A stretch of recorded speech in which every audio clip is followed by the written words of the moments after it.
CYBATHLON, where skillful pilots team up with new technologies to accomplish stunning things. CYBATHLON macht glücklich.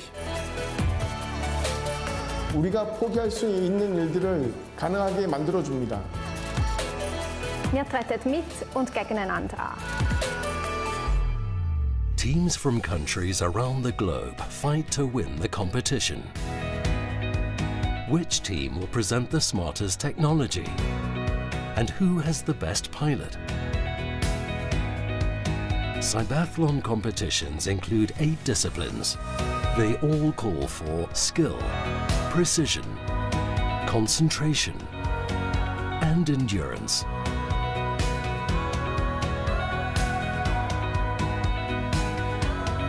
Robotic wheelchairs climb stairs.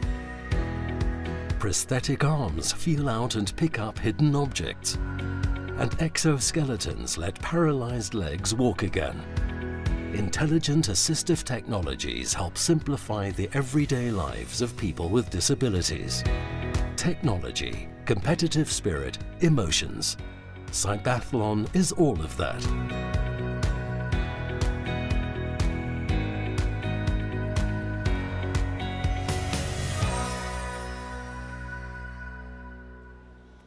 Hello and welcome to CYBATHLON 2024, the unique event that brings together the power sport with the innovation of technology to enhance and elevate the lives of those living with disability. It really is an extraordinary event.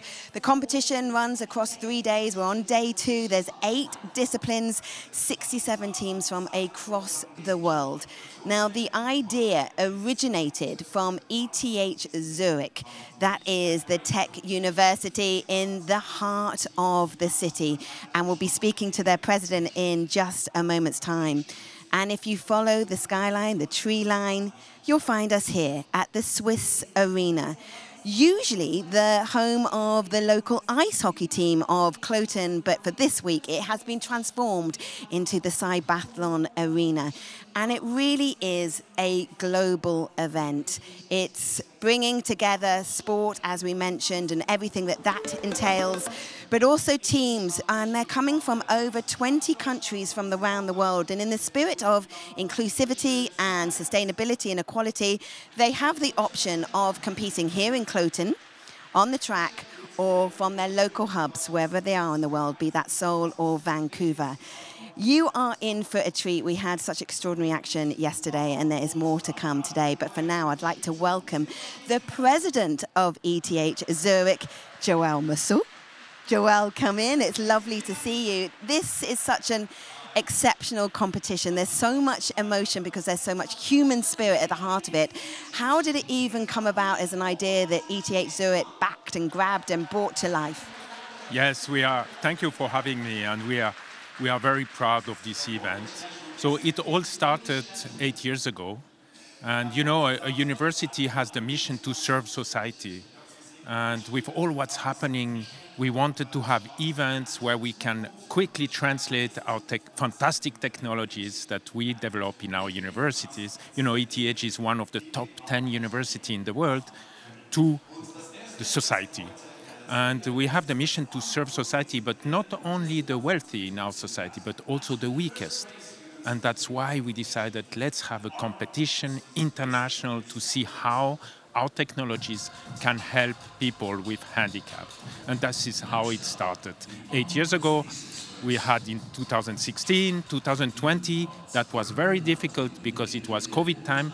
So we still managed to organize this delocalized. And now we have the 3rd edition. And from that moment where Robert Riener spoke to you about the idea, how much was that like, wow, this is quite a concept, to now see it come to life and have that evolution, as you say, over the years? So I have to be honest, I wasn't in charge of ETH at that time. It was my predecessor.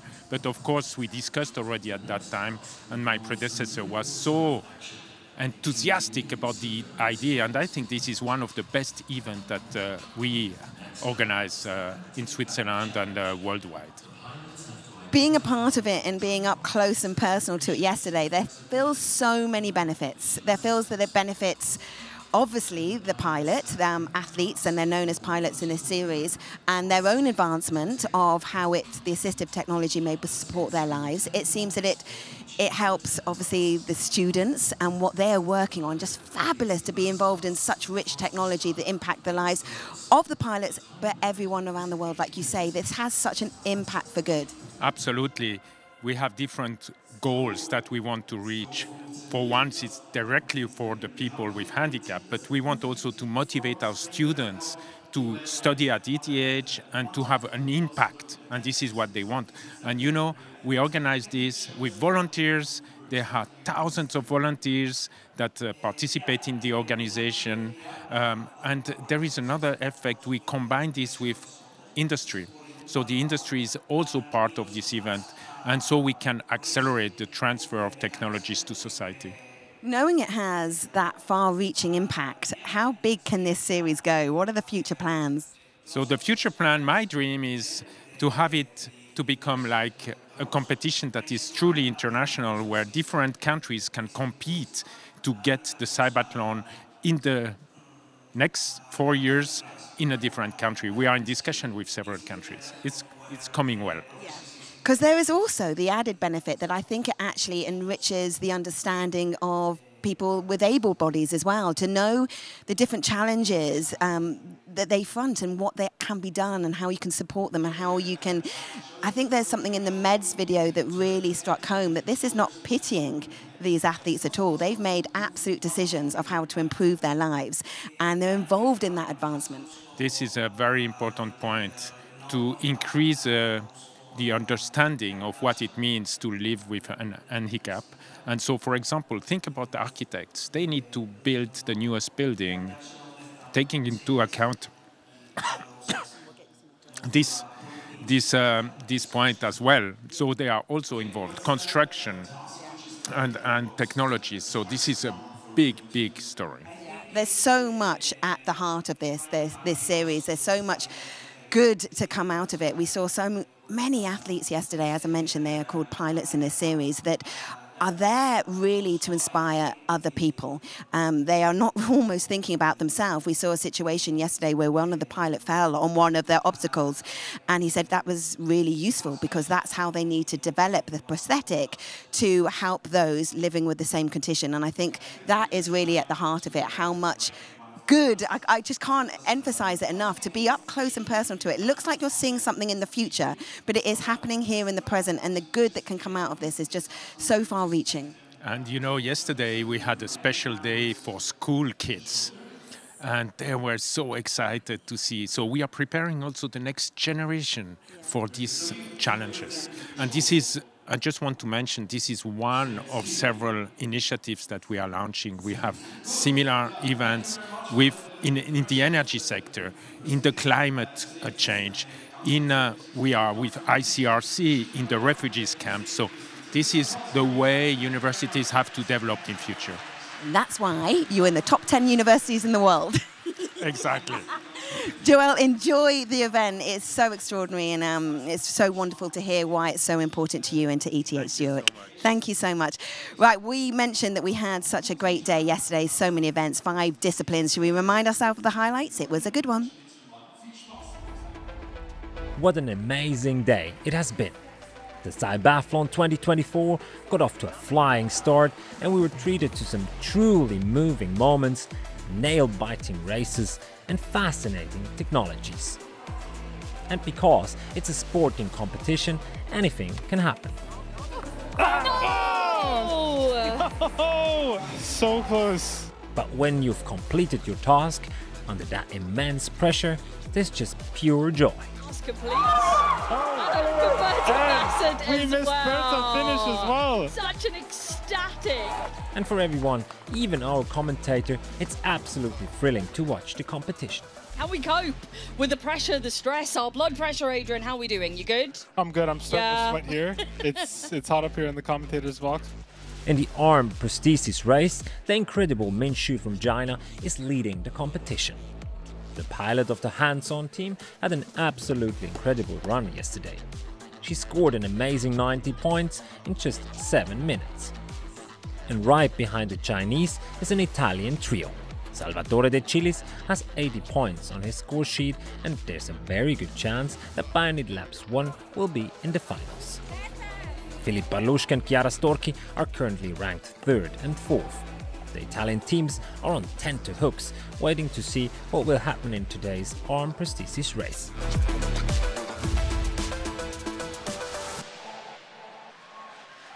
And for the first time today, I can welcome your brilliant voice of CYBATHLON, Bex Williams. She's in a sauna of a room here at Swiss Arena. Bex, how are you doing? Well, I'm doing really well, Abby. Yes, it's already warm here, but it's going to get even hotter, Adrian, isn't it? Because we've got a serious amount of competition lined up for you. The final qualifying sessions of Arm are coming up, and then a final later on today. They don't call them heats for a reason, because it gets hot in here. That's so true. It is going to heat up across the board, here in commentary and on the track as well, Abby. Yeah, absolutely, Adrian. You're now a professional. It gets hot in here on the track, up here, right in the rafters where we've got a brilliant view of the arena. Now, if you're joining us for the first time and you didn't see the qualifying yesterday, we have got the Arm Prosthesis race coming up. Let's bring you up to speed with everything you need to know about this discipline. Next up, the Arm Prosthesis Race. Blue parts are only allowed to be manipulated or touched with the prosthetic hand. The pilots must complete 10 tasks. Here are some examples. In this task, the pilot needs to put on a hooded sweater, fasten the zipper, take it off and hang it up on the clothesline. Lastly, the pilot has to hang up a t-shirt on the clothesline using a blue clothes peg. The next task involves some do-it-yourself action, including the use of various tools. Next up is the haptic bag challenge. The pilots have to identify and retrieve objects of different shapes and flexibility without visual assistance. Then the pilots stack blue cups to form a vertical pyramid while sitting at a table. Pilots can score 10 points for each of the 10 tasks. The pilot who completes the most tasks in the fastest time wins the race. The time limit is 8 minutes.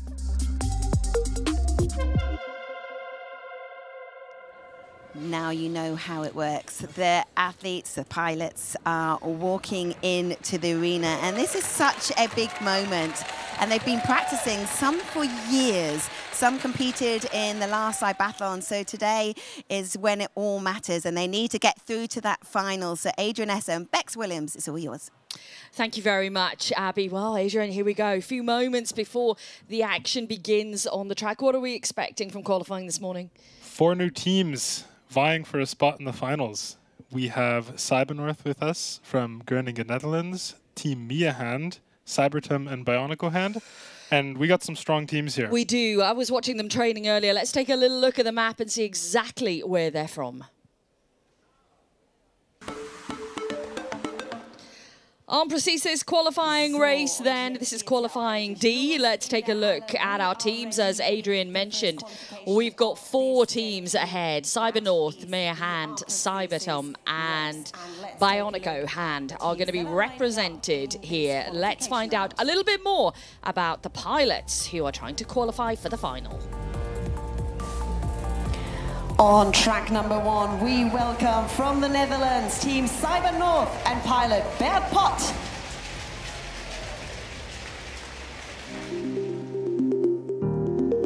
CYBATHLON is about encouraging scientists to improve impaired people's lives.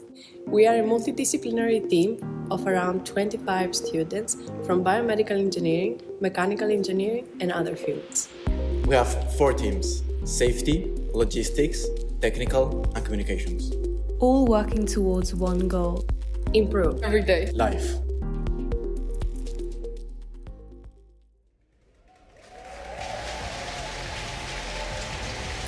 And on track number 2, it is a team from Italy. Welcome Team Mia Hand and pilot Simone Orciacci.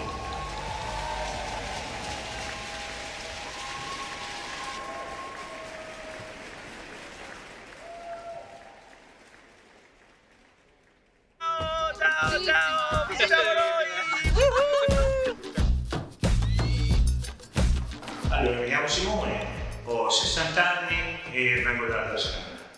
E nella vita lavoro in una cooperativa e mi occupo di varie cose, tra cui giardinaggio, pulizie, piccole manutenzioni, piccole riparazioni, arrangio facendo questo.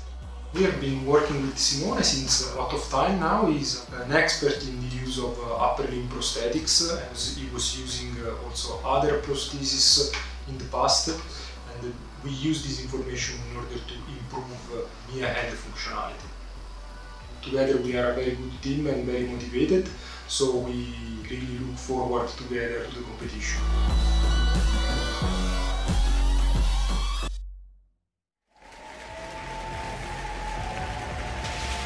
Lining up on track number 3, it is a team from Germany. Welcome team CYBATHLON and their pilot Adnan Jukic. 2024. My name is Adnan Jukic. Professionally, I'm a software engineer. I have 34 years. Originally, I'm from Bosnia. I'm born without a right hand, and most of the time I didn't have any prosthesis. I'm working together with students, so each semester they are continuing on what the previous semester did. I really love that I can also learn a lot from them, because they're students from very different departments coming together. I want to develop something that can be used not only in rich countries. So fingers crossed, we'll see in the competition the main outcome of the prosthesis.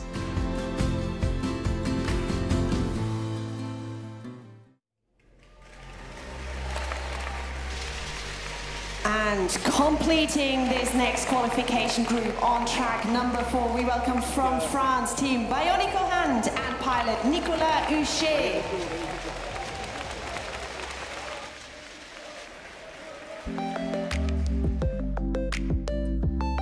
Team Bionico Hand is led by the My Human Kit Association. The French team specializes in hand prostheses. Bionico Hand was founded by Nicolas Huchet, who lost his hand in a working accident back in 2002.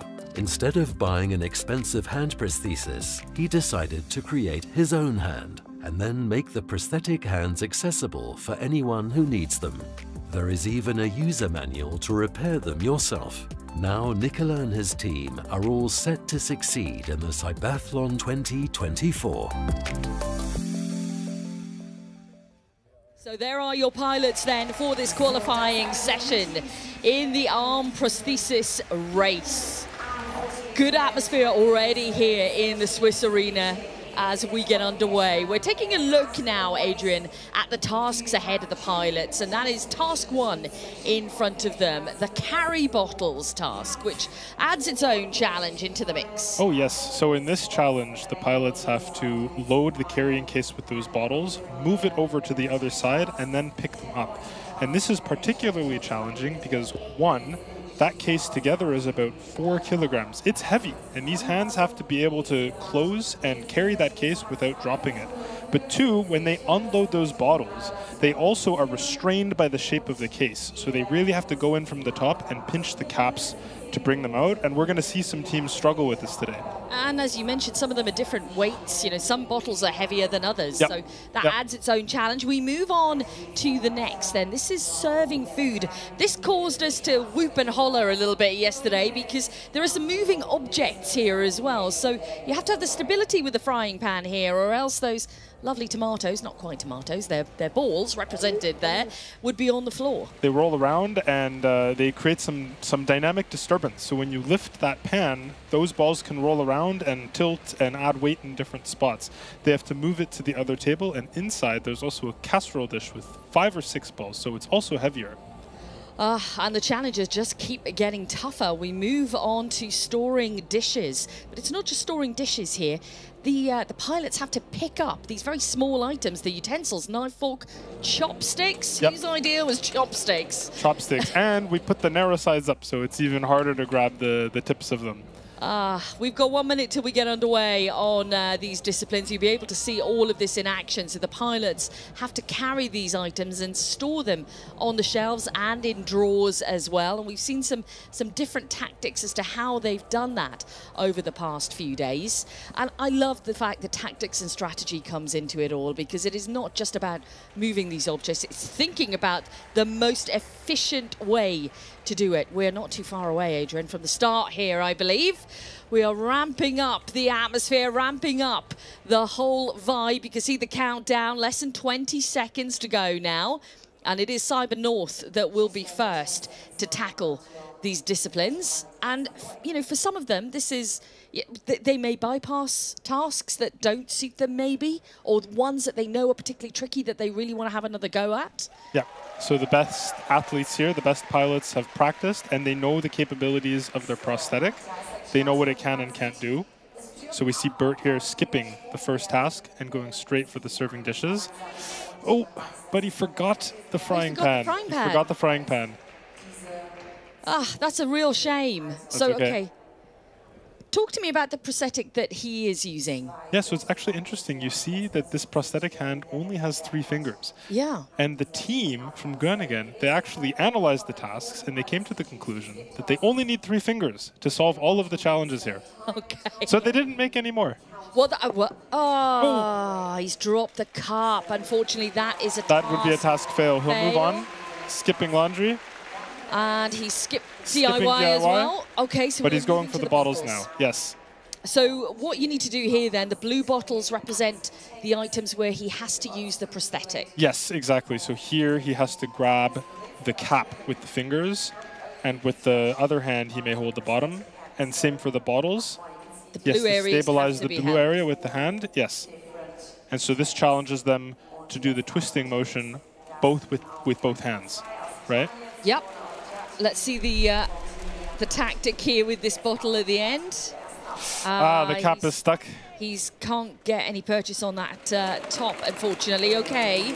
Simone is underway now for Mia Hand. And you can see now he's unloading these bottles, so he was successfully able to transport them to the other side. But it's tricky. Look, he's got to get that hand around the top of the bottle, right? And you're confined in this space. Watch how he does it. Really shoving the hand in to grab the top. Some go for the caps, some try to grab the top of the bottle. Depends also on how bulky the fingers are. See, he's stuck there. He's stuck a little. Yeah, this is one of the risks. Okay, let's see if he can get his, This is the heaviest bottle too. This is 1.5 kilos, right? Okay, so he's moving the crate around, try and make it a little bit easier for him maybe, in terms of an angle. Okay, he's got a good grip. Okay, he goes in for a 3rd attempt here. This is tough, right? It's heavy. Okay, focus, Simone. It's too heavy, see? And this is one of the challenges. Okay, let's see how he does here then with moving these items without letting any of those red balls fall onto the floor. He's done it. He's got the frying pan, and now for the casserole dish. I think it was so important, you know, you already pulled the door down as he was moving the frying pan. Yeah, efficiency. And that is 10 points in the bag then for Ociaci this morning. Great. And he's got the cup now. And we move on to Adnan. Adnan from Cyber TUM. Just trying to get a hand on the cup here. The fingers look a little bit different here. Yeah, so what's special here? This is one of the only teams that have completely independently actuated fingers. So there's each finger can open and close itself. And oftentimes you'll see the hands open and close together, but they have 6 different grasp patterns from these independently actuated fingers. With Nicolas Houchet now then, who has got underway. Bionica hand is up and running. And he's removing the bottles with ease. Look, he's able to pinch just the cap and pull the whole bottle out. He struggled not even a moment with the 1.5 kilo bottle. And that shows you the grip strength that he has in those fingers. And there we go. Easy. 4 bottles completed and a green flag. That's 10 points in the bag. Same strategy, opening the lid and moving carrying the frying pan at the same time. Oh, that's close. They got to be careful when they put that down. Those balls can still fall out and they will roll away. Great job.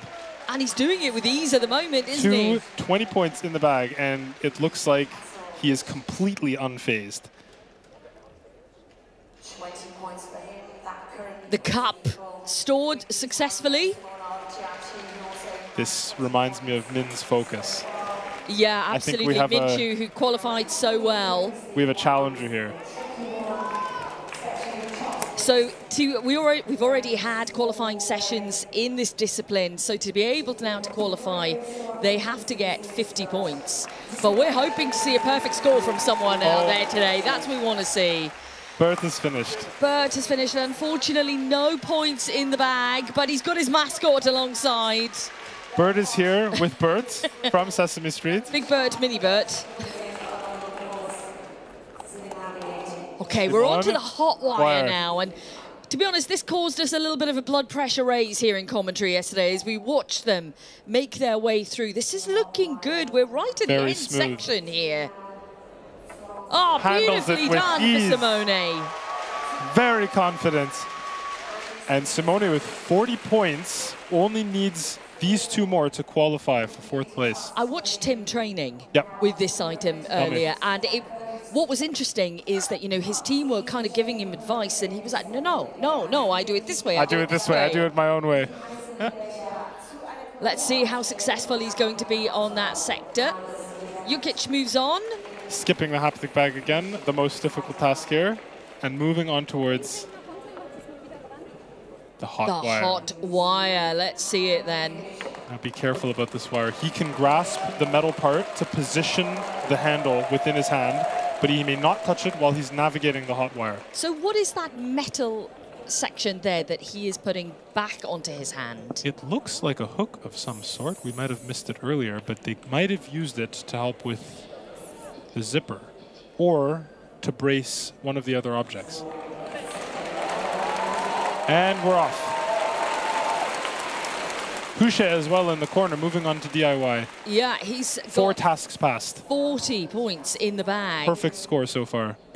Jukic then just at the start of the hot wire. Let's go. Let's put 10 on the map. Cannot touch it. Remember, he's doing well so far. This Z is really tricky because they have to twist and move backwards. Come on. You can feel the tension, shaking. Can't you? Yeah, He's got this, though. Understandably. We're past halfway. Let's go, Adnan. Come on. He's cautious here with the turn. He's got to come up and up. Oh! And clip the corner of the circle. Just caught it. Simone with 50 points, going for 60. Now, with this plenty is of time on the clock. Yeah, plenty of time. And the final task. This will put him in front of Chiara Storci, giving him 4th place. Well, he actually has 4th place already, but can he even cement that further? Let's see. The Lego is so tricky. Tell me why they're finding it so difficult, Adrian. Well, I mean, I played with Legos as a kid myself, and they're surprisingly hard to stick together. And he has to do this sideways while pushing with the hand. So exactly, you know, you are part of the whole creators of these games here and these tasks. You've made it even more difficult by putting it sideways. Yes, exactly. The Lego used to be on top, and it was too easy. Now and that light bulb was up. He's good to go. The bulb has proved to be one of the most difficult challenges, but not 50 for points Nicolas Hushe, who has made light work of that. No pun intended. We are going to see some big changes in the leaderboard for the arm race. With Hushe and Simone, it's going to shuffle. It really is going to shuffle. It's going to change up. I'm sure the previous qualifiers are watching this with interest right now. 60 points. Is he going to go for the haptic bag? Yes, he's going to try it. Simone, with the credit card. What does he have left? I see the key. Yes. Key has he already done? And the marble. Let's take a look. Let's take a look here. No marble. Okay, one more item. And the marble is underneath now. Yes, he's trapped that plastic case. Has he trapped it? He only has 20 seconds. No! The marble! Just on the final one. Heartbreak. Out of nowhere, 50 points puts him in 4th place. He's done a great job, but that was unfortunate. Huche has failed the haptic bag, but he's finished the hot wire. 70 points. 70 points. This puts him also on the map. I mean, this has been a really strong run from Nicolas. A very strong run. And let's see if we can get a 90 in the bag. With less than 2 minutes on the clock, there is time, but not a lot. Not a lot of time. Not a lot. And we've seen this Lego brick just bamboozle. But even this now, you know, the stacking, which he's done really quickly, but he has to unstack. He has to unstack. He has to flip those cups and put them all back in one pile. And turn them back up on their right way. Or let's see how much time he gives himself for the final task. Okay, we've got a minute 20. A minute 20. Will this be enough for Huche to finish? He has the clean sweep, and there goes the marble. And interesting strategy here, he has wedged it underneath the case, saving it for the end. But this Lego brick is tricky. Can he get it? 7 seconds behind Shin. Yes, he can. He's got it the in Lego one brick shot. already. Less than a minute left. He goes for the key. He takes the key. Easy. That's good. Two more items. We have the credit card and the marble. And the marble. And he cannot send that marble flying off the table. It looks like it's staying put for now, but it has a mind of its own. This marble does whatever it wants. Look at the countdown. We're on 7:23. 30 seconds left. Oh, come on. He's got it. Let's go. Come on. Get that marble and cross the line. Let's go. Come on. Tiffany. Yes. 90 points. 90 points. That is a fantastic run to start the day. Shu. bumping Simone off. So he was in fifth. He was in fourth place for a minute there. For just a minute. Just but a minute. Now it is all changed around. Nope. And we have more qualifying sessions to go as well, so it could continue to change here. Oh my gosh! I told you things would change quickly here. Big changes in the leaderboard. We have Huche in second place, trailing in time behind Min. Min was so fast doing her task. 30 so seconds. Focused. 30 seconds. Only 30 seconds. It's not too much. No. But I'm sure Nicolas will feel that that's a huge amount of time when he looks at it. But they do get a second attempt as well, so that can be bettered out here. Let's take a look at some of the moments then from this first qualifying session of the day out there, which has seen some fantastic performances and also a little bit of frustration out there as well. Yeah, we get off to the day with a fantastic start, and it has shaken up the leaderboard in terms of qualifying for the Arm Prosthesis final, which we will see later on in the day. We still have more qualification sessions to go. Will it be shaken up even further as we head through our field of pilots this morning? We'll just have to wait and find out. But for our pilots who have just completed, and for Nicolas Huche here, a brilliant start, a confident start to the morning, and we await what they'll do on their second go, their second attempt at qualifying. That pesky meddling marble, though, causing problems at the end for some and not for others. Let's cross out then to Abby and find out where she is right now. Hi, Bex. I am joined by the team of Uchi Hands, and we'll have to hear why we're not competing. This is their prosthetic. Abdel would have been the pilot. And no, sorry, go on. You start again. You tell us. Yeah, all right. Thanks for having us today. We are a team of students, just like many of the teams here, and we have developed a prosthesis to compete in the CYBATHLON, and we have had a pilot, but she couldn't make it here today. Yeah, she had some personal problems, and we had to withdraw from the competition like a month ago, and we didn't have time to prepare because our market is custom for our pilot, and yeah, we couldn't have time to. But we are very grateful for the opportunity that the CYBATHLON has offered us to come here and talk about our prosthesis and how it works, because I think it's very interesting that it's a fully body-powered prosthesis, because we wanted to make something affordable for people in the third world, and yeah, our main primary thought was to make something that was easily sourceable, you know, simple hardware store stuff, and yeah, everything is 3D printed. And the thing that we have is a custom harness that works with the protection of the shoulders. So as you see, the prosthesis is can be in any part of the 3D space, and the actuation is independent. Surrounded by the prosthesis. All right, and we also have a wrist rotation mechanism that works with the healthy elbow. Right. Yeah. And yeah, and we have also an under actuation system based in pulleys here. Right. That allows us for adaptive grasps. Yeah.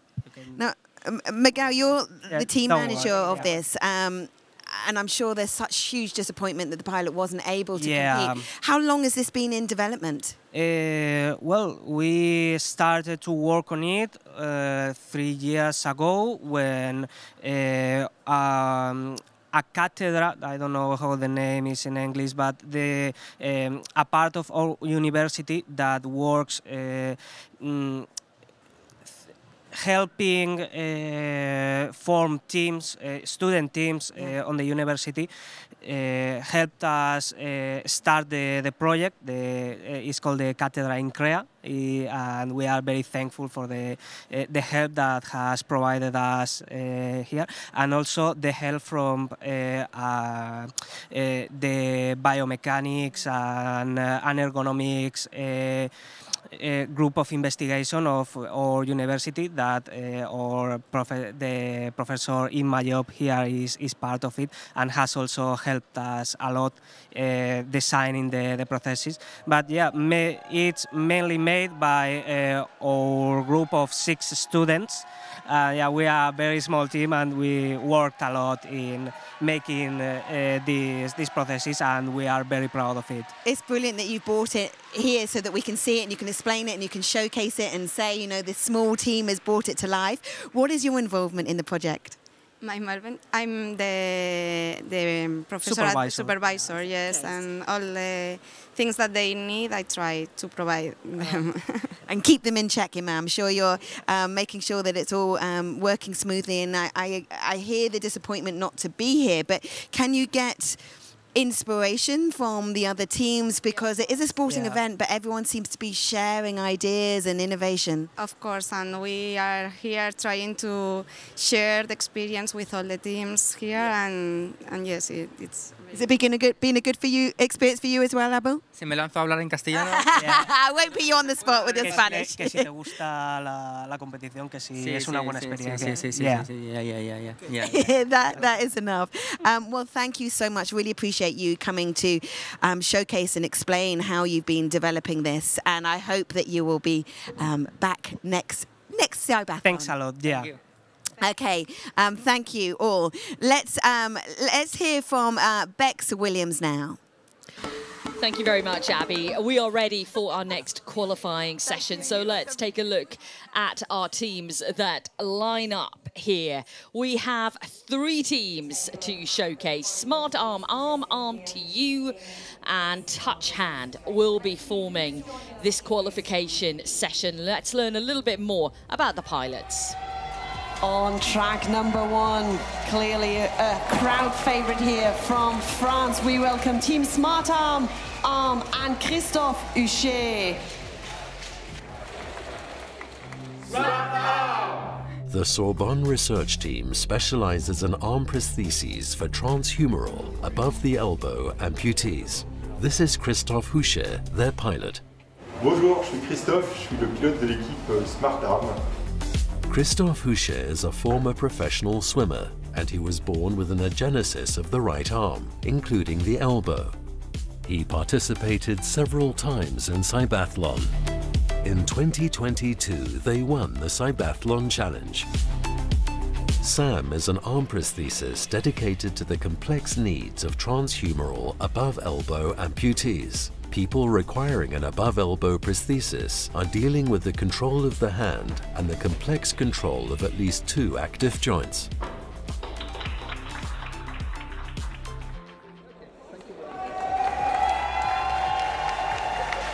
And joining us all the way from Durban, South Africa, in one of our local hubs, we welcome Team Touch Hand and pilot Lungile Dick.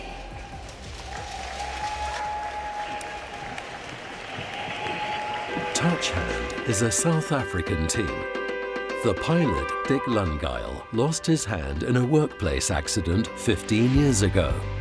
He now wants to bring smiles to the faces of those who rely on affordable prosthetics.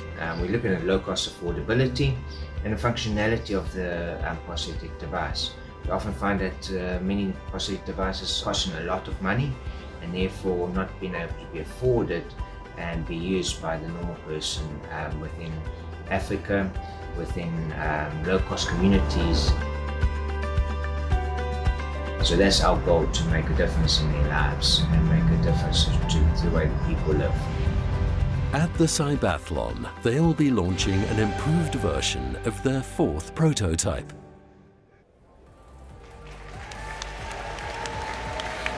And completing the lineup in this last qualification group, we welcome here on track number 3 from Spain, Team Arm 2U2 and Claudia Bernabé Gil.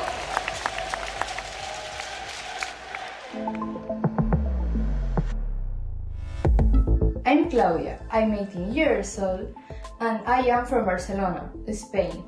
I'm a student and I am part of the Arm 2U team. Since I was born, I have a disability in my forearm, but this has not been a problem for me, for my personal or for my academic development.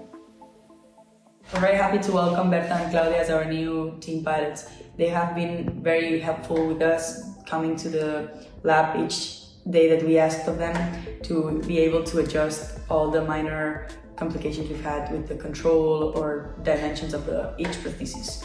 Hopefully we will manage to take Arm 2U to the next level and be able to complete all the new CYBATHLON 2024 tasks. You've met all the pilots, now it's time to get going with our qualification. Our next qualification for Arm Prosthesis Race. Adrian Esser is alongside me, my expert in this field, and you know, we're looking at Claudia here, 18 years of age. Very, very young in the stadium. There's a lot going on, a lot of build-up, a lot of pressure now for all of our pilots. We've got less than 20 seconds to go, Adrian. What are we expecting to see? Christophe taking the start line. Christophe is a competitive breaststroke swimmer. Multiple French champion, former French champion, and he was disqualified for not using his hands to touch the end of the wall. Here he goes. Oh wow! So he kneels down to be able to put the bottles into the crate. And again, we've picked up that's completely empty of water, but the other one was half full. And there's one 1/3 full and one totally full. And this is the heaviest. 1.5 kilos. Easy. Yeah, he makes it look completely easy. Good grasp.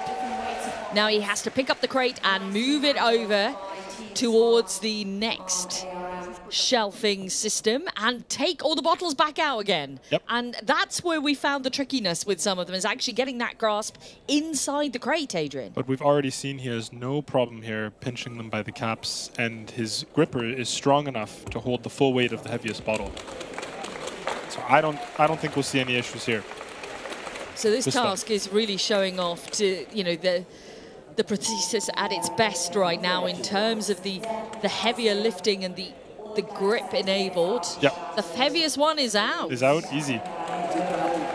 And just the empty bottle.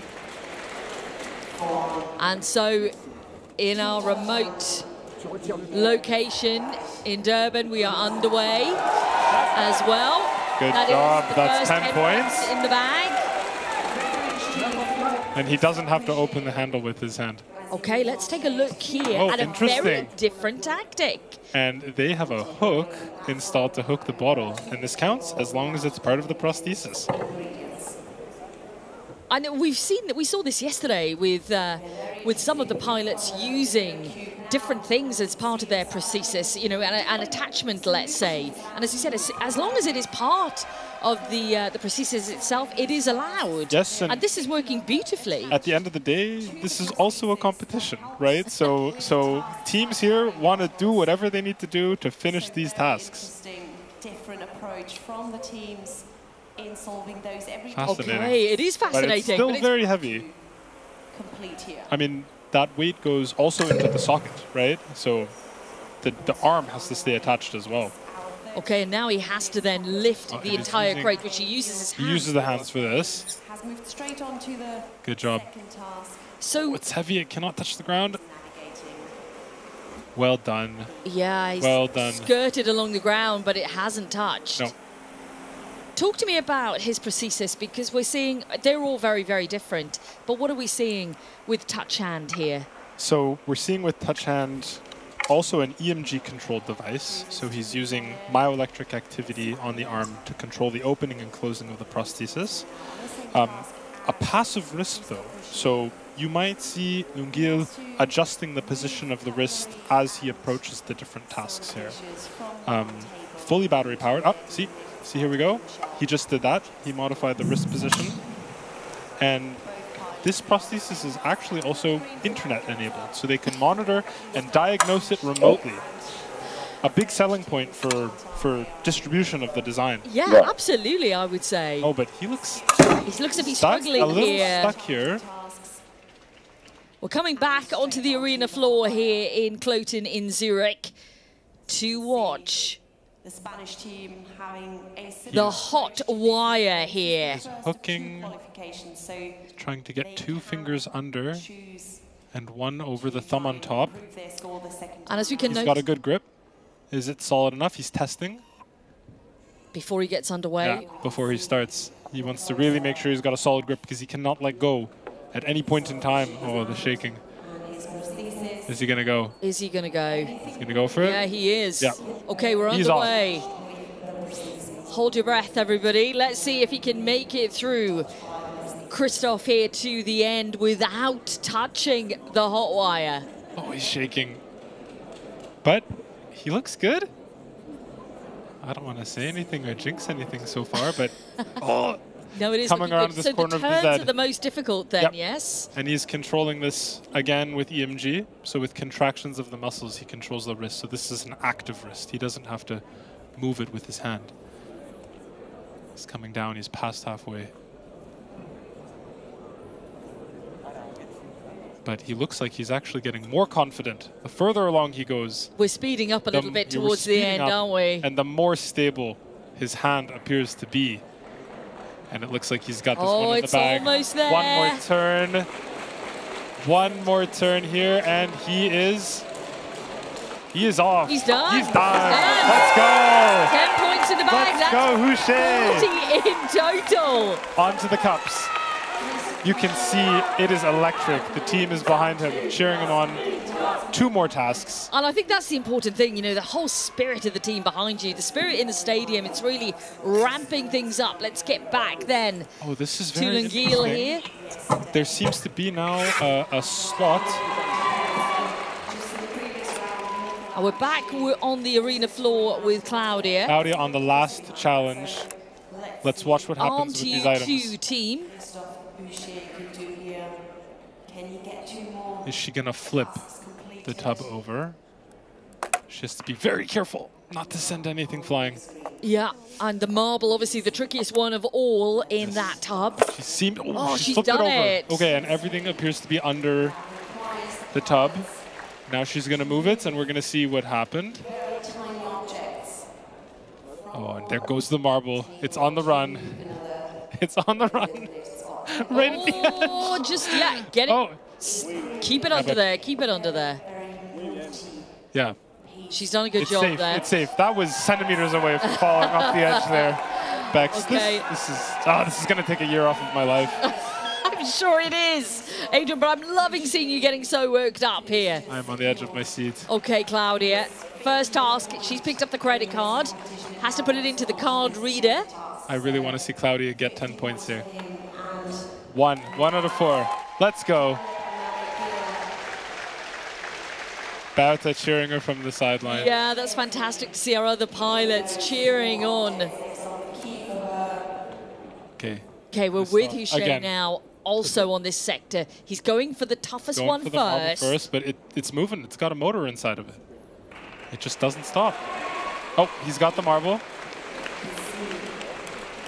So the toughest object that has really floored some of the competitors, some of the pilots, has been put on. And Claudia here working on the Lego brick on the side. And you can see Lunguil has 20 points in the bag. Okay, the key then moved to the edge of the table so that he can get a grip on the edge. You can see he's put some sticky textured surfaces on the fingers to help him holding onto these slick metal objects. Time's ticking away here. They were on 40 seconds right left. now. This is going to be tight with 2 more objects, but oh no, and the key fell on the floor. Failed. Okay, but it is the first run. We check in. First qualifying Check session. in with Claudia. How's she doing? Let's have a look at Claudia. She's on the Lego has brick. Good time. So let's see. Plenty of time. Let's take a look. She can rest easy here. She is in no rush for time. But it's trying now. She got that Lego brick turned over because it had gone the wrong way up. Yep, and I think she wants to pick it up from the top with the outside facing up so that she can pinch it and then push it onto the front. Let's see how she gets it. Oh, I tell you, she's done a good job there. Now, is the grip strong enough? We've seen it done before with the same prosthesis. So now it's a question of pilot. Oh, so close. So close. But she will get another attempt at it. Oh, she's upset. There is another attempt, though. It's the, do you know what? It's such a So much fantastic emotion in this stadium, but it's pressure. She's So 18 much years pressure. of age. Let's take a look at Lunguil. He's on the cups. The pressure of competing in front of a crowd. And let's see. Can he get the fingers around the cups? His time is up, Looks unfortunately. like the time is up. Time has expired for all of our pilots now. Struggling here to get the gripper around the cup. Like, I'm wondering if the hand isn't opening wide enough here.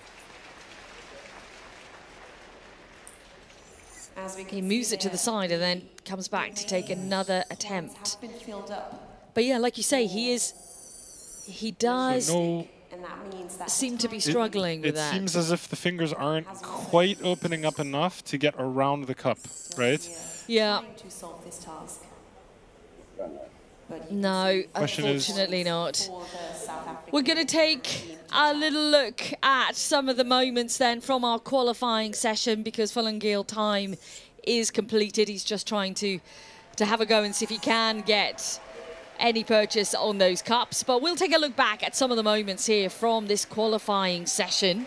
Highs and lows this time around, Adrian, as there are in every single one of them. But, you know, a lot of pressure on, on Claudia. You know, 18 years of age trying to do this. I have to say it was impressive on the bottles from Christoph to start off. But, you know, this is the first run at it. They can see, as we've said before, strengths and weaknesses. And they have another chance to bring their best. And they will be able to do that second qualifying session. But one good thing is the teams behind them. The teams are cheering them on. The audience here in the stadium cheering them on as well. It is an electric atmosphere this Saturday morning. Everyone full of encouragement for the pilots to complete the tasks out there. Some frustration, some stress. That's what it all comes with when you're in competition mode. So, as you can see there, the results so far, the rankings that we have with our qualifiers. With Minchu obviously still at top of the leaderboard. We're waiting to see on the second runs now how that may well change around. Let's cross out to our host here in the Swiss Arena then. Let's catch up with Abby. Bex, thank you. Yes, the highs and lows of the sport. You're seeing what it means to these pilots and their teams. We're going to take a very short break. When we come back, we'll have the second run of their qualifying.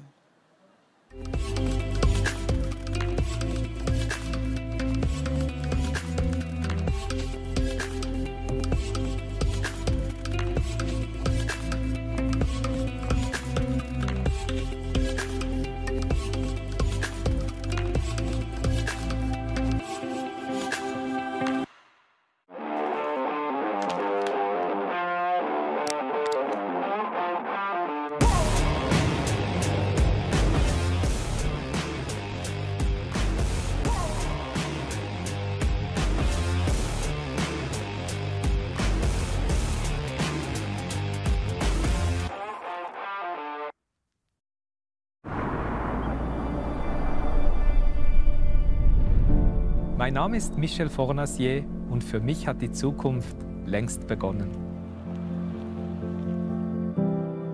Mir ist es wichtig, dass Technik der Menschheit dient, sie unterstützt, ihnen Hand bietet und den Alltag so erleichtert. Fortschritt ist Lebensqualität, welche man mit gutem Gewissen auch nutzen darf. In dieser Hinsicht ist EKZ für mich ein verlässlicher Partner, denn sie bieten Lösungen, die mich begeistern. Willkommen zu Hause, Michel. EKZ gestaltet Energiezukunft und versorgt zuverlässig, ökologisch und günstig mit Strom.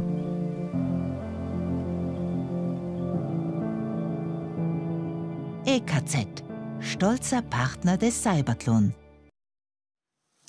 Welcome back. Okay, it's time for the second run of the qualifying. Can that leaderboard switch up? Can Nicolas Houchet get a full sweep, a clean sweep? He currently has 90 points and he's in second. Over to you, Bex and Adrian. Thank you very much, Abby. We are keen to see as well what is going to happen in this qualifying session. We've had two fantastic runs already this morning, Adrian. We've seen highs, we've seen lows, we've seen some disappointments, but we've got Bert back ready to go. Big Bert, little Bert. Big Bert, little Bert. Simone is back on the line for me. And beautifully pronounced, Adrian, beautifully pronounced. Ooh. And the we very have Nicolas focused with the hoodie on. Nicolas Houchet. He's feeling a little bit chilly down there, maybe. Keeping that prosthetic warm, perhaps? Ah, is that a factor? No, it isn't. Oh, okay. I thought you were going to tell me something amazingly medical then, but no. And technical. No. They, for the most part, don't care about the external temperature. Well, that's a good thing, though. Plus or minus. We're just hearing news in that for Claudia.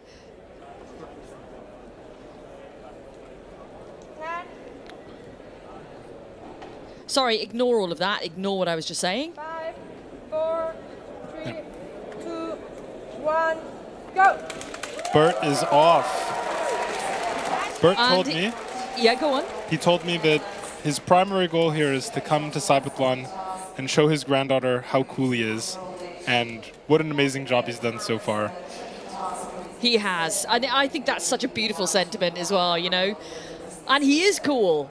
He is a really cool dude. And I love that Bert is in his pocket, coming down the racetrack with him, and solving the tasks with him as well. Now, you mentioned before just 3 fingers on this prosthetic. 3 fingers, and even though it might look a little bit clumsy, these are probably some of the strongest fingers, each one holding more than 4 kilograms of weight. Okay, he's going to change tactic. He's going to grab for the cup first. Nice. Oh, when it's off to the side. It's moved. Okay, let's move on. Let's put that to one side. Let's head to the next task. And now Simone is underway. With the bottles, loading them easily into the crate. But we saw last time that it was actually getting them out that was the tricky part. So let's keep an eye on that. The heaviest one too, posing a difficulty, but it goes up easily. And lifted over with ease. Let's see how he does getting them out again. This was the struggle earlier on, yes, wasn't it? with the heaviest one. So the others were fine. He was just the heaviest of the group. When it came to that 1.5 kilo full bottle, it was, and here he goes for it. Oh. See, slipping out. It's really hard to get the grip. It's really hard to get the grip, and they cannot take them out, put them down, and then grab them again.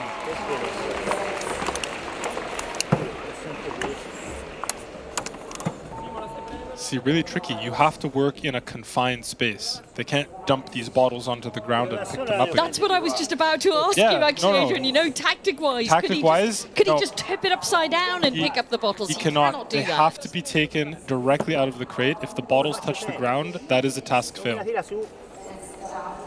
And again. It's just simply the weight, isn't it? It's just the weight, yeah. It's the fact that you're in a confined space, plus you have to close those fingers over a very heavy object. Now we are missing a pilot here that should have been competing, and that was Adnan Jokic from CYBATHLON. That's right. Looks like they might have had some malfunctions with their device. They have decided not to join this qualification session. Okay, so we have 10 points here for Simone. We're back with Bert. With the cups. And, and little Bert is looking on. Bert co-refereeing the task, making sure that everything is done according to spec. And motivating. Talk to me about the challenge of this, because this might look straightforward. That's good. That's good. He almost knocked that cup over. We just missed that with the camera, but it stayed on its side. Good job. And again, the challenge here, this is really a challenge in wrist rotation. See the compensation with the arm to turn that cup upside down while we would turn our wrists, right? Yeah. So look at the amount of movement we have to see in the trunk, but it's working, right? All the cups are flipped over. So and now we have to stack them. And this is a bit easier because all we have to do is grab them and move them up to the next level. Okay, we're back with Simone. We're in the DIY sector, and he has opted to go for the bulb task. And in the bottom of your screen, you can see that Nicolas Houchet has got underway and has already passed 2 tasks. 20 points. Oh, and the bulb is there. He just has to twist it without knocking it out. That was such a shame because it was almost there. That was balanced there, and that is the first step of getting this bulb in, is making sure that you can catch those first few threads. Okay, he's going to go for it again here. So the bulb has to fix in. It has to be screwed in, and we'll see it light up once it's fully connected.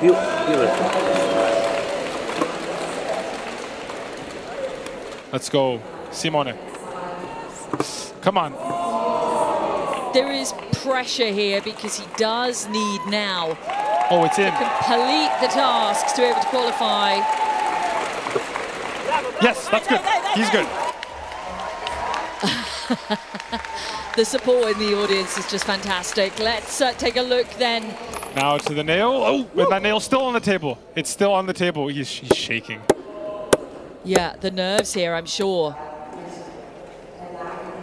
So we are with Houchet with the easily zippering the zipper. Hanging laundry section. And off comes the sweater, and just the clothespin is left, and then he has passed this task. He has to pin that on the shirt.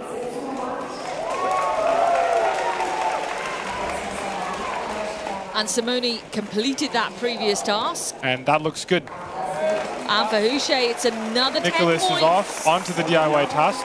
Starting with the hammer, using the side of the hammer. Interesting strategy. Yeah, we've seen it before. A couple of pilots have done that.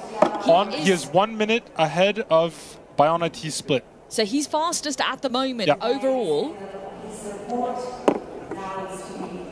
Making really good time as he has to remove this nail and keep it on the table, keep everything on the table, and get the bulb in. And he goes for the bulb. Let's watch how he does this. And it's okay. Again, we're going to see a lot of body compensation in this task. Look at how much... Oh, but the wrist is turning. Very nicely done. This is very good. nicely done. This is looking good. One more turn, and it's it lights on. Up. And he's good to go. Away, and it's 10 points. And this is an easy one. Those caps coming up. Now he switches. And we're back with Simone. No! Oh, no! Move on, move on to the cups. Unfortunately, he will not qualify. But he continues on here.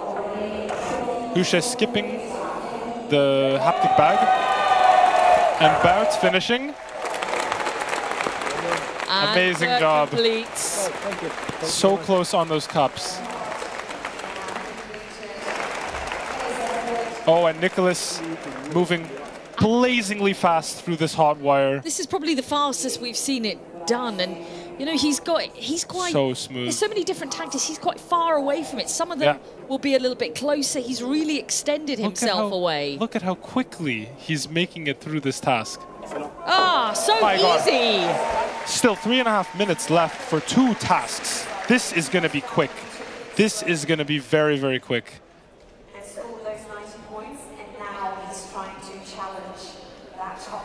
Remember, he did score very well on the opening one. He's 30 passed seconds one off here, and so 2 minutes. His maximum could be 90, and there you can see how far ahead he is of the Chinese team, of Min Shu, who did brilliantly yesterday.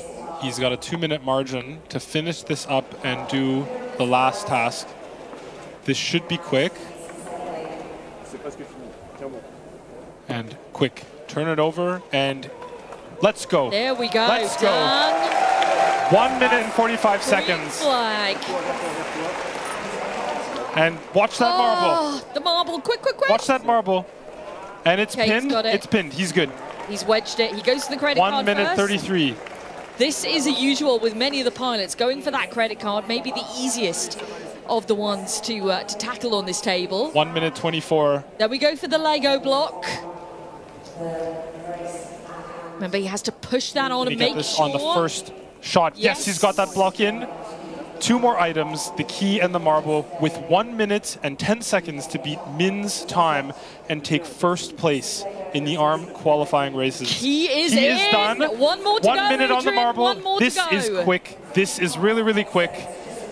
Let's see this marble stay put and cross the finish line. And he does it with 54 Nicholas seconds to Houchet spare. knocking Minsu from first to second, taking first place ranking in the ARM race. What a performance. What a performance. 6 minutes and 8 seconds. And the whole team celebrating here. I'm loving this dance. And he's joining in from the end of the racetrack.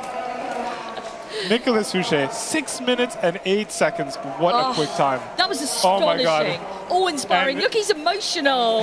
He's welling up. He's welling up. I'm not surprised. What That a was show. fantastic. Oh my God. Do you know what? He has to harness all of that. He has to harness it all because it's going to be the final later. He's got to take that energy to the finals. That was amazing. That was amazing to watch.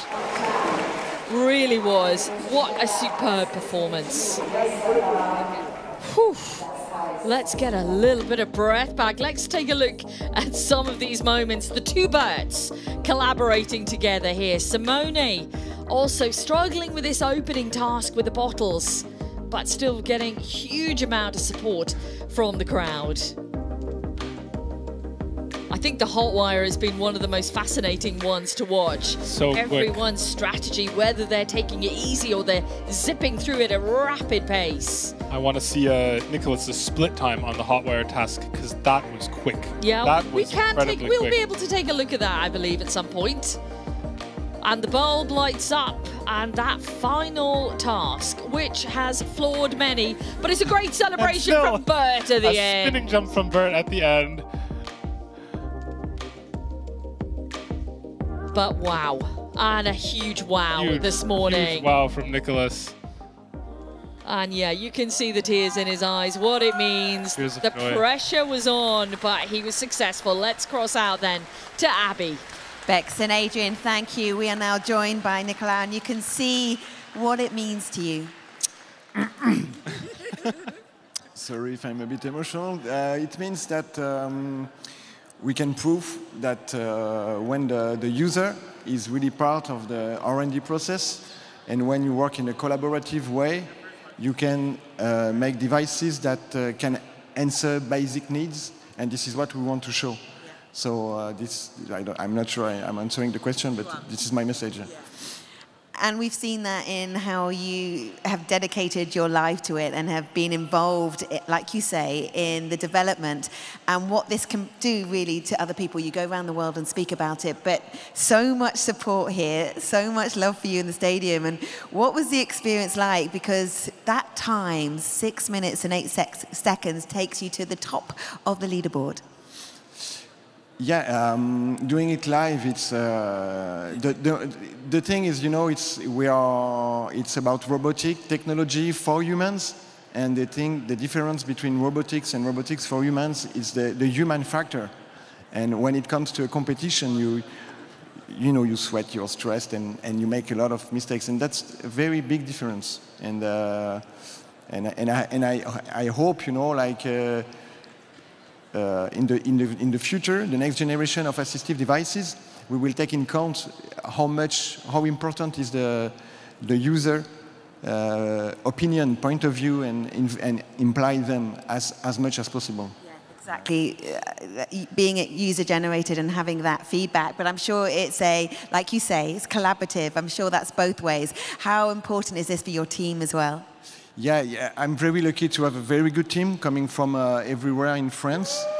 As we are, you know, as we are a non-profit organization, I'm representing My Human Kit, and the other partners are located in different cities. It can be a startup, a company, a research center, a school, a professor, a doctor, a maker, a friend, and last time we were together was a year and a half ago. So the team is very important here. Is that a part of the emotion as well, that you're doing it for yourself, of course, for your team, and for what it can mean for the general public at large? And I know my friends and family are watching, thanks to the broadcasting, so thank you very much for that. Well done. We look forward to seeing you in the final. Hugely emotional. For now, I'll hand you back to your commentator, Bex Williams.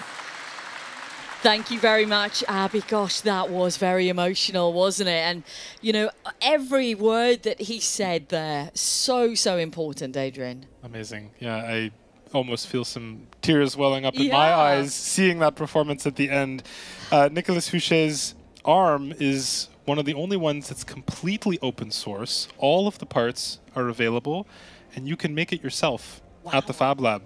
That's incredible. So anyone, it's accessible in the sense that anyone can go on and see how it's built. Anyone can see all the parts. They can build it themselves. They can fix it themselves. There's a repair manual. Mm-hmm.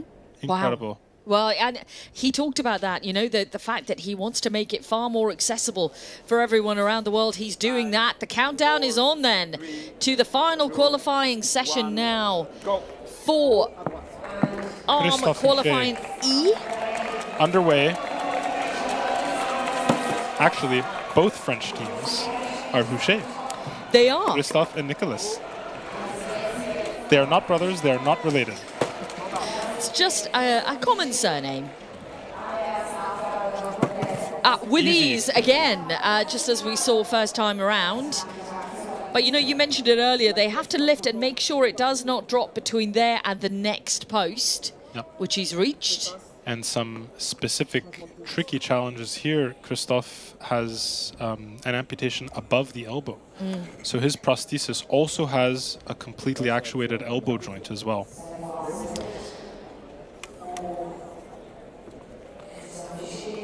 Successfully then, 2 bottles on top here. We're looking for 10 points. And just a reminder, this is the final qualifying round now for these pilots. We saw this in the first round. No hesitation, no problem. Enough grip strength. to hold these bottles just by the cap. And he passes and he is on to the serving food, starting with the casserole dish. A lot of people start with the frying pan on the top, but he's got that out of the way. We move back to the frying pan. Order doesn't matter. And making sure that these don't tip. And we've noticed when some people pick this up initially, there is a little bit of an imbalance. Yep, they can roll, and they can roll in whatever way they want to. Oh, no! And is he good? Oh, yes, no, he's good, they're still there. I could not see if one of the balls had rolled out. They are all still in the pan. He is good to readjust his grip and try this again. Try it again. He seems to have a bit of trouble keeping it closed. Oh, and no. Oh, he's there. still It's there. still together. But he's really struggling to be able to... There. Yeah, he's going to change tactic here, maybe. Switching the position of the wrist. We can see our other two pilots are underway as well. Let's switch out to Claudia here. Claudia showing us attempt number 2 on the same task as Christoph right now.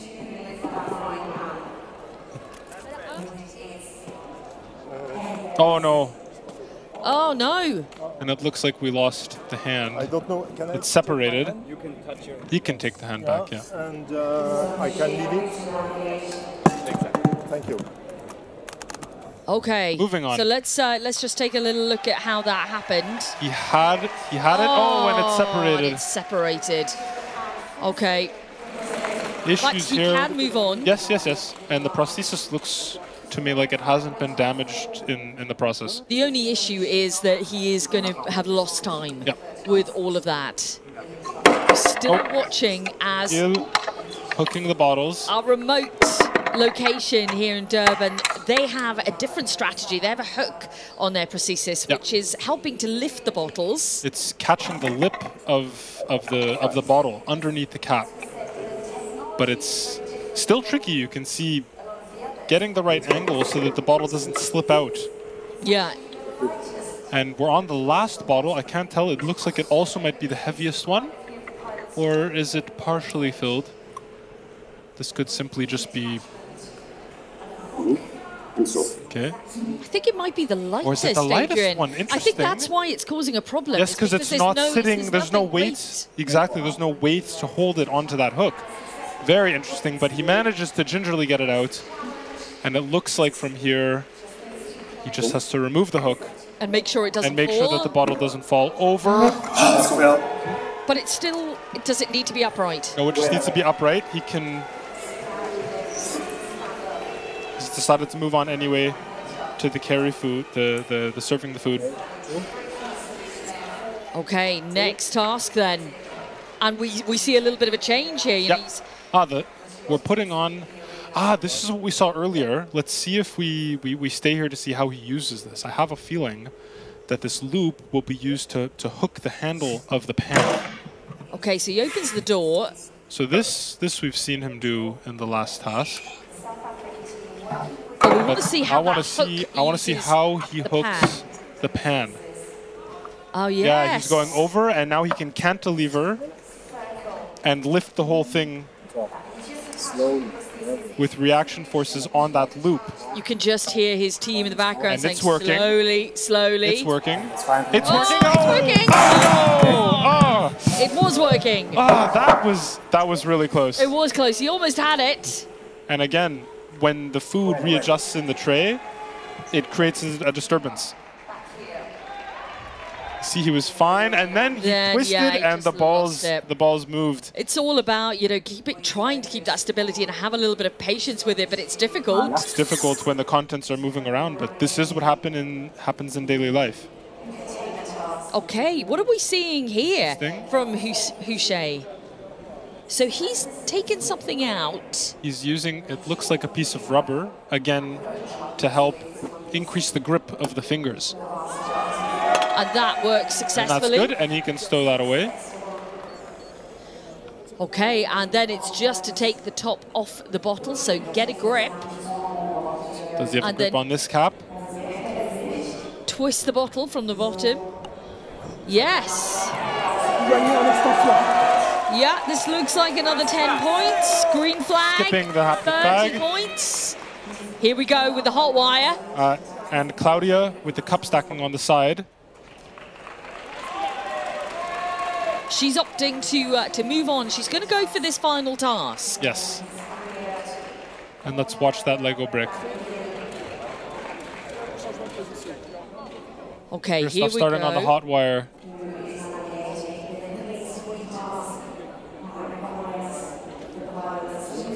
I'm so intrigued to see the whole body position here as well. You know, how they balance themselves. Wide leg stance, trying to keep so much stability. Some teams crouch, and Christoph here is quite tall. This may not make it easier for him either. Yeah.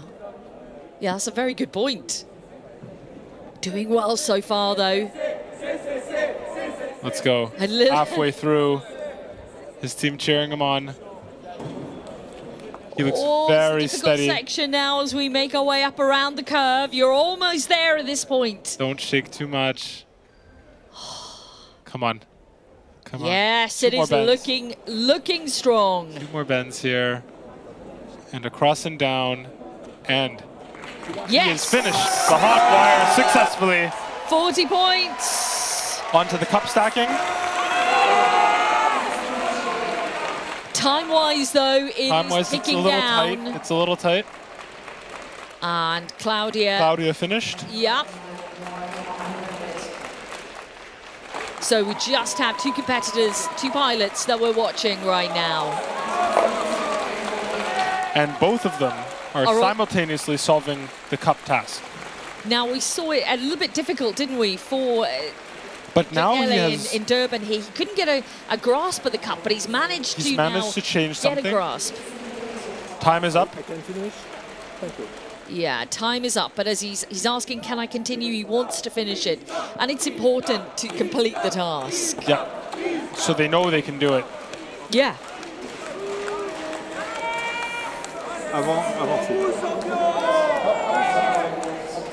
And Lungil, having solved the problem with his gripper, is now able to stack the cups. And Christoph out of time here. A good run. Yeah, great support. Let's see Lungil. I want to see if he finishes that. Salvatore is celebrating. Salvatore is celebrating. They know that they are going to be moving into the final a little bit later on. Lungil finishing up in Durban. And it's great to see the amount of people who are watching on there as well. Friends, in Durban. family, all cheering them on. Great support. Salvatore breathing a sigh of relief, knowing that he has a spot now in the finals. Look at him, finally relaxing. Yeah, finally. Just for an hour until he has to compete. Exactly, the pressure and the sweat is going to be on in about an hour's time. It's going to be back in a few hours here. Yeah, a few hours until we get the and a big thumbs final. Oh, I love this. Felipe. The 2 of them together. For Christoph Houchet, though, you know, at the start is where that time was lost, unfortunately, of that second qualifying run. But great, again, you know, we've mentioned it a million times during the weekend, the fact that we can head to the remote areas, let's say, you know, people who can't for whatever reason join us here in Zurich. We were headed out to Durban there with Lungele, and to be able to see that has just shown how inclusive everything is this weekend, which is what we're working towards. Incredibly amazing efforts on the part of the competition infrastructure team to also recreate what we have in Zurich everywhere across the world. Yeah. Everything is the cups, the tables, the frustration here on the last cup. He was But he did so well from the first qualifying run where he could not get a grip. Yep. Okay, let's take a look then, shall we, at the results of Arm Prosthesis in terms of the qualifying. Nicholas Houchet right on the top with Minshew there with 90 also, but the time difference 55 seconds between them. Salvatore De Chillis and Filip Balushka then in fourth. Those will be our finalists for Arm Prosthesis. That is going to be really fascinating final to watch. It's going to be a lot of tension, high pressure. And these two looking pretty relaxed right now. They know they're through into the final. Okay, Abby, let's head across to you, wherever you are in the arena. Bex, thank you. We are now joined by Christoph. First of all, congratulations. You've been a part of CYBATHLON 2020 when it was virtual because of COVID. You're part of the challenges. First time here for the global edition. What's it like being inside the arena? It's a real pleasure for me, but for all my team with there. For my co-pilot Bruno and for our sponsor Maxon, it's a pleasure to be with you here in Zurich in this global session. It's wonderful organization. I said that last time, but a few different than in Paris at home. And that's what's interesting. It's to create adaptation in situation unexpected. Yeah. And it's great having the support from your team. How much is this a team cause and a collaboration between you all? You asked me, it's a help for me? Yeah, big help, and we are a team. In this prosthesis, there is all my team. Yeah, and I am many people here. And that, I'm sure, is just a powerful, meaningful purpose. Tell us about the prosthesis. You did so well on some of the challenges. There was a bit of a tricky one with the frying pan. Yeah, with la poêle. Là. Ouais. First time it's occur. It's a surprise. I lost my hand 2 times. First time when I born, and second time here.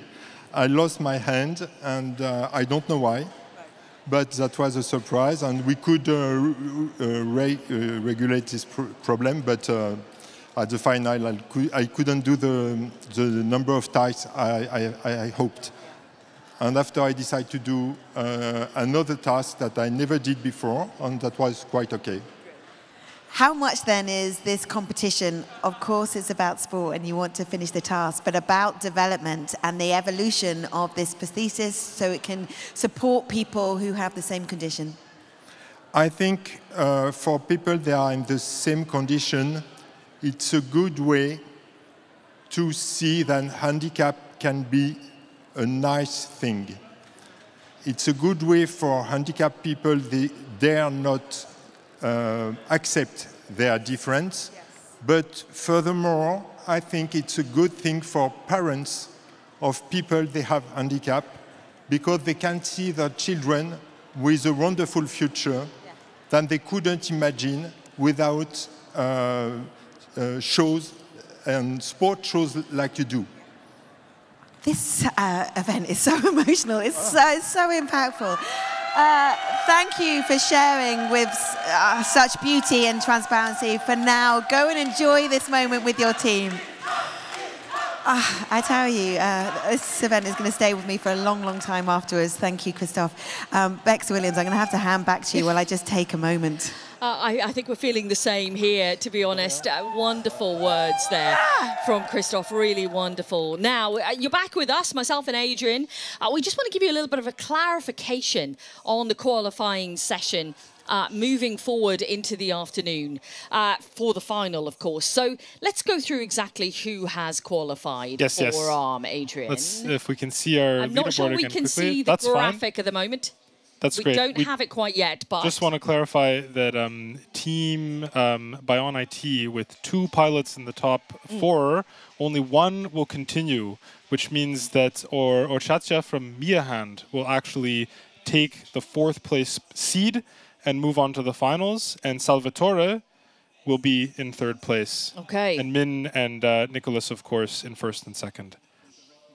So that is the clarification then of who moves forward to the final this afternoon. We're looking forward to that coming up in any case. later We are on. looking forward to the finals. We always are. It's been such fantastic competition out there. We're going to take a very short break now. We'll be back with you in a few moments.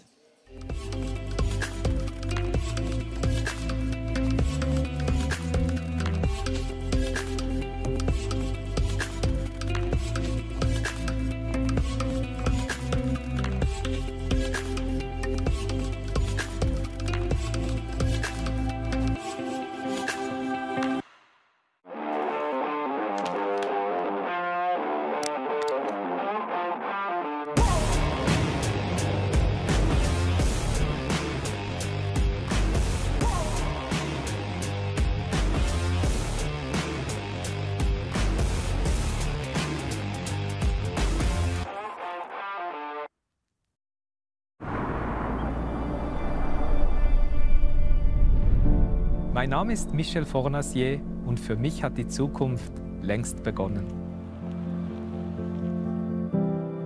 Mir ist es wichtig, dass Technik der Menschheit dient, sie unterstützt, ihnen Hand bietet und den Alltag so erleichtert. Fortschritt ist Lebensqualität, welche man mit gutem Gewissen auch nutzen darf. In dieser Hinsicht ist EKZ für mich ein verlässlicher Partner, denn sie bieten Lösungen, die mich begeistern. Willkommen zu Hause, Michel. EKZ gestaltet Energiezukunft und versorgt zuverlässig, ökologisch und günstig mit Strom.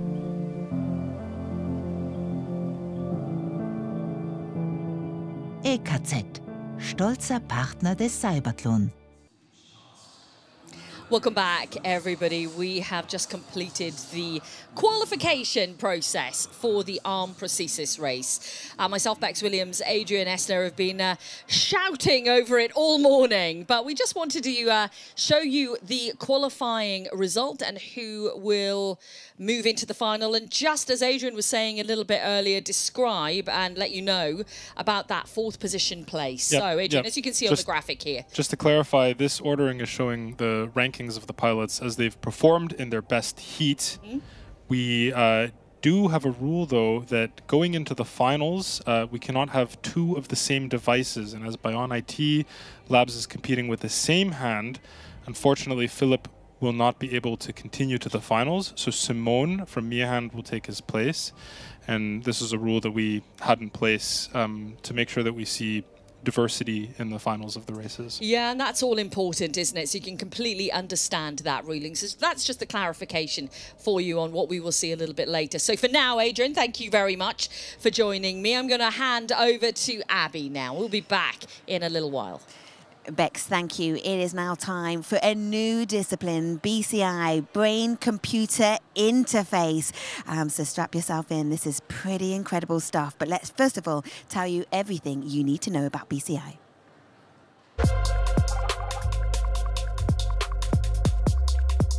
Up next, the Brain-Computer Interface Race. Professor Luca Tonin explains how the BCI method works. We use it to try to decode the intention of the user and translate them into commands for external devices. The Brain-Computer Interface Race includes 5 types of tasks. They all have to be completed twice. In the first task, pilots navigate a wheelchair avatar through a virtual room. The goal is to reach the door located at the far end of the room. Furniture and robot vacuum cleaners obstruct their path. In another task, pilots have to control a virtual robotic arm. The task involves positioning a glass under an ice machine and holding the glass still until all ice cubes have landed in it safely. The pilot has to think to his own body. So this is called kinesthetic imagination. So the point is that the pilot has to think about his right hand, for instance, in order to make the system to recognize that he wants to go to the right, for instance. In a further task, the pilots are required to position a cursor on a screen and click on a target icon. And then the pilots must navigate a key to the lock and turn the key to open or close the door. Pilots can score 10 points in each task. Whoever completes the most tasks and clocks the fastest time wins the race. However, pilots must complete the tasks within an 8-minute time limit.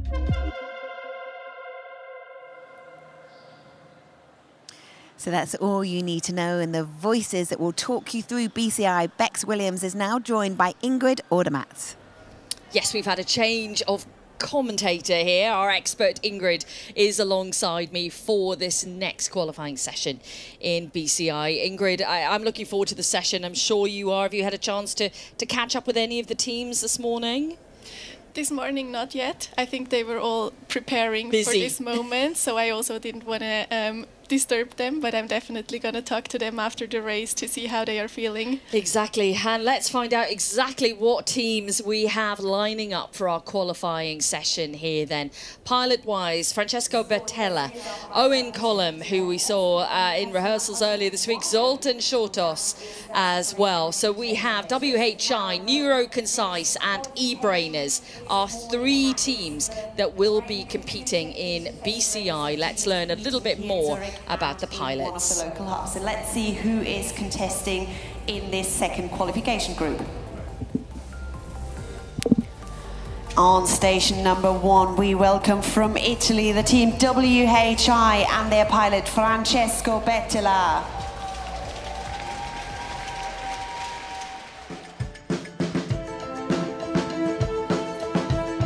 All'inizio ho faticato un po' a ricordarmi quali erano i task che usavo esattamente per dare tutti i comandi, però dopo le prime sessioni ho recuperato quel feeling che sentivo di avere e adesso mi sento molto in confidenza col sistema. Ma il segreto è rimanere calmi e bisogna avere molta pazienza e concentrazione e capire quali pensieri poi effettivamente fanno dare il comando giusto.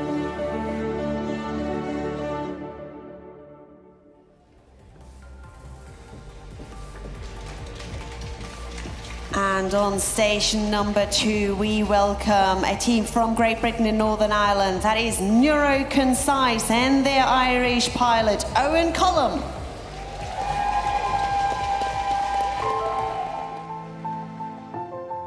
I had a spinal injury in 2003 when I had a motorbike accident.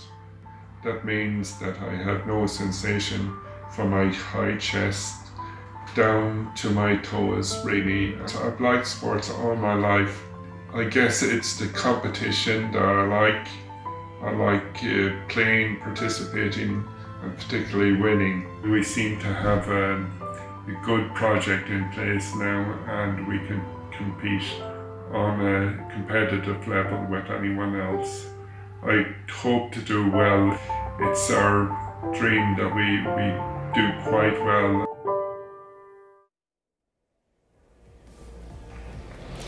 And joining us from one of the local hubs around the world, from Budapest in Hungary, it is Team eBrainers and pilot Zoltan Shortos.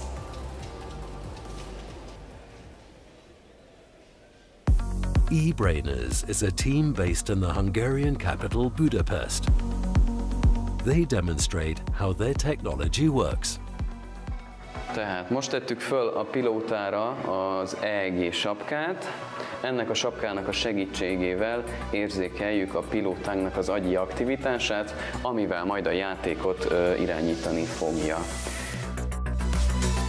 Általában ezek a feladatok a CYBATHLONhoz kapcsolódóan valós életből vett példák, ahhoz hasonló feladatokat tartalmaznak. Nyilván ez hosszabb, rövidebb távon valóban meg tudja könnyíteni a mozgássérült pilótáknak az életkörülményeit. So these our 3 well, teams the pilots have been met now. We know a little bit more about them and their story. And Ingrid, there's always some wonderful moments ahead of competition, but such great pilots and fantastic teams behind them that have put a huge amount of research and work into what they're doing, and of course being here today. Absolutely, and especially in the Team Y, I know that Francesco is working with the team for more than 10 years, and also Owen works with Neuroconcise since 2011, I think. So these are really teams that are working for a long time on these BCIs. That collaboration is so important, isn't it? Because it's the feedback that is coming from the pilots, from the people themselves, that's so important. Exactly. It's so important that the teams are working on their classifiers, so how they decode these brain activity patterns to control the game. But at the same time, it's also a co-adaptive learning with the pilot. Wow! Do you know that went so fast. That was so quick. Ingrid was in yesterday, and it took a long time to complete that opening task. But for Batella, that was just seconds, and he's through the opening task, which has caused quite a problem for many pilots. Wow. Yeah, that was an impressive start. And for sure, that's a great feeling for him to, start with such a good performance. Absolutely, it really is. Okay, well, we move on to the next task with Batella now then, which is getting the ice into the cup. And we've talked about this as well, the focus that is required from all of our pilots. Today, there's a lot of noise in the stadium, there's a big build-up there, and they've got to just try and get all of that out of their minds, because of course their mind is controlling what we are seeing right here. Yeah, definitely, and just knowing that this is a competition can make you a bit nervous, which can also make it more difficult to focus, use your mental strategies. And that's also going well. Owen is just keep going. Yes, Owen. Wow, okay. There it is, task completed for the man who just told us that he loves to win. He loves to compete and he loves to win. So that's 10 points on the board for Neuroconcise. Yeah, so now he's also in the robotic arm task, where he has to place this cup below the ice machine, same as Francesco. And yeah, we see the first ice cubes falling. That's great. This is looking really good for Francesco. We're back in Budapest now with Zoltán and the eBrainers team. Just making some moves forward. Yeah, he's also starting to navigate his way through this room, so it's all about rotating the wheelchair in the correct position and then just moving forward to the door. Now, back with Batella. So now, that was again so quick. So he moved the cursor to the correct field, and he also managed to send this click command. You can see him taking just a deep breath there. This is going so well. Okay, so he's skipped a task here. Oh no, task failed. Yeah, he touched a plant, which is unfortunately leading to a task fail. Let's see how Owen does then in this computer screen sector. So this is again about navigating, like moving the cursor to the correct field and then sending another command to actually click. So first he has to move to the field that is indicated in yellow, and so that's the challenge here. And you've told us across the past few days, Ingrid, and we've heard from the pilots as well, it's not just how we might imagine them sending the command signals from their brain to say, I want to move left or I want to move right. It can be other things like singing or thinking of anything in particular can cause the stimuli, the signals they need to move. Yeah, at the end, every mental strategy that elicits a very specific brain activity pattern that can be detected or decoded by their software could work to be translated into a control command. And imagined movements is what is used most often.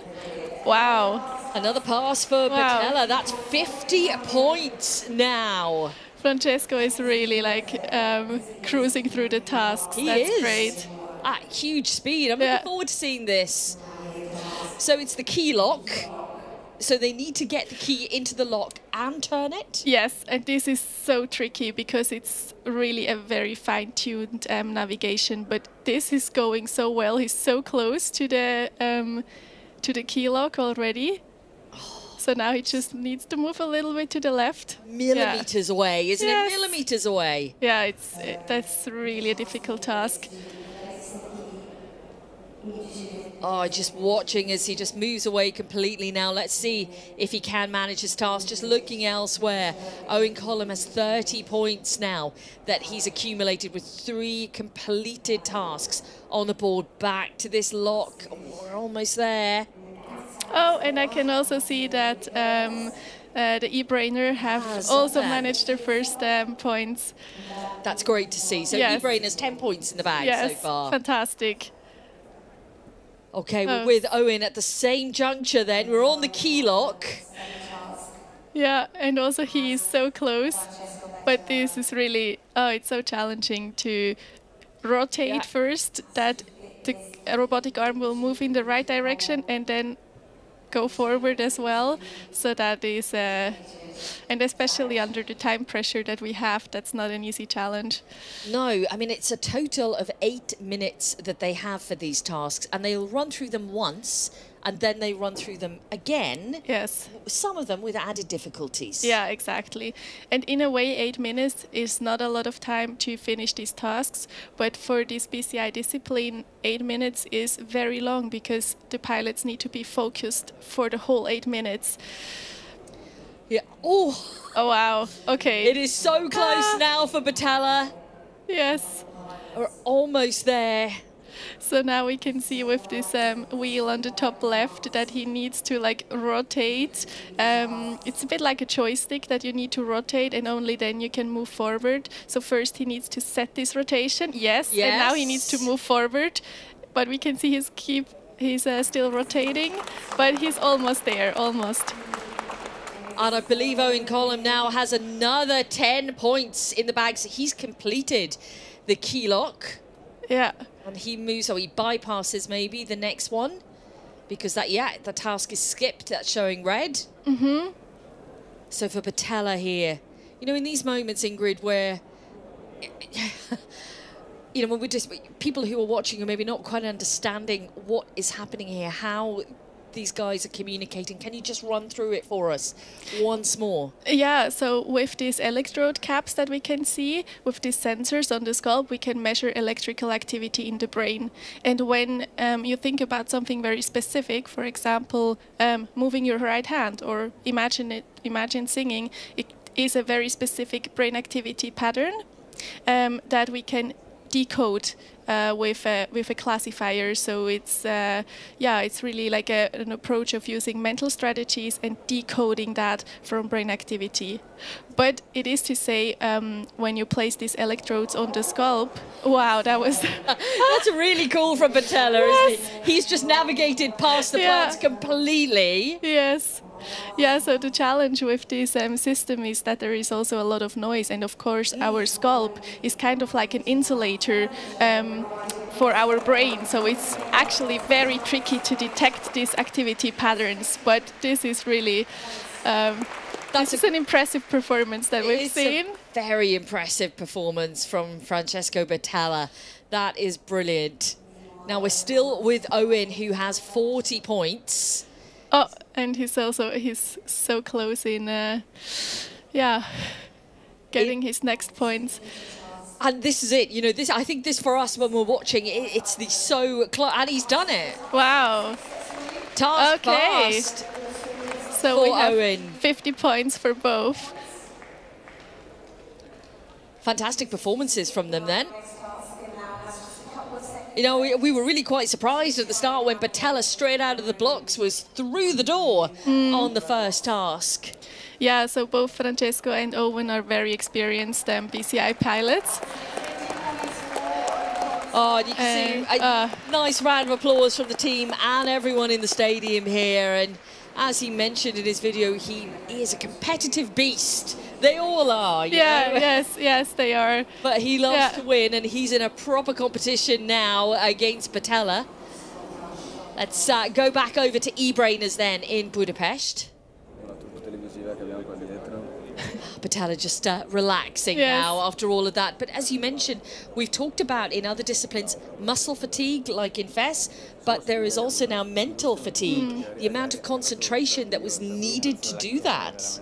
Yeah, definitely. So it's good to have a little break before the next heat will start. Okay, we watch then Zoltan here. So close to the door, it's not far away at all.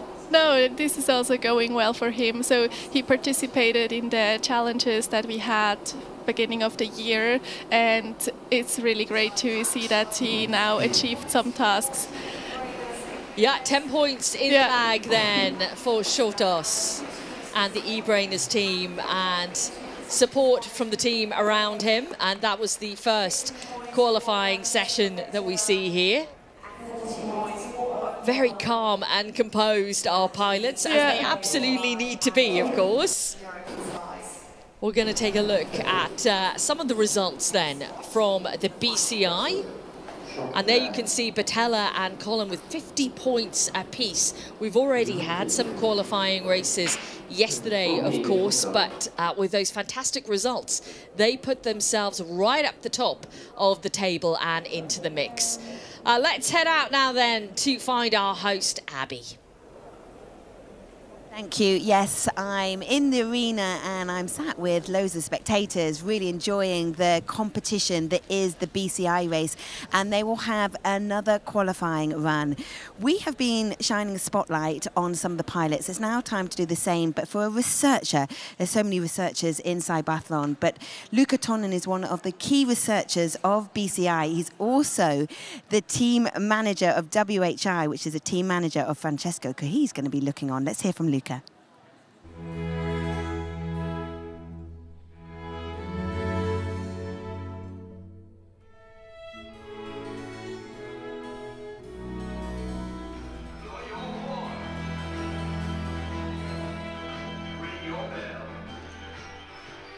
I'm an associate professor in computer engineering at the Department of Information Engineering of the University of Padua. The Y team started in 2015 with our pilot, Francesco Batella, and me and Professor Menegatti, and just a few PhD students. Our BCI is based on non-invasive acquisition technology. What do we ask to our pilots? We ask to do simple tasks. For instance, we ask them to imagine to move the right hand or the left hand. We wanted to push our focus on the learning part of the BCI, because we think that the key point of any BCI system is not the decoder, but is the learning of the pilot. Thanks to this approach, we participated in the CYBATHLON BCI series in 2019, and we succeeded by winning the gold medal. And we replicated the same results in the CYBATHLON 2020 global event. Now the Y team is composed by us, by our pilot Francesco, and 5 PhD students of my lab. The concept, the approach is always the same, to focus on the learning aspect of the BCI, plus we add a multidisciplinary approach in order to face the challenge of the new BCI game.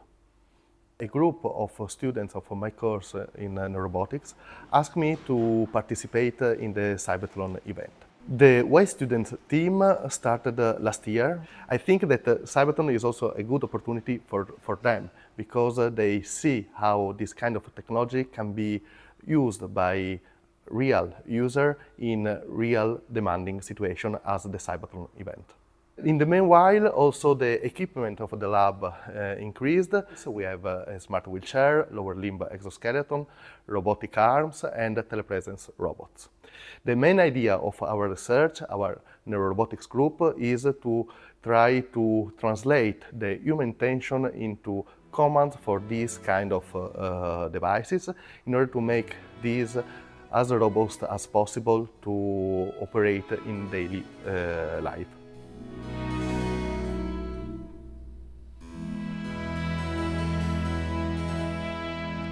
So his pilot, Francesco, will be going out in this second run, and it is heightened competition between him and Owen in particular, Bex and Ingrid. It should be good, this one.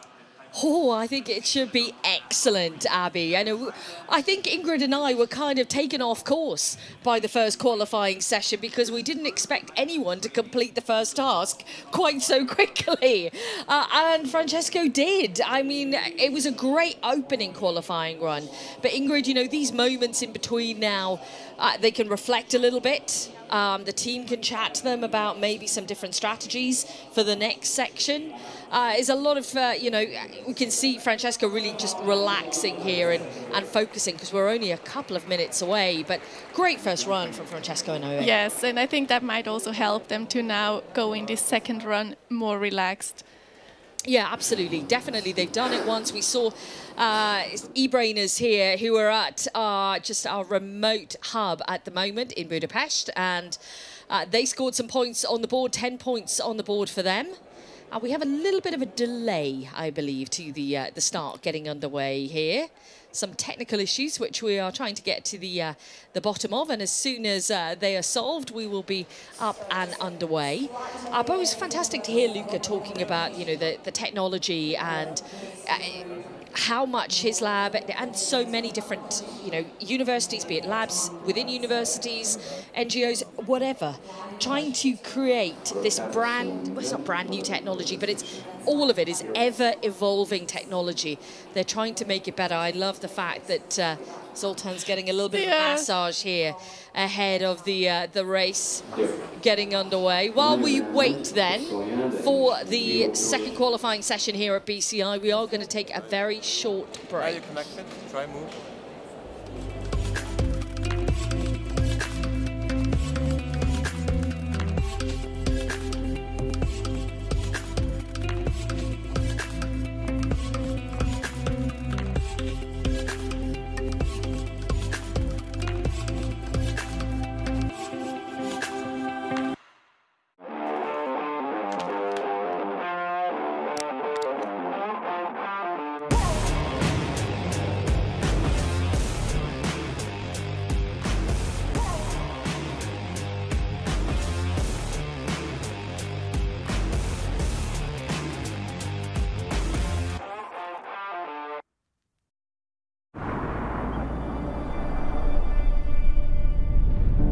Mein Name ist Michel Fornasier und für mich hat die Zukunft längst begonnen. Mir ist es wichtig, dass Technik der Menschheit dient, sie unterstützt, ihnen Hand bietet und den Alltag so erleichtert. Fortschritt ist Lebensqualität, welche man mit gutem Gewissen auch nutzen darf. In dieser Hinsicht ist EKZ für mich ein verlässlicher Partner, denn sie bieten Lösungen, die mich begeistern. Willkommen zu Hause, Michel. EKZ gestaltet Energiezukunft und versorgt zuverlässig, ökologisch und günstig mit Strom.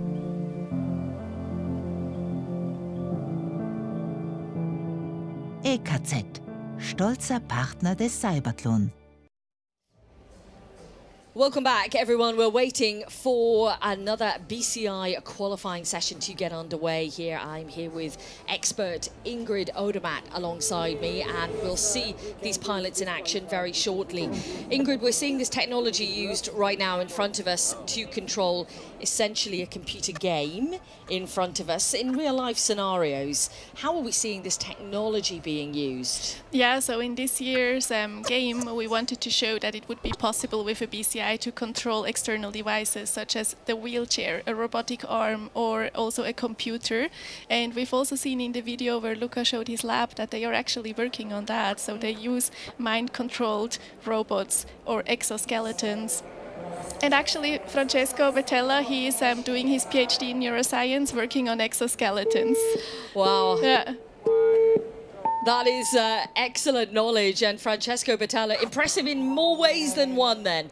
He was impressive on this first qualifying session, especially here on this opening game. Let's see how he does on the furniture element. So basically he has to guide the wheelchair through this room to get to the exit. And it might look easy and straightforward, it isn't. It definitely isn't. No, it really requires so much focus. You mentioned yesterday, you know, it's not. Obviously, it's about turning and finding the right direction, but it's the timing of when that turn is correctly needed to move forward. Yeah, exactly. And what we were just seeing was that he started rotating as he wanted to, but then it was just rotating a bit too much, and now he's facing the back of the room. So just need to rotate a bit more. Bit more to move it forward. Yeah. Okay, I believe now we're going to see more of our pilots getting underway. Yeah, and Francesco actually, he won his 6th medal in the Paralympics this year. So he's, besides being a BCI athlete, he's also a swimmer. He is a very talented man, isn't he? And we can certainly see that. We have, I think we may have a little bit of a technical issue with Colm, with Owen. Oh no. Oh no. No, he seems to be yeah. No, that's only what we're hearing from the floor at the moment. Okay, we'll come back to that when we get a little bit more information. If anything, he had a great first heat, so...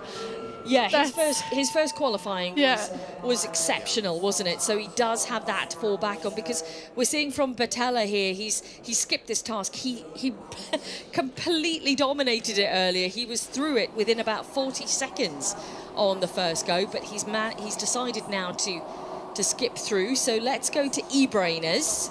We're not too far away from the door here. That actually looks great. And they are only 25 seconds in the game, so really close to the door already. That's fantastic. Yeah, that's great. This looks great. Really good. Yes, now just forward. Yes. We're all pushing so on close. Zoltan. It's not too far away. Yes, just a couple bit of more forward. Oh, he's rotated a little bit, but just a little bit past now. But that's the thing with the BCI, right? You can be so close, and then by just sending the wrong command by accident can throw you off a bit. But he will get back to the door, I'm sure. Ingrid, you know, you're saying that, and all of these pilots are working in such a collaborative process with the companies behind the technology, and they're training constantly. It is a constant, everyday thing to try and manipulate those thoughts and make sure that everything is going right. But then there's going to be certain circumstances where it doesn't quite go to plan. We can see Battella has 10 points in the bag here. Oh, and now he's cruising through this very difficult navigation task. Look at this. This is a beautiful movement, isn't it? Avoiding the plants and also the vacuum cleaners perfectly. And he's so close to the door. So close, just moving around. Yeah, and again, we have a bit too much rotating, but we can just do a full circle and then he'll be at the door. Oh, it's not too far away at all. No. So now it's, yes, almost. So now we could see that he was really like rotating and tried to stop at the right moment. And now he's going better.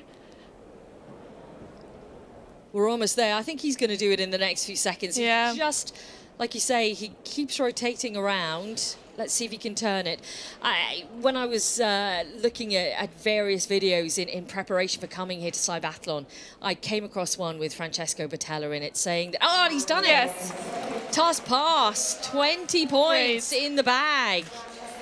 You know, he was saying he felt like a pioneer. This video is back from 2015 years of age, 2015, so a good few years ago.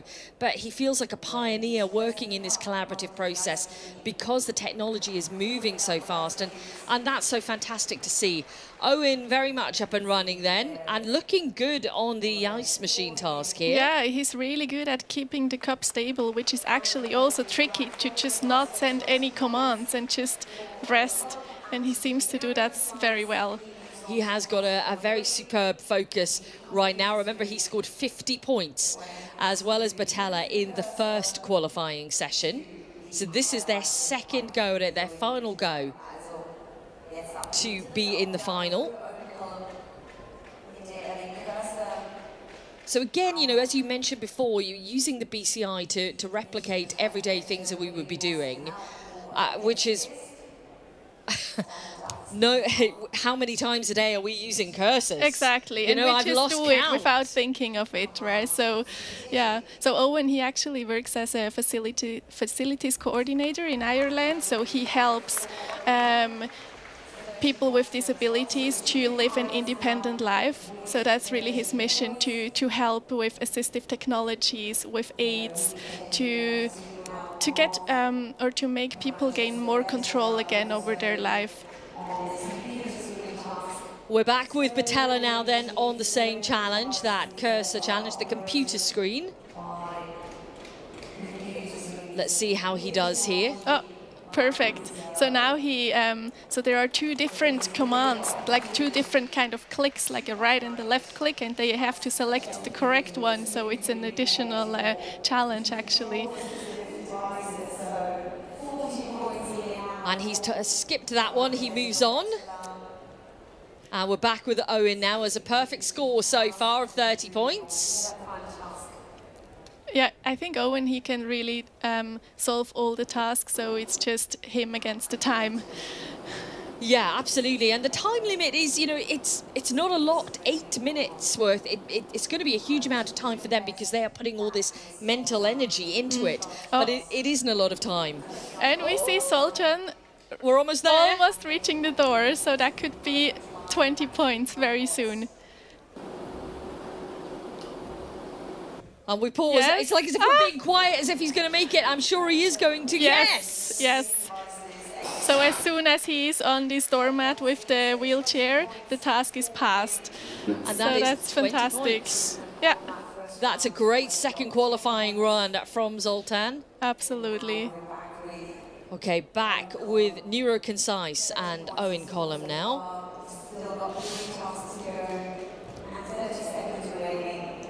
So now I think they decided to skip a few tasks to really do those that they can solve quickly, to use this last minute very efficiently to get more points. Yeah, the time is ticking away, of course, the time limit being 8 minutes.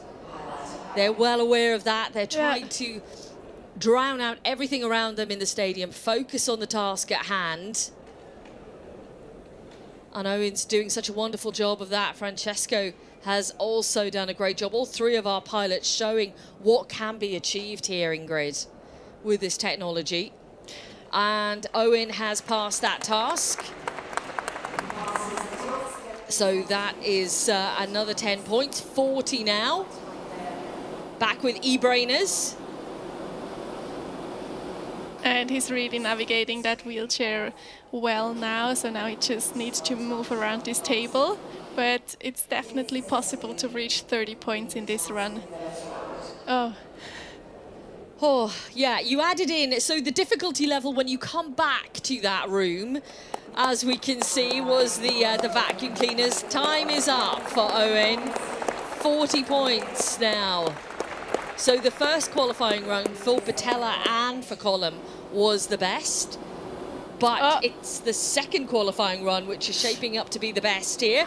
Great! Correct, Ingrid, yes. he's got it. That's 30 points. Fantastic. It's such an improvement that we see from the challenges. I can really, I'm happy to see that for the e-brainers. And that's what it's all about, is moving forward and advancing. And if you can see that the fact from the challenges earlier this year that they've progressed, that is really strong work that both e-brainers and Zoltan have put into all of this. Yeah, so now it's the last half a minute, and I think they are trying again the wheelchair, Yeah, we've only got now, as you said, half a minute was ticking away. Yeah, it's the last seconds. Less than 10, well, almost less than 10 seconds to go. It's still possible, but it is definitely a huge challenge. A huge challenge, but I think you can be really proud. Oh, yeah, absolutely. Of all getting of them. those 30 points in the bag. Really good. Yeah. Second qualifying for e-brainers. They all did so well. I'm looking forward to hearing from you later once you've spoken to these teams as well. I'm going down onto the arena floor a little bit later on and caught up with all the teams to find out how they were feeling, because fantastic work from all three. But of course, not all can make it into the final. Let's take a look at the results then. Batella and Column there on 50 points apiece, but Batella with the best time on the board, and Zoltan with 30 points in the bag. Really strong work from the eBrainers team on that second qualifying session. It looks great, doesn't it, for those three on the leaderboard right now. Let's head out to Abby. Thank you. We are going to get a word with Francesco. He now goes to the top, as you've just seen, of the leaderboard. And I'm sure you've seen that, Francesco, that you top the standings. We know what an athlete you are. We know your prowess in the swimming pool, multiple Paralympics, multiple medals. How different is this in this environment and managing sporting competition, the adrenaline that brings? It's very different because in the swimming pool in Paralympics there is much adrenaline and you can express in the pool. When I get in the water, I can't hear anymore the spectators. So here it's quite different. You have to stay calm, keep the concentration. Also, doing 2 races so close is not so simple. In fact, in the second, it was more difficult for me. How do you manage the relaxation? How do you prepare to keep your mind calm and your muscles relaxed? I'm trying to concentrate on breath. I learned many techniques for my sport, para-swimming. So I try to adopt this technique also here in VCI. And what can this technology do in the future? It's extraordinary. Yes. Now it's still at the beginning of its history. But in the future, I think it will be a lot of possible application, especially for people who can't move from their room. So it is an open field yet. Well, you're making it look so impressive, and we'll see you back in action in the final. For now, Francesco, congratulations. Enjoy the sound of the arena now. And we will take a very short break and just remind ourselves of why it's so important to have sponsors like Maxim that just bring their involvement into CYBATHLON, the global edition in 2024. Langweilig, ja. Du machst eigentlich nichts. Du schaust nur ein bisschen, was da unten macht. Rapperswil-Jona in the east of Switzerland. At the Eastern Swiss University of Applied Sciences, researchers are working on a futuristic wheelchair. The scientists are supported by the Maxon company. The Swiss company specializes in drive technologies and supplies the engines for the enhanced hybrid, a wheelchair that converts into an exoskeleton at the push of a button and guarantees paraplegics greater mobility and independence. Team leader Silvia Rona is very satisfied with what the project has achieved so far. Es ist ein erster Forschungsprototyp. Wir sind noch ganz am Anfang. Der Wechsel Rollstuhl-Exoskelett, dass das eben eigentlich nicht zwingend 2 verschiedene Geräte sein müssen, sondern dass man das in einem Gerät haben kann. Denke mir, schon schön gelungen. 1, 2, 3. In order for the enhanced hybrid to be suitable for everyday use at some point, it needs pilots like Rolf Schoch. Rolf has been paralyzed since a motorcycle accident. Rolf will be competing in the CYBATHLON 2024 with the Swiss team Roboto Enhanced. Rolf has a clear goal in mind. Für die Zukunft denkt, ist es ja noch weit weg von dem, dass man es im Alltag brauchen. Aber ich meine, es muss jeder Schritt gemacht werden bis jetzt. Also jetzt nur schon mal, dass man einen Hybrid hat, dass man überhaupt die Idee hat, dass man Rad gerade direkt daher machen kann. Dann braucht man die Hände nicht mehr. Das ist ein riesen Schritt. Wir sind gerade am Testen. The engineers at Maxon made this step possible. The family company has its headquarters in Sachseln in the canton of Obwalden. Maxon employs 3,200 people in over 40 countries.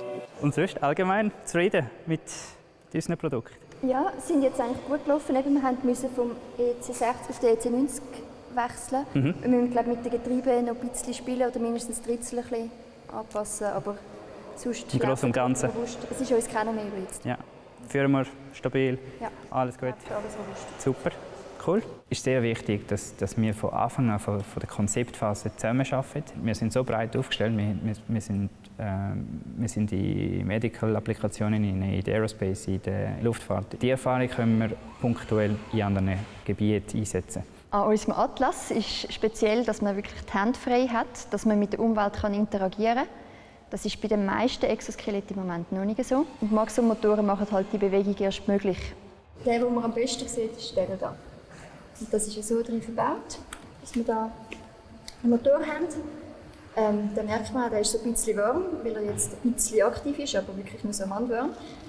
Nachher haben wir hier den Riementrieb dran und vorne das Getriebe, dass es dann hier auf der Seite von der anatomischen Achse vom Knie betrieben wird. Wir sind in sehr engem Austausch mit Maxon. Das schätze ich sehr. Die sehr eng zusammenarbeiten, völlig unkompliziert. Wenn wir etwas brauchen, haben wir mehrere Leute, die wir anrufen können und nachfragen, was der Stand ist. Für uns ist wichtig, ein Feedback zu bekommen von den Experten in den Anwendungen. Und wir als Sponsor geben ihnen die Möglichkeit, mal etwas auszuprobieren. Weil wenn es funktioniert, auf der einen Seite bringt es das Team weiter, aber uns auch, weil wir profitieren von diesen Erfahrungen. CYBATHLON pilot Rolf Schoch also had positive experiences with the new mix of wheelchair and exoskeleton. Wenn du natürlich die Hände nicht frei hast, bist du eigentlich immer gebunden. Du hast dann keinen Vorteil gegenüber dem Rollstuhl. Wenn du nichts heben kannst, dann kannst du ja nichts Produktives machen. Du kannst ja nicht einmal ein Sandwich essen oder bar ein Bier trinken. And this is what the transformation looks like. In just a few steps, an exoskeleton becomes a wheelchair. Es ist extrem cool zu sehen, wie der Grundgedanke von dieser transformierbaren Struktur anfängt zu funktionieren. Es muss sehr, sehr viel zusammenspielen, dass alles miteinander funktioniert. Und jetzt funktioniert es. Jetzt haben wir einen Rollstuhl, der aufstehen und loslaufen kann. Es ist aber jedes Mal eigentlich schön, um wieder die Augenhöhe mit den Leuten zu haben, im Stehen. Und man merkt wieder mal, dass man nicht der Kleinste war. Also, ja. Wenn du so weit kommst, dass das wirklich ein Alltag könnte werden für den Rolf, dann würde ich uns sehr stolz machen. Hat funktioniert? Voll cool. Gratuliere. So, super funktioniert, oder? Hey, sehr cool. Hey, gut gemacht. Haben wir gut gemacht. And we are now joined by the boss of Maxon, Eugen Almega. Eugen, thank you for joining us. Tell us about what brought you to support CYBATHLON. You know, this actually was started more than 30 years back, you know, when I was in Japan, and we developed motors for exoskeletons and prosthetics. And then in the year 2016, actually a few years before, Robert Riener contacted us, hey, why should we come together and develop an event like this? And actually it was his idea, and I did not have to think about a second to support it, you know. That's what really brought me in, and Rob and myself, we are good friends since then, you know.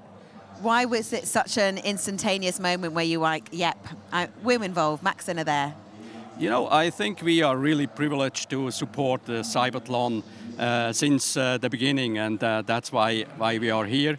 And I also like to, you know, to improve the quality of life of all these people, you know, with disabilities, and include them into the normal life. That's what's the real purpose. There is real purpose at the heart of everything with CYBATHLON. I think that, you know, some people spend a lifetime trying to work out their purpose, and everyone everywhere wants to feel like they're making a difference in some shape or form to people's lives. It must be amazing that you're making such an obvious difference to people's lives.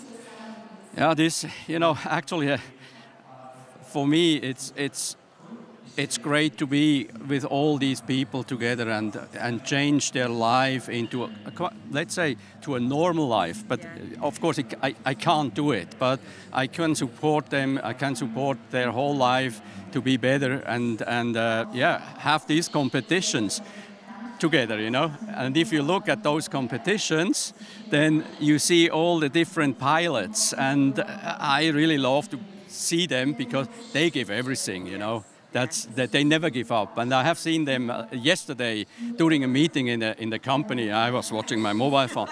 They never gave up, you know. Some they were winning, but I think all of them they win, you know. That's why we support that. Yeah. And I think you're absolutely spot on there. I think obviously there's a sense of competition and they want to win, but in every discipline you saw that they're sort of sharing information. They're happy for each other. They're happy when someone overcomes a challenge that they on the last qualifying run had difficulty with. Yeah, you know, difficulties, of course we have difficulties, you know, we also have difficulties in our business, in our daily life, but they have much more difficulties to open a bottle of water, you know, or open a door and, you know, everything what they have in their daily life. But I really like to make their life easier and better. That's my job, you know. What purpose in life? What a mission. What a wonderful mission, an admirable one. Eugen, thank you so much for being a part of CYBATHLON since the very beginning and for being here now chatting to us. Thank you. Thank you, Abby. Bye. Thank you. Well, we have got lots more to come up. We have got the final session coming up, and it's coming up very soon. Let's take a look. Who will win the finals in the disciplines leg, fess, rob and arm? Pilots are going to face a range of challenges on their course as they strive to be the champions. Watch or visit us at CYBATHLON.com.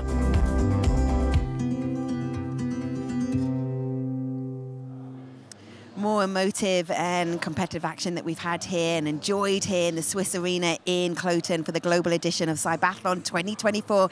And there's more coming up, and it's the finals, and it will be here at 1 o'clock local time. See you then.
CYBATHLON, where skillful pilots team up with new technologies to accomplish stunning things.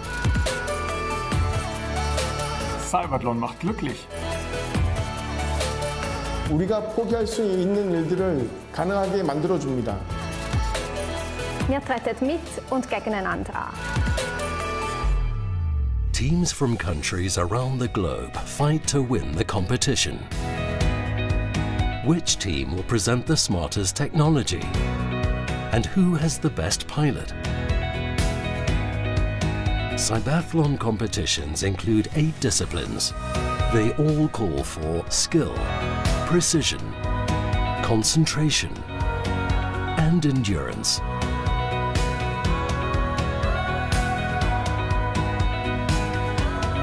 Robotic wheelchairs climb stairs. Prosthetic arms feel out and pick up hidden objects. And exoskeletons let paralyzed legs walk again.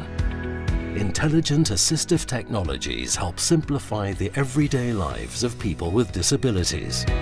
Technology, competitive spirit, emotions. CYBATHLON is all of that.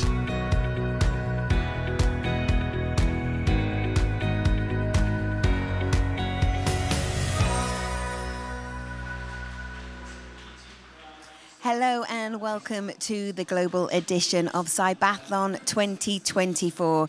An absolutely unique event. It brings together the power sport with the innovation of technology to enhance and elevate the lives of disability people so that they can be part of society. Now, this idea, and it's such an incredible concept, it originated from the university right in the heart of Zurich. That is the ETH Zurich Technology University. And if we follow the tree line here to where we are, we're in the Swiss arena on the outskirts of the city in Cloten, usually the home of the local ice hockey team. Well, for this week only, it has been transformed into the arena for CYBATHLON.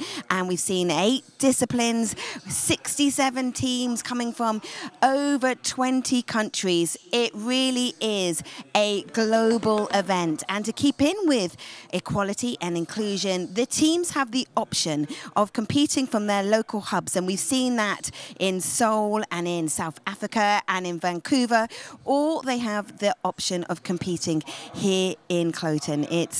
It really is an extraordinary event, and you've got so much to look forward to today because it is finals time. But before we get on to that, let's welcome Roger Gusset, who is from ETH Zurich. He is a professor from rehab engineering. Roger, thank you for being with us here in the studio. How did you get involved in this incredible concept? Well, I had the unique opportunity of following this from the very beginning as Robert initiated the whole thing. And then we also had the chance to organize a scientific event that accompanied the CYBATHLON in 2016 and then also completely online in 2020, which not only highlighted some of the details of these unique technologies, but then also made more of the details available through scientific publications. We've spoken about this on CYBATHLON during the course of the last 2 days, but what was it like when Robert presented his idea? What were your original thoughts? Be honest. I will be very honest. I was on the one side, I was extremely excited. I also was a bit worried of, the perception on both sides, so that we might create illusions of things that, are possible here, but not yet out in everyday life, and also about how the whole thing might be perceived. I think they've done and then also how it is accessible to people with disabilities. They've done really an amazing job on that. We have audio descriptions here. We have sign language in multiple languages accompanying this. We have this online stream. It's just really amazing how they've addressed these issues and brought really the people with disabilities together with the developers, included them in the development. And I think that's really how this field has to go forward. It seems to me to be received so positively. Everyone that we speak to feels that they are being emotionally impacted from what they see and how that has changed thoughts, whether they have a disability or not. Absolutely, and I can give you an example. I was just over at the exhibition and I overheard a couple talking, and he said, actually we cannot imagine in any way how it must be for people who lose the ability to do certain daily tasks. And I think that's really the unique thing about CYBATHLON. It's helping the technologies progress, benefiting the people who need them, but it's also increasing the awareness. It makes disability more natural, more acceptable, and helps this whole inclusion process. It really does. Roger, you're going to stay with us. We're going to hold you for a few moments longer. But for now, if you've just joined us, you've already missed some spectacular action. Let's remind ourselves from this morning's session of all the action here at the Swiss Arena. What an amazing morning it has been. We've seen some incredible arm races. We've also seen a fantastic performance from Nicolas Huchet. He and his team Bionico Hand came pretty close to a perfect run, getting through 9 out of 10 challenges successfully. We've also got Min Shu from China and Salvatore De Cilis from Italy in the finals. As there can only be one pilot from each team in the finals, Mia Hand and their pilot Simone Occiadici will be the 4th team in the finals. In the BCI races, there were some fierce battles in the second qualification race. Francesco Betteia from Italy and Owen Cullum from Ireland both scored 50 points. But Francesco and his WHI team were quicker in solving the tasks, and that's why they are now leading the table. So yeah, I know you said yesterday that you're watching so much online. Do you still, even though you've been with this throughout the journey so far, does it emotionally still impact you? Absolutely, yeah. And so for me, the highlight yesterday was definitely the Taiwanese team, where there was actually a bilateral amputee working with an exoskeleton. And I mean, the thing that really touched me, even though those red flags keep going up, he really tried every single obstacle and he went all the way to the final. And I think that's exactly the spirit we hope to see at CYBATHLON. One thing I know for sure is that I could not be a referee here. I really couldn't. I could not hold that red flag. I could not either. I heard it's 200 pages, the whole document. So I would just be too emotionally invested. I'd be like, oh, but I understand it's a sporting competition and we need it to be fair. And we have got the finals coming up, and you just saw some of the pilots. That's how they're known. They are athletes, of course, but the pilots coming in. We have got the Leg Prosthesis final. It should be so good. I'm extremely excited to see these finals now, yeah. Roger, thank you so much. Enjoy the rest of the event, and we will just say hello this afternoon to Bex and to Chiara Basler.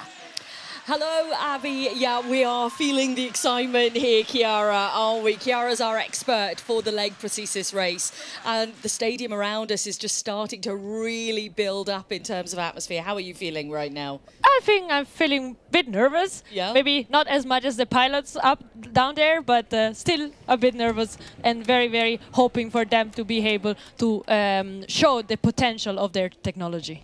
Yeah, and that's what it's all about here, of course. And we do have the final to look forward to, the absolute epic final. They've been building to this for years, weeks and months. So much preparation has gone into it, and we are about to see, hopefully, the fruits of all their labour pay out. But who is going to be on the top step of the podium? We'll have to find out, Abby. We'll have to wait. Breath, because the Leg Prosthesis race in qualifying yesterday was so competitive. A couple of the pilots are really fast, but the point system also really interesting. Now, if you didn't see the qualifying, let's bring you up to speed, everything that you need to know about leg as it's known.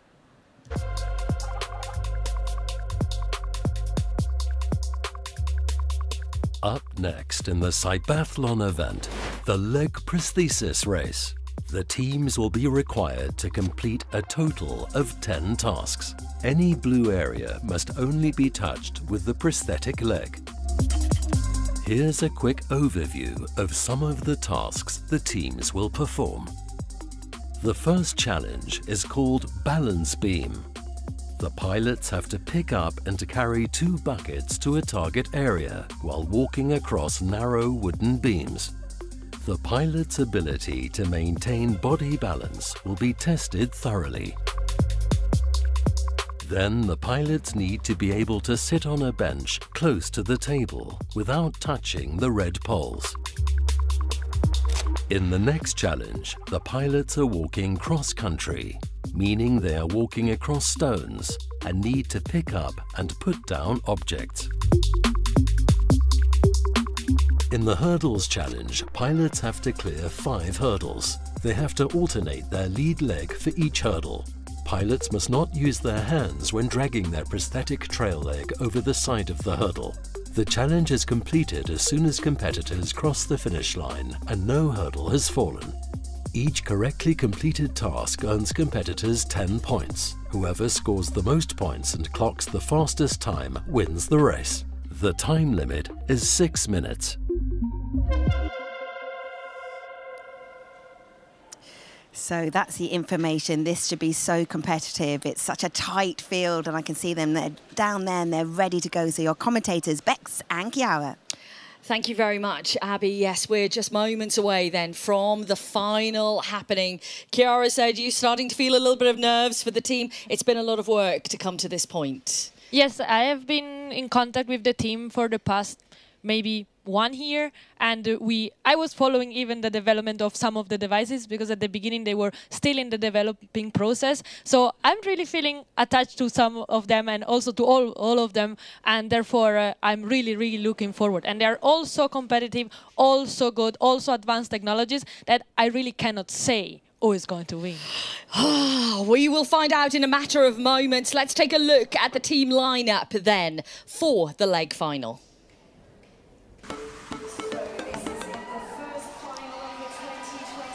We will see competing in the final here. 4 teams represented: Oseo Bionics, Oseo LX, Rehab Tech Leg, and Soft Foot Pro. Now we've seen the teams, it is time to meet the pilots who are in the final.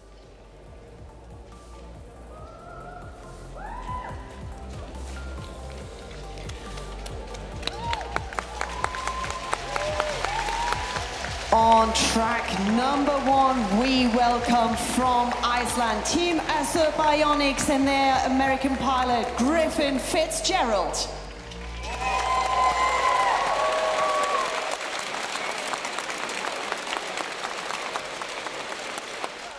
It was a strong qualifying session for Griffin, who has said that being here has been a supreme part of his life so far. Let's see how he carries out the final.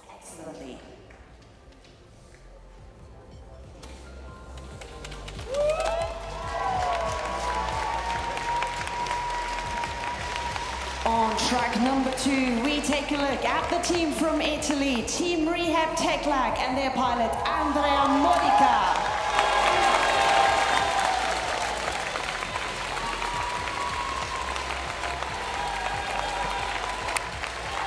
A showman, he plays to the crowd, but Andrea Modica is seriously fast and was the fastest of the qualifiers out there. He would dearly love to take the crown here.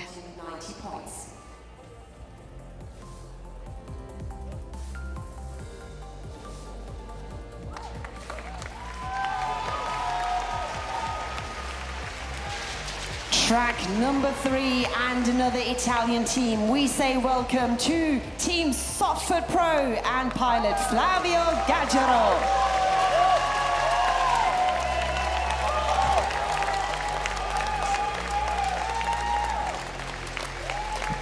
Ever the smiler, Flavio, what a fantastic character, but what a fantastic performer as well. Full of focus to take maximum points across his second qualifying session. Pilot with 100 points.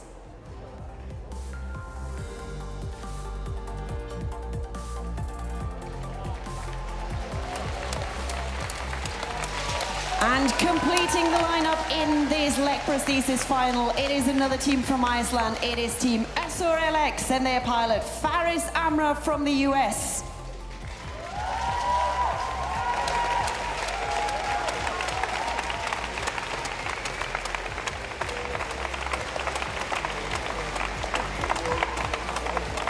Faris completes the lineup then and was another one of our pilots to take maximum points in the qualifying session. Strong, committed and assured. What can he bring though to our final, which is about to get underway?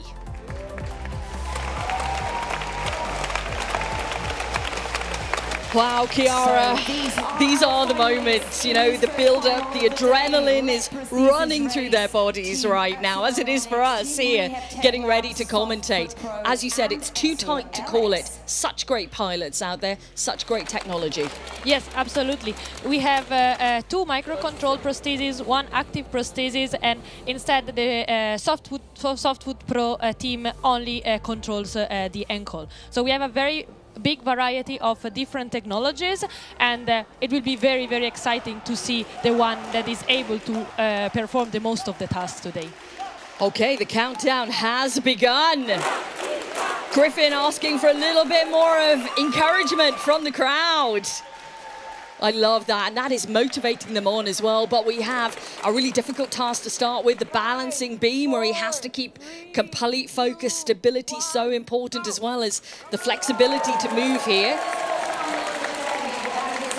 So talk to me about the prosthesis that Griffin is using here. So Team Osur Bionics is using an actuated knee. So he has a motor in the knee that allows the knee to bend at specific phases of the movement.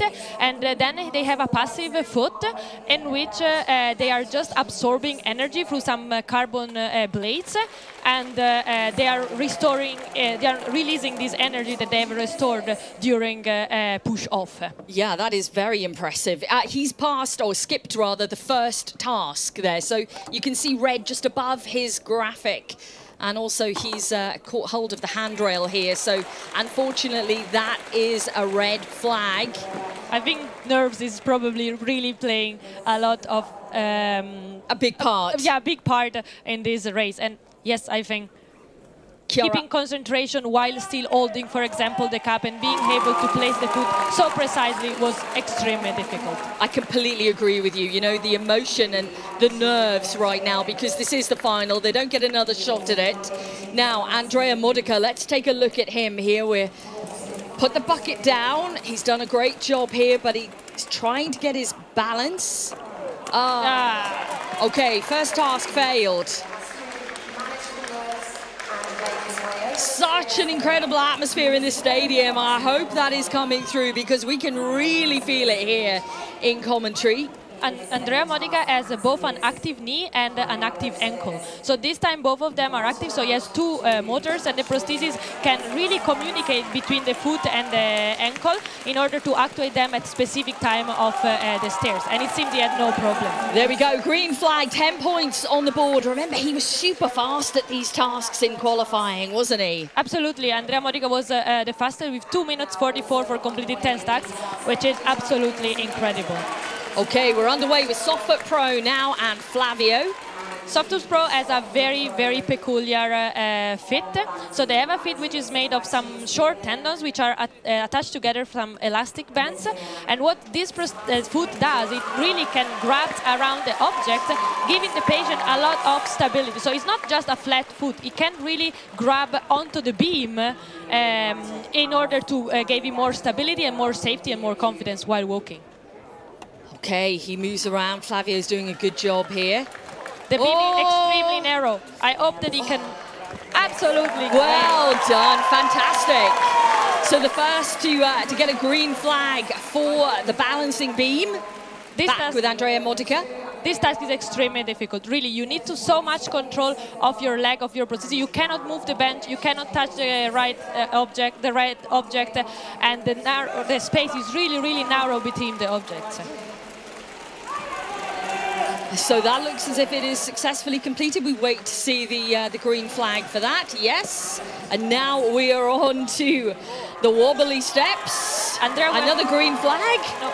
In this task, we see some randomization. So the pilot doesn't know exactly the order of the high boxes. The box has different height, different width, and this is extremely unpredictable for the patient. He's flying through again, Chiara, though, isn't he? Flavio also doing a good job here. Flavio is still succeeding all the different tasks. We see from the top how narrow the crates are, and there is very, very little space for moving the feet. And he decided to rotate inside the crates. You can see that Griffin Fitzgerald has completed here with 50 points on the board. Oh no! Unfortunately, Unfortunately for Faris Amrar, he just moved there and he touched the red at the side, so that is... Yeah, it's for any discipline, the red objects cannot be touched at all, and therefore, yes, it was unfortunately a fail. Now, the slope is a really difficult one, isn't it? But, you know, not only the difficulty level of the slope, but they have to then position these objects, and they're at a diagonal there. Modica already on the final test! Wow, 90 points for Andrea Modica. That is supreme. It seems that for him the competition or the final atmosphere didn't play a big role. 90 points, only 17 seconds more than the qualification, so he did really, really great. Now we can see there's absolutely no mistakes on the board here from Flavio Gaggero. The grip from the feet of the soft throw team is really helping him in performing this task where the surface is not stable. Okay, let's see how he manages over this final one here. Through, it's another green, 2 more to go for Flavio. For Faris Amrar, you can see already 2 red on the board. And this is Sir LX that we're watching the team. So this is a micro-controlled prosthesis. Back with Softfoot Pro now. Can he manage a full sweep, a full house of points here? I think here the foot should really help him perform this task, because we can see that he can bend. Oh! So it is all going to be down to time. He has 1 more to go through. That is the hurdles. Oh, that was such a shame for Flavio then. Just a little stumble. I think the nerves are really playing a big part. A big part, absolutely. And I think for Andrea Modica, he's thrived on those nerves. That's really motivated him. Wow, these height steps are very, very high. You don't know if you can see it from the TV, but these bars are very high, and overcoming them can be really, really challenging. So for Andrea Modica, a fantastic run through. That was Gaggero we just saw complete with 90 points on the board, and Faris Amrar completes with 80. But for Andrea Modica, the 90 points and the fastest time on the board. I don't need to tell you, they already know. Seems that they didn't realize it immediately, but now they're all so happy. It was such a great final. Look at the team, they are running out. Andrea Modica is the champion here. He is the winner of the Leg Prosthesis Race, the final. Wonderful scenes here. Oh, this is what it's all about, this celebration. But Gaggero did such a solid job. Just 1 task failed. But we don't forget, we don't think about that. We think of all the tasks he passed. You can translate, Chiara. I mean, I think Andrea was really thinking that Flavio won, because he didn't realize that he's actually, unfortunately, did a mistake in one of the last tasks. So he was saying that he was not celebrating immediately afterwards. Wow. Incredible scenes. That is wonderful stuff. Okay, let's take a little look back at this thrilling final, shall we? Andrea Modica showing us that the speed and stability necessary to claim what he has claimed here, which is the ultimate win, were there right from the start with him. Such confidence, Chiara, in the way that he moves. Absolutely. Andrea, I think, had one of the most sophisticated prostheses, because he had both an active knee and an active ankle. So I think this really seems that for this task, where you really need a lot of control of the foot, a lot of control of the ankle, having actuated prosthesis with a very, very precisely developed control seemed to play at the end very good for the pilot. Gaggero just there with a little bit of frustration at the end, but it was so close between them in terms of points, and you can see the realization on Andrea's face there. As he said, they weren't sure that they'd sealed it, but there you go, the final confirmation then of the results, with Andrea Modica out front, Flavio Gaggero in second, and Faris Amrar in third position. Griffin Fitzgerald in fourth in the Leg Prosthesis Race. Wow, that It lived up to expectations. We hoped it would be great, and it was. It was absolutely great. It was really, really interesting to see all this different technology being able to succeed in so many tasks. I think prosthesis leg field is already so much advanced, and I think also research team has shown us that even more can be done. Yeah, so much more can be done in the future, but this is such a great platform to showcase all the technology, and a real well done to the pilots, because the energy in this stadium and the nerves, they played a little bit of a part, and you only get one go at the final, and they all did so well. Some lovely scenes here. I think you can really see that Andrea is a sportman. Yeah, and he was really able to keep the nerves down even after the first mistake that he did. Yeah, I kind of think that in a way the nerves helped him, and some people can harness that nervous energy, and it propelled him through at such a fast rate, and he expertly dealt with all of those tasks. So it was great to see from Andrea Modica. Okay, I think we're going to cross out to the arena floor now to catch up with our winner. So let's head over to Abby. Yes, we are now with two Andreas. So we'll get a word with both of you, but first of all, the pilot Andrea, because that was an almighty performance when it mattered. Thanks. It was funny because 5 minutes for the start we have a problem with the socket, and it was broke, and then the team come to help us, and so we can start. Yes. Andrea, I imagine that was a bit of a nervous moment, wasn't it? Yeah, it was crazy. Crazy week, a crazy race. 5 minutes before we couldn't participate, so crazy. And all the enemies were very strong to fight, and so it was not so easy, but we are very happy. Today we can hopefully say, yes, we have done it. Yeah, and it was such an emotional win, and your mother was in tears, and the team, and you congratulating Flavio as well. It's a sport. Yes. You want to win, but then there's this spirit in this community of CYBATHLON that is just inspiring. Thanks, but we have to say that Flavio has the double of my years, and for me, he's the winner. Because I am young, he's a little bit older, and for me, he's the winner, Flavio. Yes.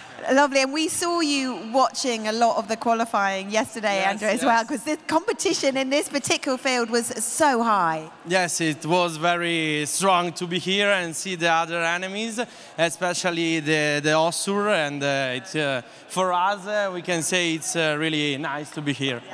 Andrea, we know how much of an athlete you are. We know what you can do on the ski slopes, and you're part of the Italian Paralympic team. But how different is this to competing in those sports where I imagine that's an outlet of emotion as well? It's completely different, because when I do my race in the ski especially, I am alone with the nature, with the track, but I am there alone. Here is totally different, because there is a lot of people, and you see the other enemies, and so it's really difficult. Yes, yes. And it's such, I'm going to bring Andrea in as well, it's such a team event, and the work that's gone into it, the preparation, the improvement and the advancement of technology to make this real and possible for other people beyond Andrea as well.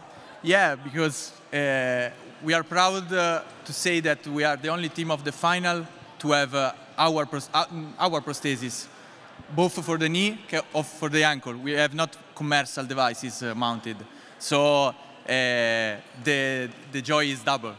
Tell us why.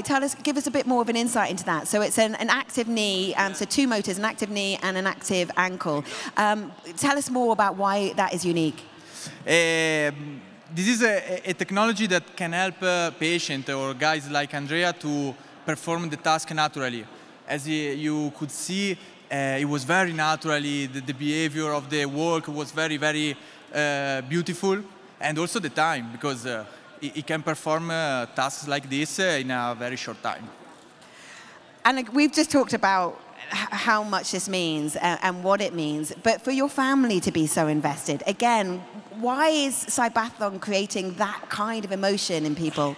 I think that is the first time that I see my mother crying for a good thing that I made in my life, and so he's very happy, and me too, because it's nice that they are here, and she's very impressive for all that work that we have doing this month. And yes. We knew that this was going to be a big race. We know it's going to be an important one. It's the first final that we've had in CYBATHLON 2024. You are the winners. Congratulations. Thanks, sir. Thank you very much. Thank you. Well done. Right, we've had our first final, and you can see the next pilots warming up. The next event, the discipline that we'll come to, is known as FES, which is Functional Electrical Stimulation Bike Race. But we'll take first a short break.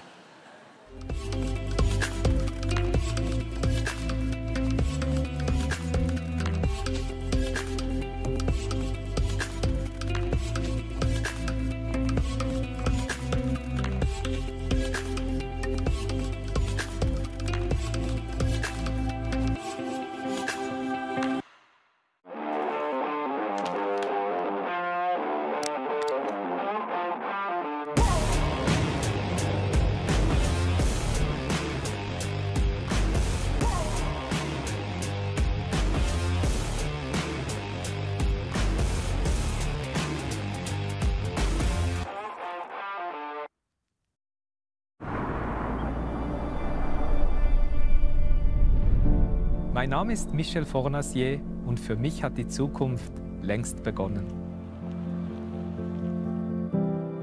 Mir ist es wichtig, dass Technik der Menschheit dient, sie unterstützt, ihnen Hand bietet und den Alltag so erleichtert. Fortschritt ist Lebensqualität, welche man mit gutem Gewissen auch nutzen darf. In dieser Hinsicht ist EKZ für mich ein verlässlicher Partner, denn sie bieten Lösungen, die mich begeistern. Willkommen zu Hause, Michel. EKZ gestaltet Energiezukunft und versorgt zuverlässig, ökologisch und günstig mit Strom.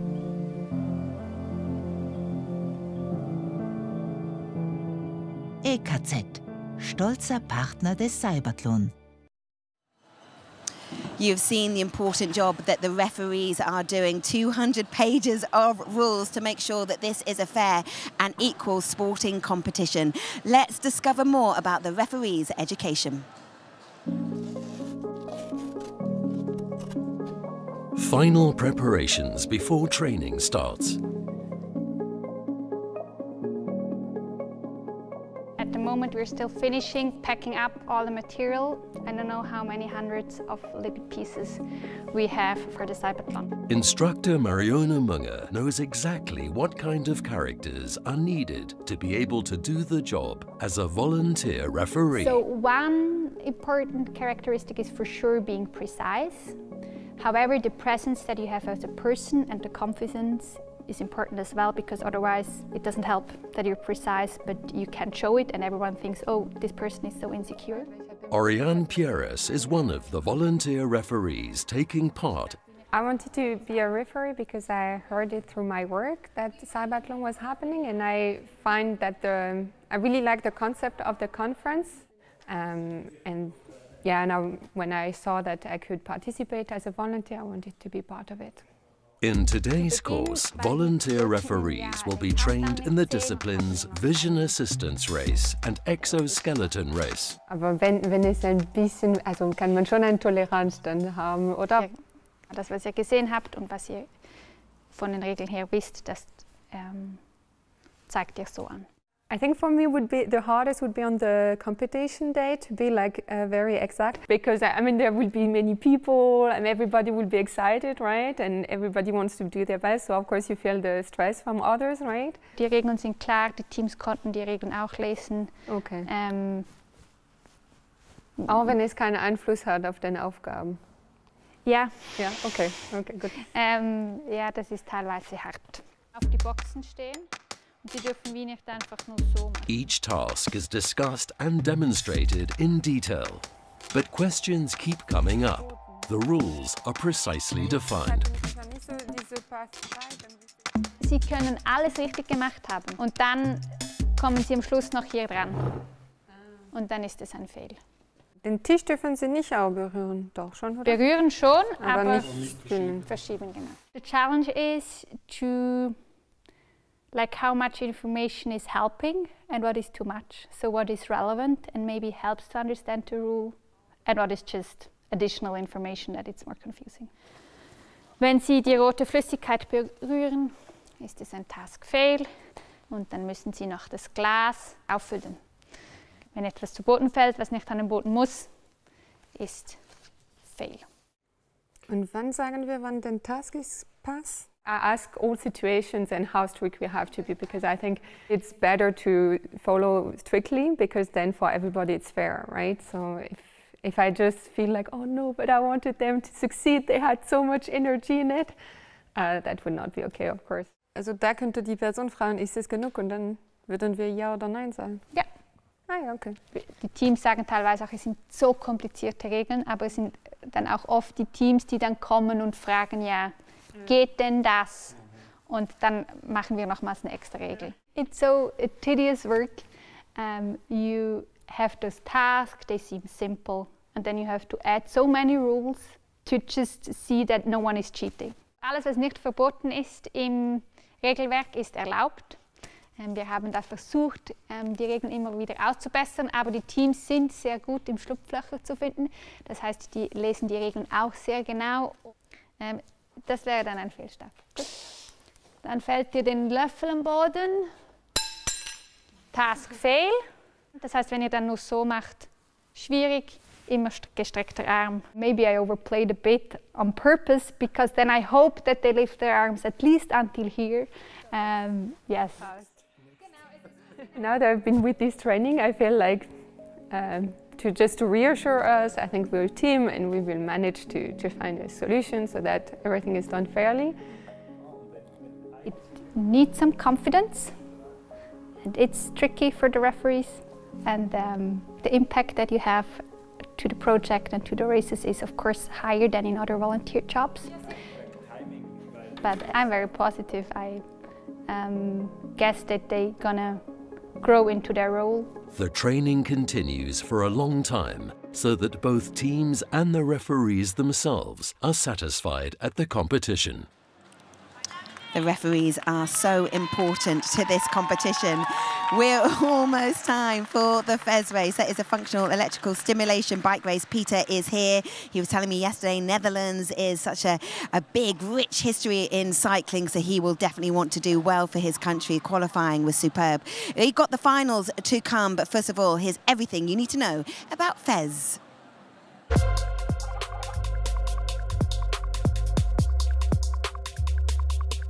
The next CYBATHLON discipline today, the Functional Electrical Stimulation Bike Race.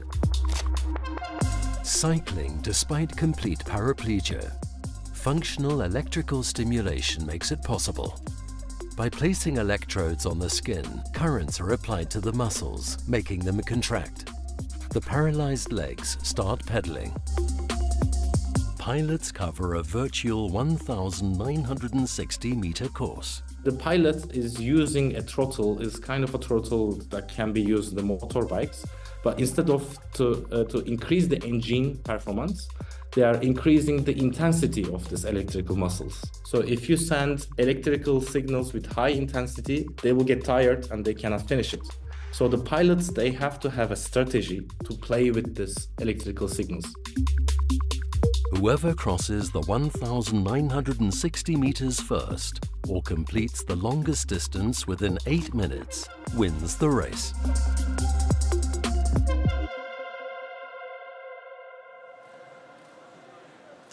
This race is such a test of endurance, of strength and of concentration. And Bex is now joined by Yonkuk Kim. This should be another great final, guys. I'm sure it will be, Abby. Yeah, you talk about its strength, and that's what we're going to see from these guys. They're going to put absolutely everything into this, Young, aren't they? This is the final. This is the last chance. Yep. So this is the final race for, they've been waiting for this for the, I don't know, past couple of years at minimum. So, yeah, they'll put everything out, they put everything all in. Yeah, it would be just interesting to see who's going to win as well. It really is, and I think just like the race we saw before in Leg Prosthesis, we can't call it because the competitors, the pilots, are so strong. We're just seeing a little look into our remote hub as well, because don't forget we're heading over to Korea as well to catch up with one of our pilots there. But these final presentations, look at Nikolaus here. You know, and you talked about, you know, all these motions that he was doing with his arms, trying to raise the heart rate, which will help during this race. Yeah. So I mean, they're going through the warm-up phase right now, before the race.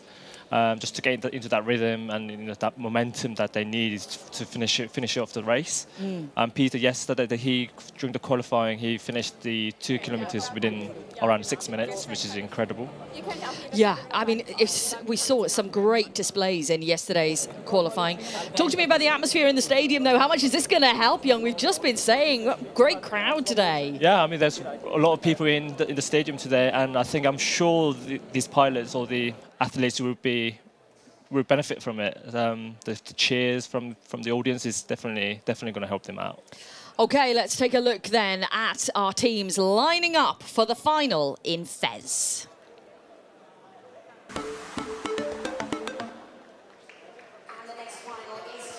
And for this incredible final then, we will welcome 4 teams. 3 here with us.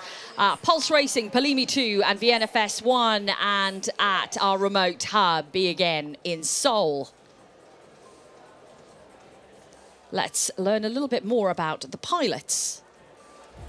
On station number 1, we welcome from Austria, aus Österreich, Team VNFS 1 and their pilot Nikolaus Tellian.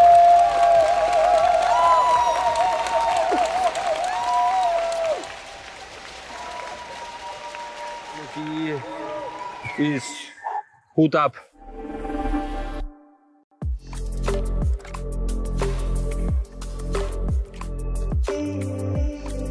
Wenn wir so wie heute im Freien trainieren können, gibt es eine große Portion Vitamin D und das macht einen halt happy. Ich war gern auch früher immer ein leidenschaftlicher Fahrradfahrer, deswegen ist es auch, ja, der Tropfen am heißen Stein, aber es ist ganz cool. It's always a very nice thing. On the one hand, you are just sitting there and do the coding all day, and then you go out and actually have the training with the pilots. That's amazing. Das Team, das ist eine hervorragende Konstellation, fast familiäres Umfeld. Also ich fühle mich sehr wohl.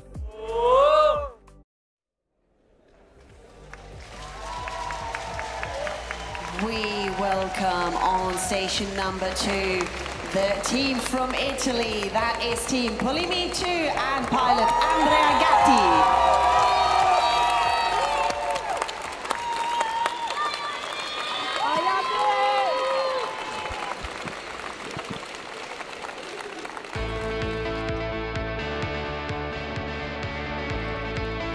Ciao, sono Andrea Gatti, ho 42 anni e mi alleno 2 volte a settimana con la FES per CYBATHLON 2024. E ormai sono 3 anni che mi alleno col team. Our prototype has been enhanced and improved a lot since the beginning. Now we are working a lot on the training protocol, on the training program. The main strength of our team are for sure the young age, which make it very enthusiastic and bringing new ideas every day. Dovete iniziare a temermi per CYBATHLON 2024 perché intendo arrivare primo.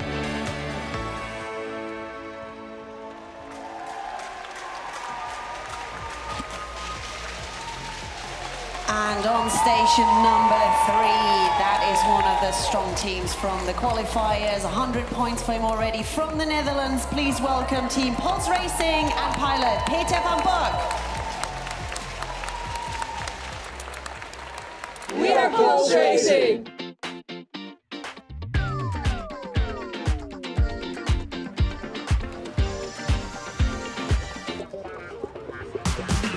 My name is Peter, I'm 33 years old.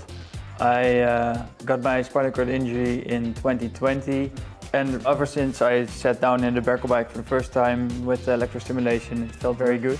The first time using FES was really weird. When you can't move your legs and then you see them going for the first time, it was quite astonishing.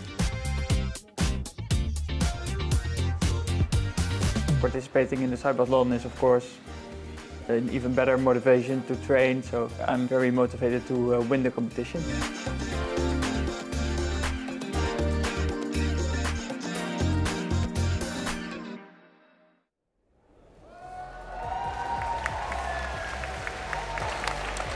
And joining us all the way from Seoul in Korea on track number 4, that is Team B again and pilot Honso Lim.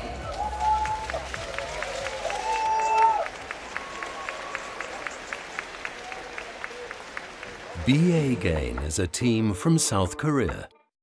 In collaboration between multiple universities and with the team from different areas like medicine, science and technology, they created an ultra-lightweight smart bicycle for smooth riding. Their pilot Hansup Lim joined the team for the first time this year. After the team already scored 5th place in the 2020 CYBATHLON competition, Lim wants to score an even better result this year. BA Gain stands for giving people with disabilities courage and hope to help them live a new life.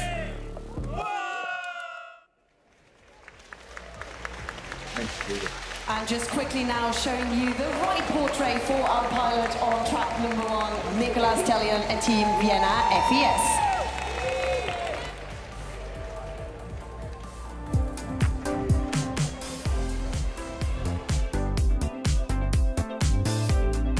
Die größte Freude ist zu sehen, dass mit jeder Woche irgendwie ein paar Sekunden, 10 Sekunden länger geht die Stimulation. Das Training selber ist natürlich hart, das in den Alltag einzubauen. Es ist nicht immer lustig, es ist nicht immer einfach. Der Spaß kommt erst dann, wenn man sieht, was man erreicht hat. We're able to actually measure the power as well during cycling, which is a very cool thing.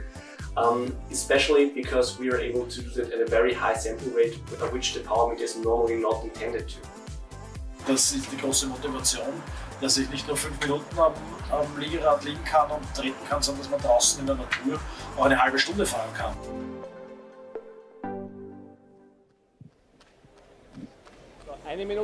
So we have met all the pilots now who are ready to compete in the FES final. The moment's now just ahead of it. I think we're about a minute away from competition beginning here, Young. They've all put so much into it with the qualifying session. Some great results from these pilots so far. Yeah, it was really incredible to see these two teams, Korean team and the Dutch team, finishing the race easily as well. It was something that was unexpected, to be honest with you. Yeah, I mean, we've seen, as you say, great speed. And yeah, I love the fact that I think for these pilots as well, this entire atmosphere here in the stadium is going to be very, very motivating. They're very aware of it. Here we go then, everyone. 20 seconds to go for the FES final for 2024 here at CYBATHLON. Everyone is geared up and ready. And we will find out who will be standing on the top step of the podium very shortly indeed. What tactics, what strategies are they going to use? Let's go, shall we? And we are underway. Yeah, I think Gatti's is the second place up for now. That is incredible start from Andrea Gatti. But, you know, we've seen tactics come into play, drivers maybe building themselves into it, sprinting towards the end. Look at these two races. I think it's post-racing and the Korean team that they're actually going neck and neck. They're side by side right now.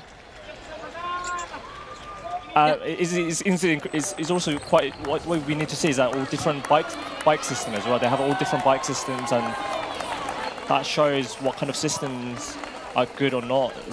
Well, it's good to see the technology against each other, isn't it? Yeah. But you've mentioned this before, it is such hard work for these pilots. You know, it's an 8-minute stint here. They're trying to cover almost 2,000 meters. They're getting 10 points per 200 meters covered. Yeah, I think Lim is slightly ahead of Peter. But I'm sure we don't know how long this is going to last for. Now, a different bike here, because we're seeing the others maybe in a different bodily position. Lim is very upright and his seat is moving. Yeah, so I think the idea is that the cycling is a whole body movement. So they're trying to really maximize the hip movement to get the extra forces for the legs. Who's going to reach the green first, though, here? Let's find out. Peter Van Berg also had a very strong qualifying. He and Lim took the maximum points awarded, didn't they? 100 points apiece. Lim was fast by 12 seconds, but I think this 12 seconds is still manageable for Peter to... You can hear the cheers of the crowd here. They are so behind the pilots, which is fantastic to see. Andrea Gatti clapping along. We're seeing Nicolas Tellien here with his arms raised again. Yeah, Nicolas is keeping it steady, and he's trying to pace with Italian team here. You can see Gatti is really relaxed as well. He's very focused. Very smooth pedaling. Yeah, and you talked about that, the fact that they do need to be really smooth out there, get into a beautiful rhythm, which is what we're seeing so far.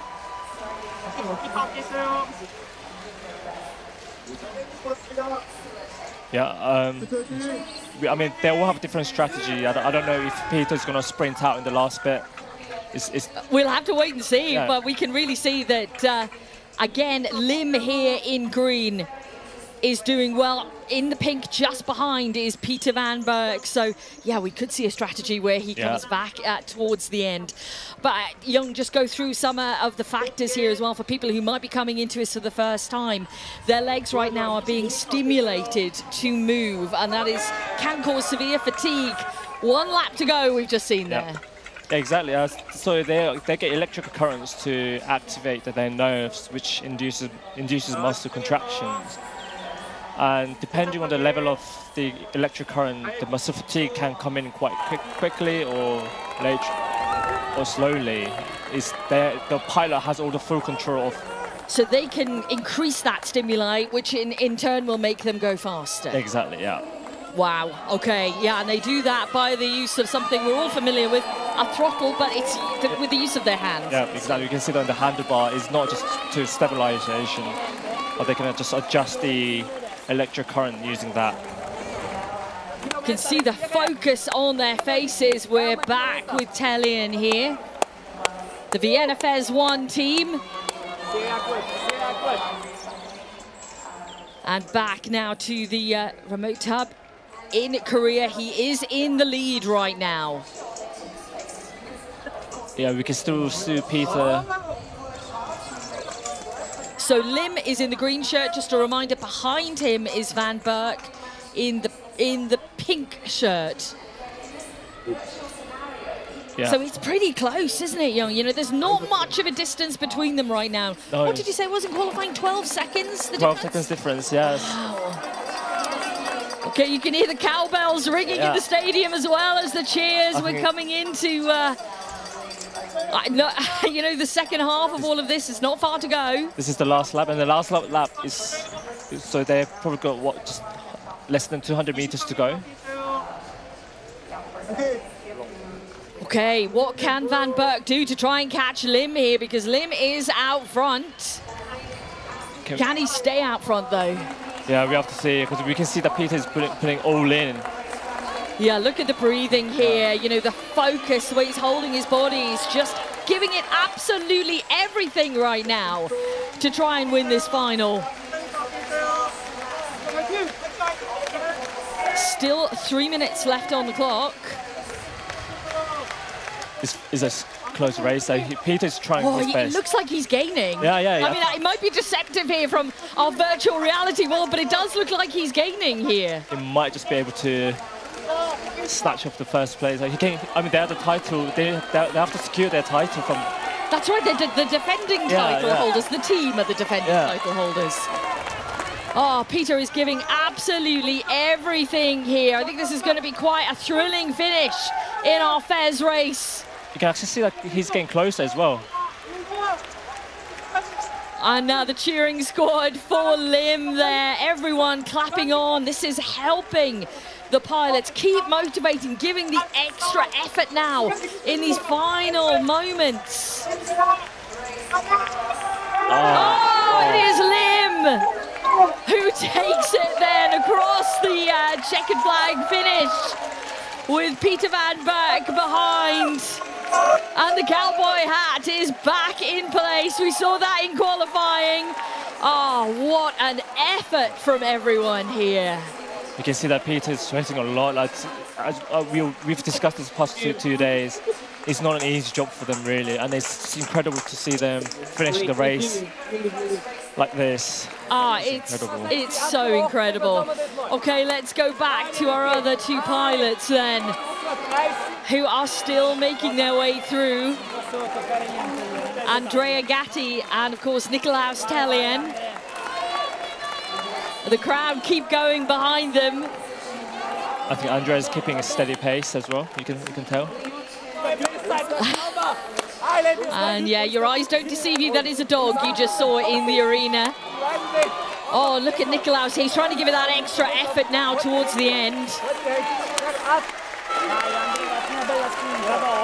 He's got to keep focused. There's a lot going on around them now. You know, the team is celebrating to the side. They need to keep their focus on what's in front of them right now. Yeah, Nicolaus is working on his breathing technique as well.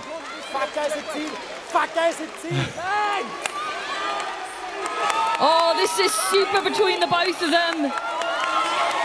Andrea's finished. Yes, Andrea Gatti has completed. For Nicolaus Tellien. It's hands to the head there for Gatti, hands in the air. I think Nicolaus is finishing off though. I think for him to finish off is a great achievement as well. Huge, young, we cannot take that away. He has completed. You can see the effort physically that has taken. You can see his legs are shaking as well. You see that is the amount of effort that he's put in. Huge amount, we see that, Nicolaus, well done. That is a gargantuan effort by all of our pilots out there in this FES final. Oh, wow. There's so many emotions that go through all of this exhaustion for one right now, but elation that they have completed. Vienna, actually, for me, Vienna is incredible because it's the newest team, it's the youngest team from the competition, in the competition. And the fact, you know, that they're here in the finals, and Nicolaus has done such a good job. Yeah, and finishing off the race as well. You know, 2,000 meters under 8 minutes is not easy. Let's take a little look back then, shall we, at some incredible moments in this FES final. Whew, wow. Everyone getting underway, getting themselves ready to go, and elation from our pilots when they have achieved what they came here to do. Complete the task, complete them well, complete them successfully. But so important that they have achieved here right now. In front of a stadium full of people, a global audience watching as well what they can do with themselves and the technology combined, and that's the important factor. And you can see behind the pilot, there's so many people involved in this project. Yeah. Just not the pilot himself or herself. Exactly. It's a huge team effort. It really is. Okay, confirmation of the results then. Hansa Blim and Be Again 1 have taken victory here in the FES race. Let's get that result back up for you again. Peter Van Berg taking second position for Pulse Racing. Andrea Gatti third for Polimi 2. And Nicolaus Tellien fourth for Vienna FES 1. That's the confirmation of the results here on what has been a really thrilling FES race. I think you'll have to agree. And I'm sure Abby Stevens, our host who's on the arena floor, will do. She's in amongst the atmosphere right now.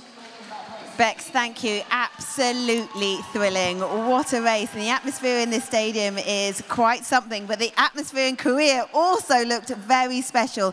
A big congratulations to Hansa Blim and your team. Be Again, you are the winners of the FES race of CYBATHLON 2024. First of all, hats off to you wearing your cowboy hat. 일단 우승을 축하한다고 얘기를 하고요. 그 다음에 그 카우보이 햇에 대해서 칭찬을 하겠습니다. Thank you. It looks so cool, so calm and collected. What was the experience like? Because your device looks very different to the ones that we're seeing here in the arena. It's much more upright. 이렇게 똑바로 선 포지션에서 그 느낌이 어떻게 다른지 이제 여쭤보고 있습니다. 배우면 힘들고요. 짧은 시간 동안 이렇게 바꿔주신 연구원분이랑 박사님들 때문에 그래도 이길 수 있었던 것 같아요. First of all, he would like to thank Professor Dong Jun-shin and the entire team for the hard work. He's really thrilled to make this great achievement. Also, he used to ride recumbent tri-bike in the past like other players. But after switching to this upright position, this made him feel empowered and in control. Yeah, incredible. And how big is the team? There looks like there's loads of you there. 팀에 얼마나 있냐고 보시는데요. 되게 많다고. 네. 한 30명? Now we're with 30 people here right now. It is such a team effort, and the collaboration is part of CYBATHLON. But just some final words then from the pilot about what this means to win this event.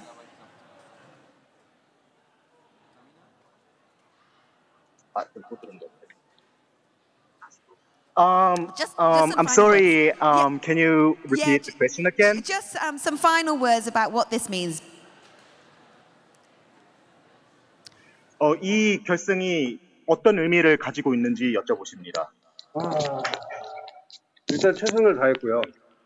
저에겐 큰 의미가 있는데 많은 것 중에 나태해지지 않는 게 첫 번째고 많은 사람들과 사회로 나와서 많은 사람들과 어울릴 수 있는 게 두 번째인 것 같아요.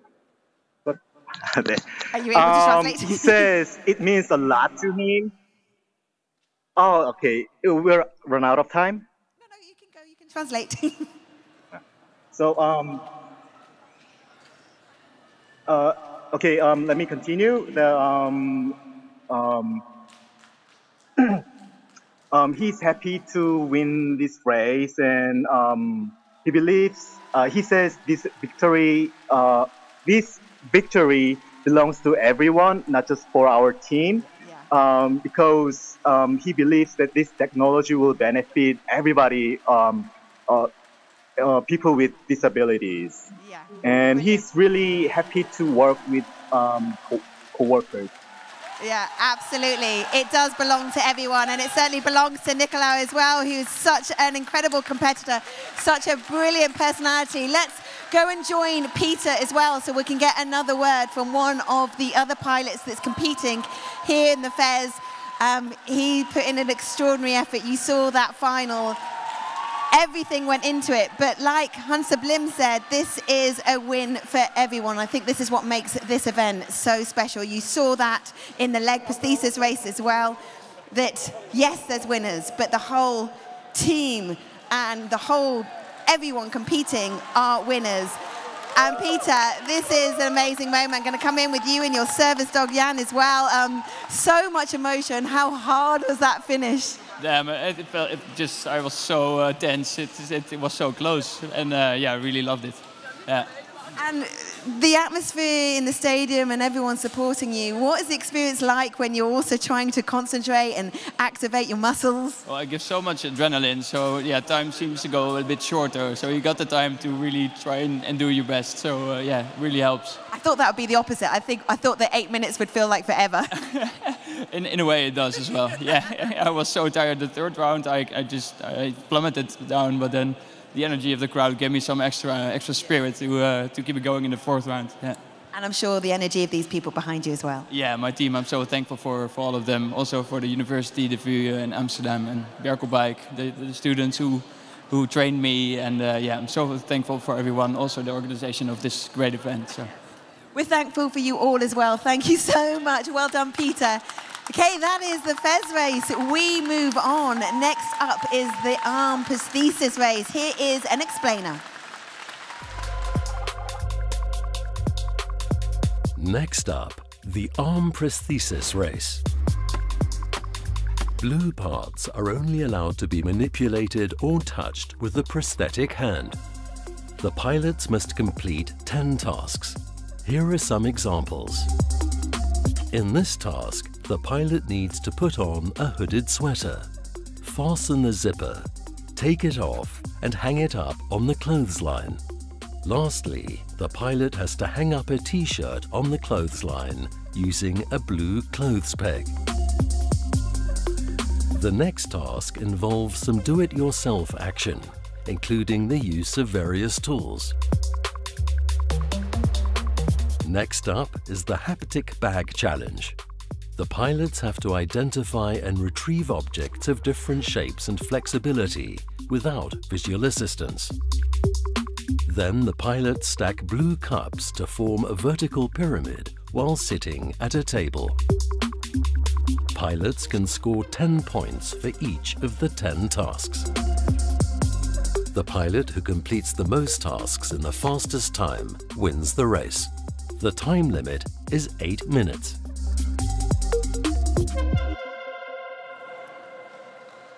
The Arm Prosthesis Race, otherwise known as ARM. And with Bex is a new commentator. I can say good afternoon to you, Adrian Esser. Good afternoon back to Abby from Adrian. But Adrian, we're a wheel of excitement right now because we finally reached the ARM final. We've seen so many qualification sessions yesterday, today, so many fantastic pilots. How are you feeling right now? I had to check your temperature yesterday. We feeling good?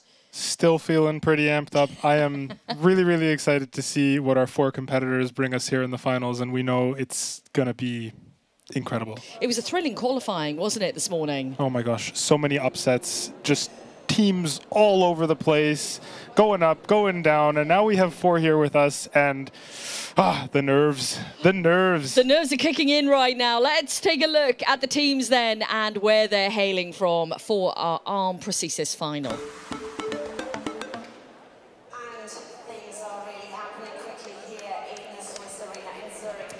So we have 4 teams lined up for this one. It is going to be a thriller. Mia Hand, Bionic Labs, Hands On, and Bionico Hand are making up the final 4. All 4 teams have put up super impressive times, super impressive performances. 90 points, 90 points. On track number 1, we welcome the team from Italy, Team Mia Hand and their pilot, Simone Orgiacci.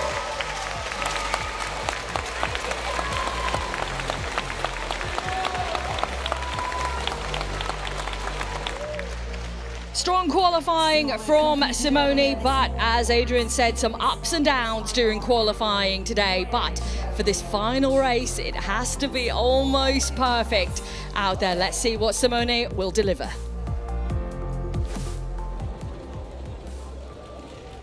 We say welcome to the team on track number 2, another Italian team, and Team Bion IT Labs and their pilot Salvatore De Cilis.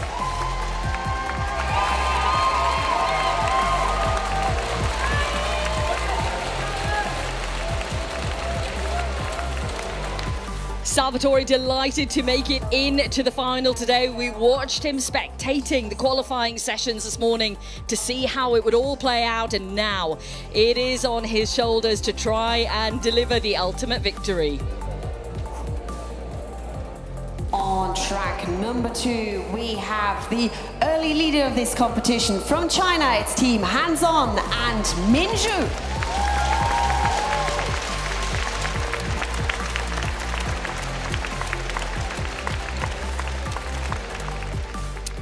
The ultimate focus was shown from Minshu yesterday in qualifying to score almost the perfect amount of points. Let's see what she can bring to the final. And now completing this lineup in the final, it is the French team Bionico Hand and their pilot Nicolas Huchet.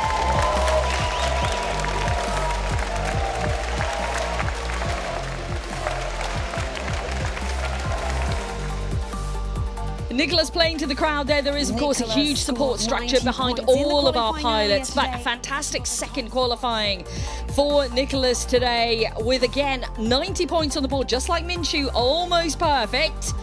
We are set for a thriller in this finale. These our 4 teams. Adrian, we've done the build-up. We're ready. We're excited. As you said, you were amped up beforehand. The teams, the families, friends, they're all in the stadium right now. The pressure is on, and we've seen the pressure affect some of the pilots in the races that we've had so far when we get to the final. Whew, how are you feeling right now? What do you think? Can you call it, or is it too tight to call it between these crews, Adrian? I mean, this is going to be really tight. We know that Min can solve the haptic bag tasks. She does that with no hesitation, but she came up short on time in her best qualifier. So we'll see if she can be a little bit quicker. Yeah, I mean, you mentioned the haptic bag. Everyone seemed to avoid that, apart from Min. Everyone is afraid of the haptic bag because they do not know what to do when that prosthesis is in there and they lose that visual information. Okay, we are moments away then from this finale in Arm Prosthesis. Exciting times, a great atmosphere in the stadium, some brilliant pilots, and of course the wonderful teams behind them who have worked so tirelessly to develop the technology that we are seeing today. It is the pilot and machine, man and machine becoming one, working together as one complete unit and doing it deftly through these tasks. The countdown has begun, Adrian. We are almost underway. 15 seconds or less now to go before we see our first team in, and it will be Mia Hand that's first in to our final. 3, 2, 1, go! Okay, here we go. The first task then, Adrian, it is the bottles. Simone is off. He's going to have to take these bottles, insert them into the case, move them over, and then remove them and put them back on the table. And this is especially tricky to get those bottles out of the carrying case because of the constrained position that hand has to go in. So loading them, easy. Carrying them, a little bit harder because of the weight. But getting them out again and onto the table, this has been the trickiest thing so far. Let's see how Simone does. You're so right. This is what we've witnessed, you know, actually trying to get any purchase on the bottle because it's already in the crate. There's not a lot of movement around there. There's not a lot of space to open the hand and ensure a good grasp on the bottle. So this one here comes out easily, but it's not the heaviest one that we have. Okay, he's doing well here. That's 2 bottles out so far. Remember, 10 points per task completed here, and we do have 10 in total. Oh, we've got 1 more to go here. Yes, but it's the heaviest, and we've seen Simone struggle with this every single time so far. You're right, in qualifying earlier, this was the toughest one for him. And he's always had to skip because of this bottle. Let's see if he can get it out this time. Is he just going a little bit deeper maybe than he was this morning? Or to the side, because now he has some space. Yeah. But it's tricky. This is 1.5 kilos, and he's going to skip. Okay, so we move on then to the next task. Salvatore, already taking the bottles out. So we're underway with Bionic Labs 1. And a different technique because he's able to grasp at the top of the bottle here. Which means that the pinching grip is strong enough to carry the whole weight of the bottle. Great job by Salvatore. On to the second task.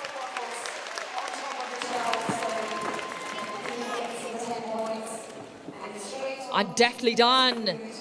Okay, that's a tricky task which he made look so easy. That was very, very fast.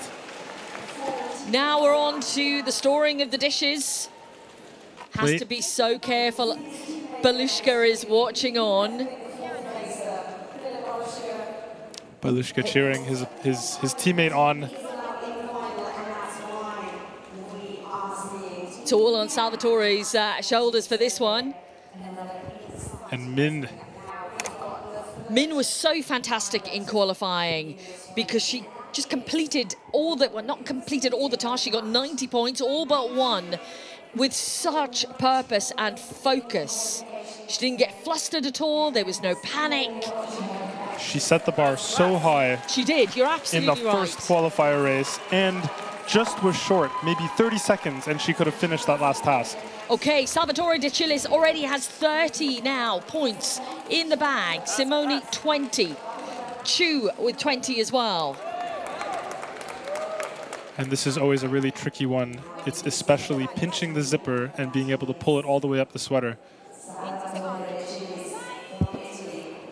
Let's see if he can do it. Salvatore then bringing the 2 sections together. Yeah, yes, he's got it. He's got to get the zipper all the way up. Oh, is it stuck? Oh, no. It's stuck. He's just lost grip on it. He has to get it higher. Oh, that's an interesting way of, just getting it up. Okay, that's good. He got the clear. Yeah, she's happy with that. So he can now take it off. And Min is already at that point. Again, she's just storming through these tasks. She is moving quickly. And we know Min needs time. Min needs to shave some time. She can solve the haptic bag task. So she needs to give herself a good bit of time to be able to solve all of those tasks. All of the tasks, and maybe we can see 100 points.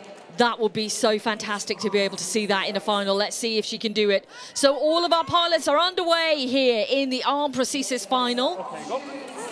Very good. Yeah, the referee's happy with that. She can go. Salvatore De Schillis is already on to his next task, as is Simone.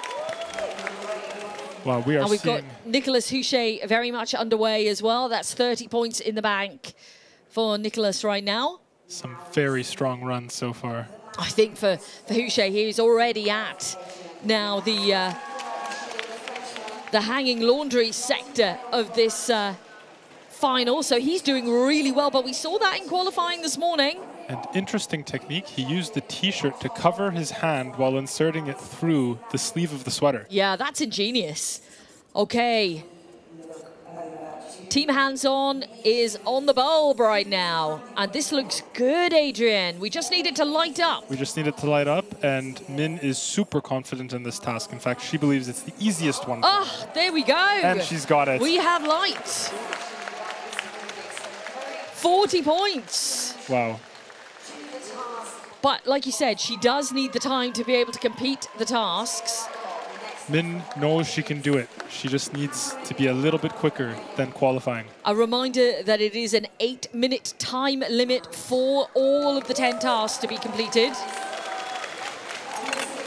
Very good. Well done. So for Salvatore, that is another green. 50 points now. Skips the haptic bag. Moving straight onto the hot wire. Oh, we have an issue. Simone Oretici has an issue here. It looks like his hand is struggling to turn.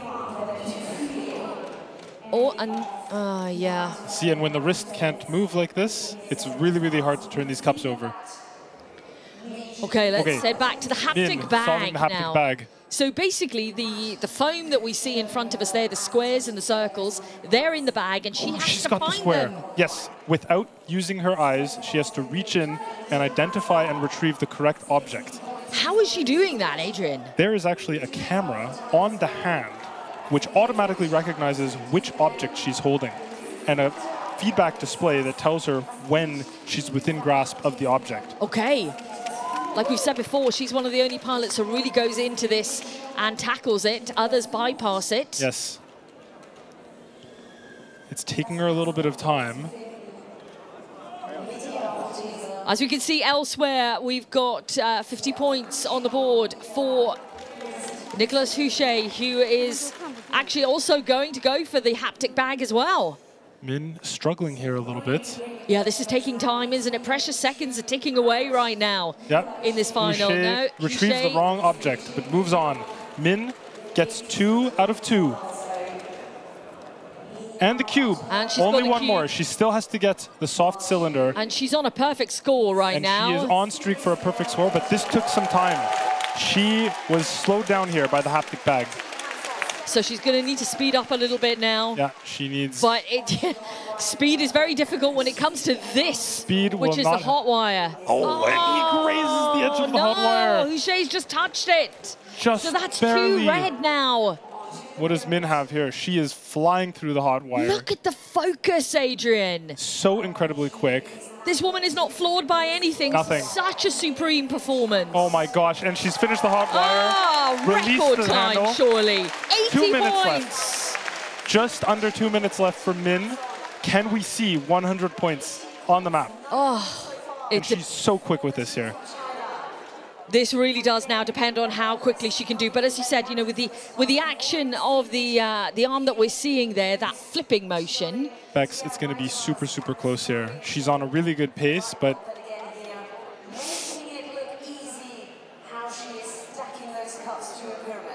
the red flag is raised. Red flag has gone up. We're not sure, but she will. Okay.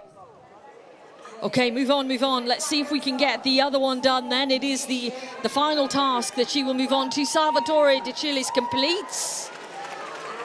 70 points. And now we watch. We watch Nicholas finishing the clean sweep, moving through it easily. And there we go for Nicholas, the marble on the top. Yes, yes, Nicholas, he's done it, 80 points. Putting him ahead of De Chillis, ahead of Orchatici. But what can Min Shu do? Let's keep our eyes on Min. She's also on 80 points. She needs to pass this. She's on 7:15 in terms of time. But she only has one more object. She's got 30 seconds to go. She needs to get that key into the lock. And I think the marble is still on the table and not in position on the next one. Let's just find out. Oh, time is precious here. Yeah, the marble is on the table. She needs to get the marble on the table. Just put that into position. Get it in position and cross the line. Don't drop it. Oh my goodness, that is a thriller. That is a pass. That is amazing from Team Hands On and Min Shu. Wow. Oh, she knows it. She was under pressure there on the final task, and she rose to the occasion. She delivered. Wow, that was quick. Oh, I am blown away by that performance. Her composure. I have such respect for that. Wow.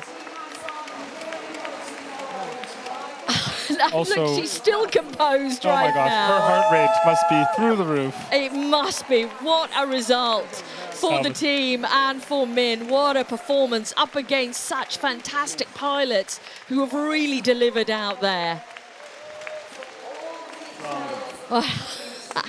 Was it as breathtaking as you imagined, Adrian? I think so. I was on the edge of my seat there.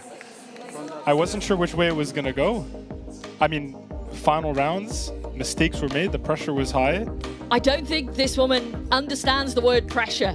She doesn't look as if she feels it at all. She just keeps herself in that zone. She's composed. It's like she's, you know, she has blinkers on. She's not aware of the audience. She's just carrying on. She is doing what she needs to do and doing it so, so well. Brilliant performance. Always amazing to see how quickly she navigates the hot wire. And these were the thrilling moments, whether she could get the actual marble on in time, and the countdown was on. We were under 10 seconds here, and she did it. And now you can see the emotions off the track. Wow. Oh, that heartbeat. I am sure her heart rate is through the roof. Confirmation. Min Shu wins here for Team Hands On with 90 points on the board. Nicholas Houchet for Bionico Hand in second. Salvatore De Chillis third. And Simone Orchatici in fourth position overall. Whew. We can also breathe a sigh of relief I think we well. can. I knew it was going to be close, but I had no idea we would be counting down 10 seconds to Min on that final task there. That was thrilling. Abby, I'm sure you felt the same. Yes, we are going to join Min and the team leader, Michael. Michael's going to help us translate. First of all, a huge congratulations to you and your team. First of all, I need to know how Min stays so calm, so composed under that sort of pressure. 你为什么如此这个怎么说？放松？ Oh no, no, 很紧张。 He's quite actually very nervous and stressed. And how much nerves in that final task? Because really it was down to that and getting the marble on in time. 就是为什么你的那个小球最后还是能及时的放在那个上面？Can you repeat again? We just ask how much this means. Right? We saw the level of competition. This particular discipline had so many pilots in, such close competition. So to win it, she can describe how she feels. 就聊一下你的感受。这次有这么多人参赛，你的感受是什么？就是首先非常荣幸能参加这个比赛，见到太多的这个假肢有关这个。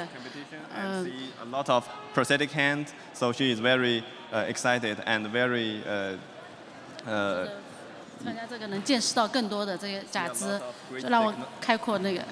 They have seen a lot of new technology and making very hopeful for the future development in the prosthetic research.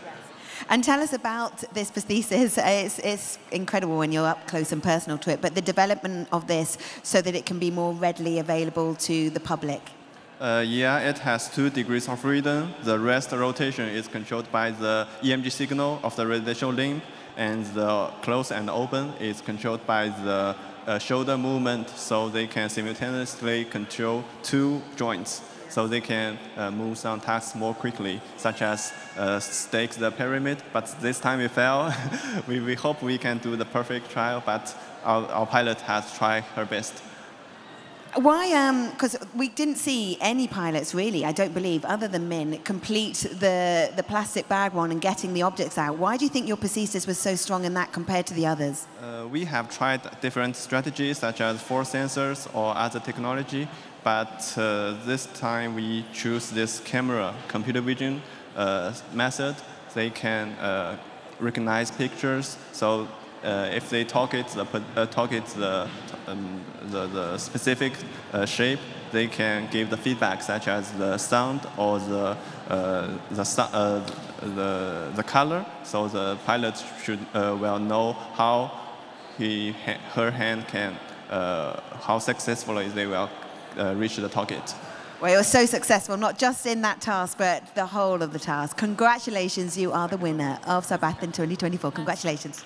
Wonderful. Yes, and we're going to go and find second place over here. Let's hear from Nicolas. Now, Noah, we spoke to Nicolas early this morning, and it was such an emotive interview, and we get to do it again. That was tense stuff. We didn't know until the last few seconds whether it would be gold or silver. Sorry? We didn't know how close that was going to be, and did you expect it to be that tense right till the end? Yeah, it was very intense, and the hot wire was, you know, that was a mistake. So, but it's okay. It's okay. Everyone's a winner here. That's what it feels like in CYBATHLON. There's such a great spirit amongst you all.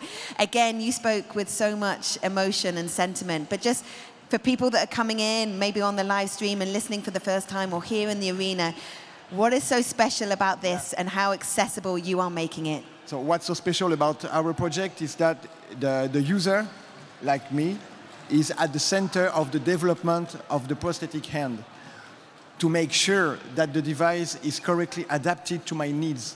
And it's the philosophy of my human kit, to make disability, to turn disability into a way of being creative and be able to to empower yourself with your disability. That's the first thing.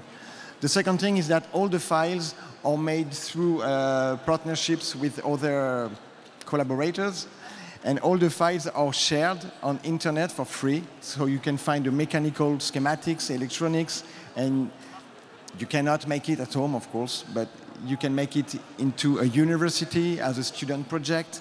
You can even create a company with it and make prosthesis more accessible in the world. So that's what's special about the project. And that is why it's so special, whether you win or you come second by a few seconds.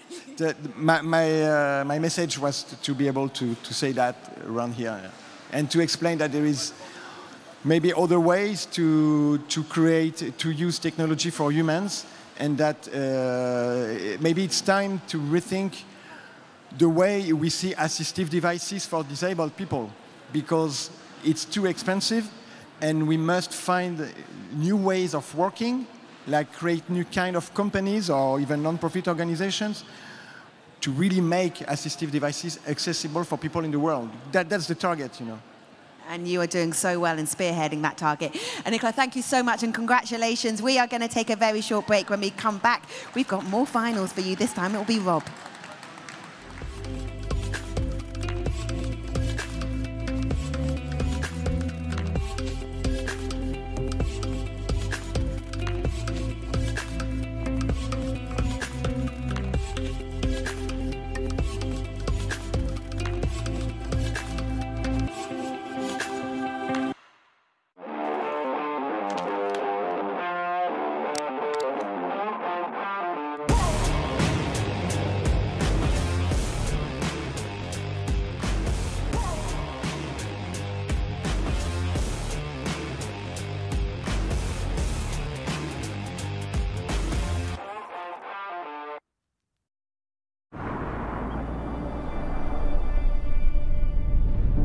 Mein Name ist Michel Fornasier und für mich hat die Zukunft längst begonnen. Mir ist es wichtig, dass Technik der Menschheit dient, sie unterstützt, ihnen Hand bietet und den Alltag so erleichtert. Fortschritt ist Lebensqualität, welche man mit gutem Gewissen auch nutzen darf. In dieser Hinsicht ist EKZ für mich ein verlässlicher Partner, denn sie bieten Lösungen, die mich begeistern. Willkommen zu Hause, Michel. EKZ gestaltet Energiezukunft und versorgt zuverlässig, ökologisch und günstig mit Strom.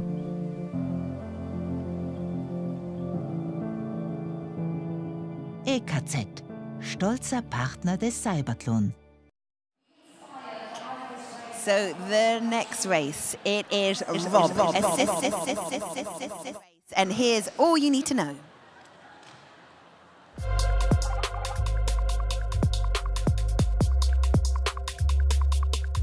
Now, the assistance robot race. The pilots must complete 10 tasks. Let's look at some of the challenges. During the first task, pilots must use their assistance robot to remove a parcel from a mailbox and place it on a table. Next, pilots must bring a toothbrush to their mouth with the help of the assistance robot.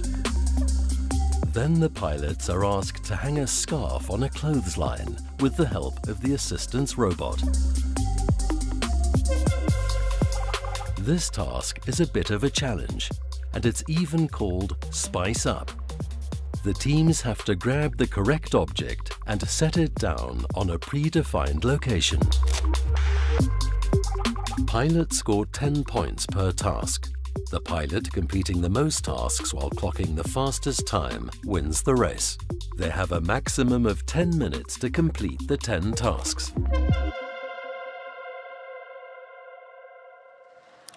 So Rob is up next, and this is extraordinary. Get ready to see some dogs under the name of Donkey and Dingo, I believe. Is that right, Felix, who now joins Bex?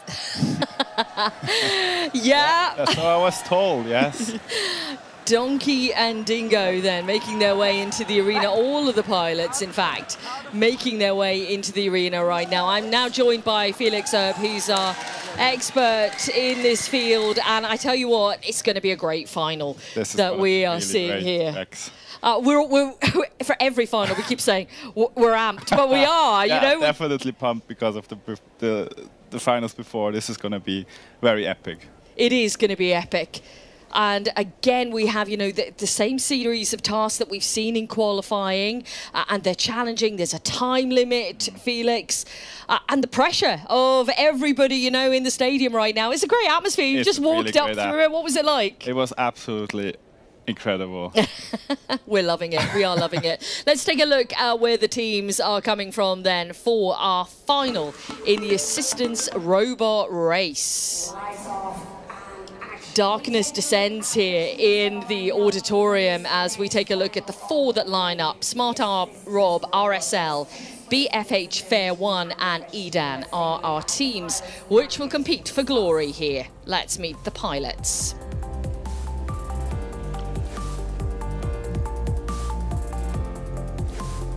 On track number 1, we welcome from Switzerland, Team RSL and pilot Samuel Kuntz.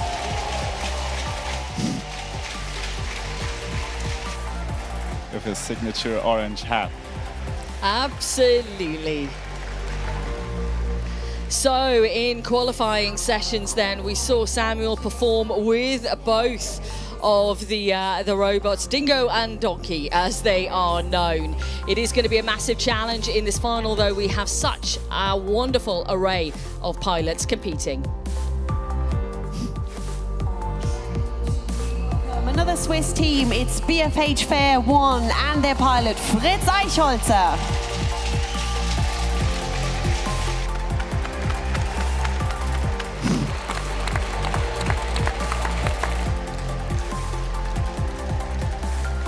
Fritz has his fans here in the stadium who will be supporting him as he aims to tackle each of the 10 tasks as quickly as possible here to aim to get the title of the winner of this discipline for 2024.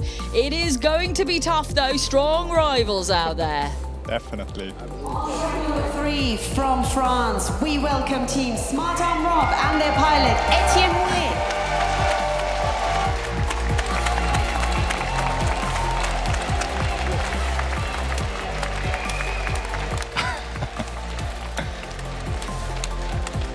Etienne Moulet had a great qualifying session, showed us exactly what he can do with the technology at hand, swiftly and deftly, and completed a good amount of tasks to put him within this final.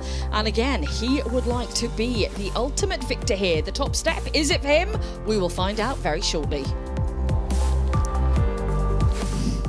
And completing this lineup in the final of this assistance robot race on track number 4, it's the German team, Edan, and their pilot, Matthias Atzenhofer.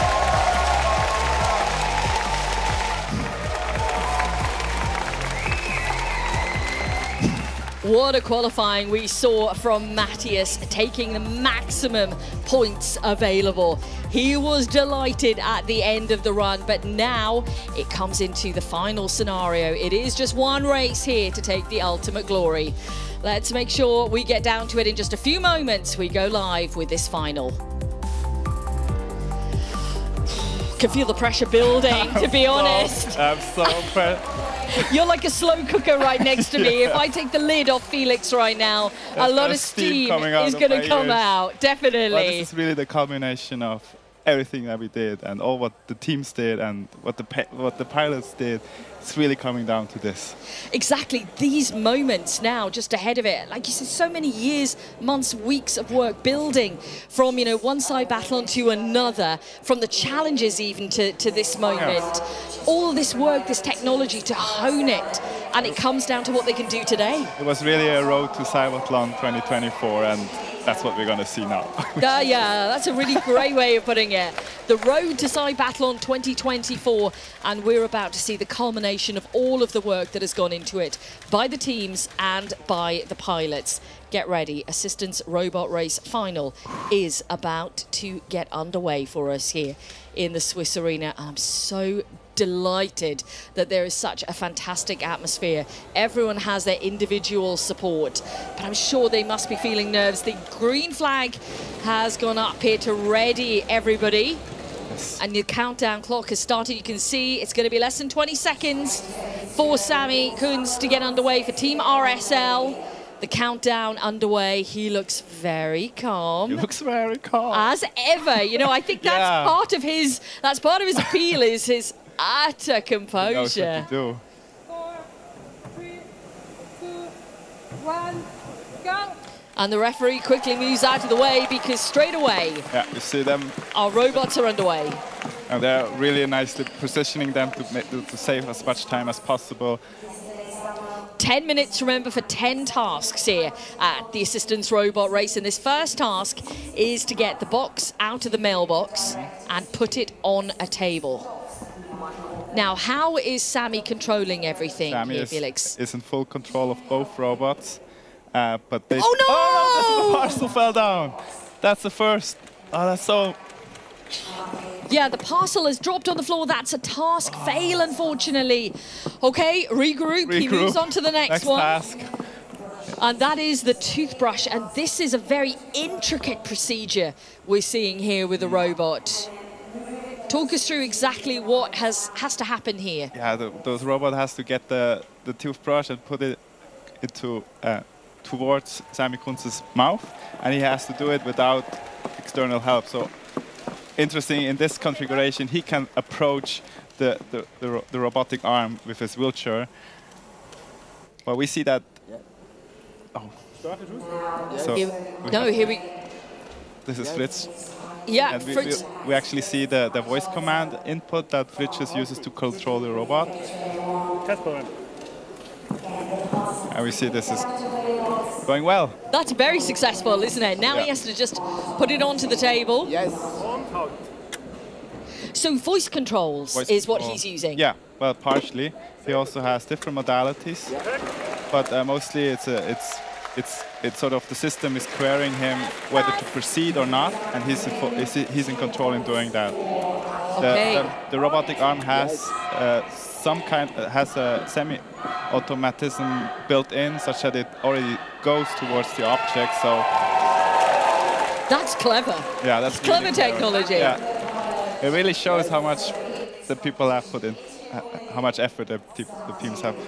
Whoa. It's a bit hard on the parcel. Yeah, I'm not sure whatever's inside is going to be safe, but that really doesn't matter. All he needs to do is get the grip and put it on the table. Still fine.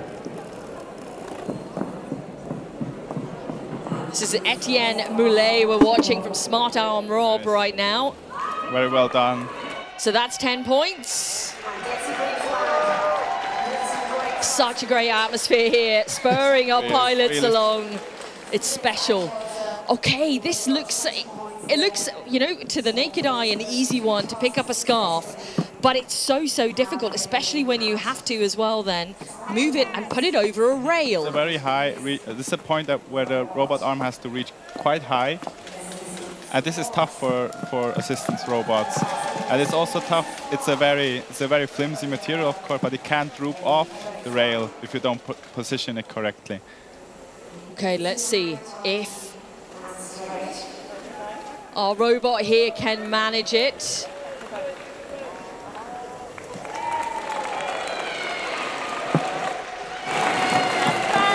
It is a pass. So that's 20 points for Sammy Koons right now. For Etienne Moulet, he is on 20 points. We're back with Fritz. Yeah, he's getting great instruction from his coach, just to make sure that it has a firm grip on the scarf.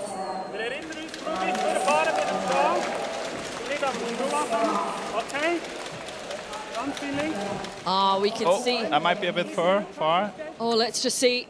He might need to just, as you say, push it back a little bit because he's done that well.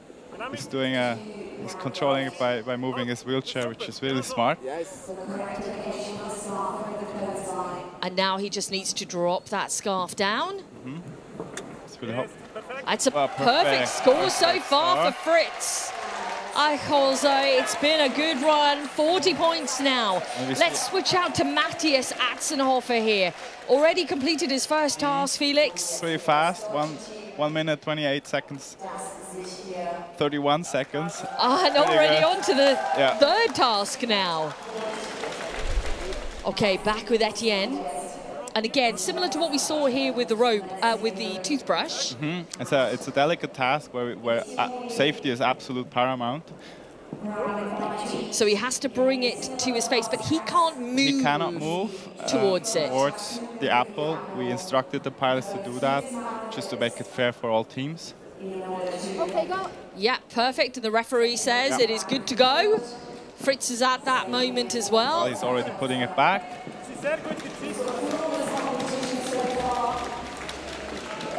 Perfectly placed They're back. really good in time. It's 4 minutes and they already achieved 5 tasks. That's fantastic. 4 minutes 20. BFH Fair 1 team with Fritz here. Another pass on the board. That's 50 points. This has been tricky for some of our pilots. Definitely. It's a dynamic environment where you have to look, you have to know where things go and adjust accordingly. But it seems like he's managing just fine.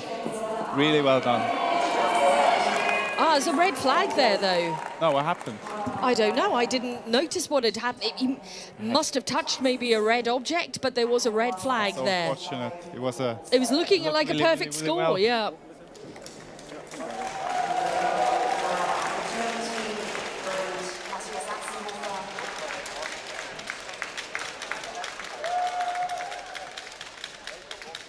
Okay, still with Matthias now then. Yeah, we also see an issue with the tasks. Yeah, more than that. Yeah, he's passed multiple tasks and that. For some reason, it's not quite working on our system right now. Bear with us. There's a backup to that, so don't worry. Good. It's gonna be tracked. Okay, we're into spice up now. Yeah, that's really an advantage of the system. So Sammy can remotely tell the robot what to pick up. And in the other teams, they have to go around and get their next item to be announced by the referee. Oh, that is very clever. So he can stay at the table and know what he needs to do. Atzenhofer is on 40 points at the moment, so 40 points. And no faults at the moment. Perfect. So the voices in my head will keep me up to date with all of that. Oh, for Fritz. And that is Matthias. He is moving at great yeah, he pace. just passed the crowd task flawlessly. Very well. And now we move on to Spice Up, where we can see some of our other pilots are at the moment. So you can see the pace that he's setting here. Yeah, he's really fast. He started last, but they're all up. So watching as he just places those objects on top there. So what's the real challenge here, Felix? Talk to us about, you know you've been involved in kind of setting out these tasks. Well, the challenge in that is to be adaptive to what the referee is unfolding with his card. So now we saw that he now has to pick up another item, and he needs to, the robot or the pilot, and both of them are in the shared control environment, need to know where to go. Okay, we're back with Fritz. We've got 3 red flags now for Fritz. It was a really strong start, wasn't it? Well, yeah, I'm wondering what happened to the Spice Up task, but the door they were not attempting in the qualification either. So they've skipped. Yeah, but I've seen that that Smart Arm passed the door. Wow. That is Etienne Moulet through there. We saw him struggle a little with that yesterday, didn't we? That was nerve-wracking, so I'm wondering if he has a different approach now, or is he doing the swing again? Yeah, so what he did, he didn't quite grip the handle here in qualifying. He just brought one part of the robotic arm behind it and swung the door backwards. Initiated some inertia on the door and hoped that that would be enough. Now our points are correct here now for Matthias Atzenhofer. So he's... And he has opened the door using that special device. That they had to come up just for doing that task, or this, I have to be precise, just to open the door by the doorknob. Yeah, there's different shape door handles and doorknobs around the world. It takes a lot of torque to open a doorknob, and this is really a challenge for robotics in general, and it is for distance devices. Okay, now Atzenhofer has to turn around. Nice. Close the door. I see that Moulet still hasn't quite closed the door, but he did now. Yes. Yes, and Moulet has got the green flag. Yeah, Let's see if Atzenhofer can do this as well. He's being so... Ah, yes. So we see that the timing in Atzenhofer's... the timing is out. Just pay attention to the points. Yeah. And our voices in our heads will tell us about the time, and we will count everyone one down. That's brilliant from Matthias. Okay, Etienne moves on. You can see Sammy has already completed. Yeah, at 80 points. It's a great run from Sammy. Well, they just had to leave up. It was really unfortunate what happened to the parcel in the beginning, but... Absolutely. We'll see. There's still okay, he's got 2 minutes 20 left to go, is what I'm being told. Also, Eichholzer is also passing the finish line right now at 70 points. Very well done. Very well done to Fritz. And look at the timing, 6 minutes 50. We set the bar too high.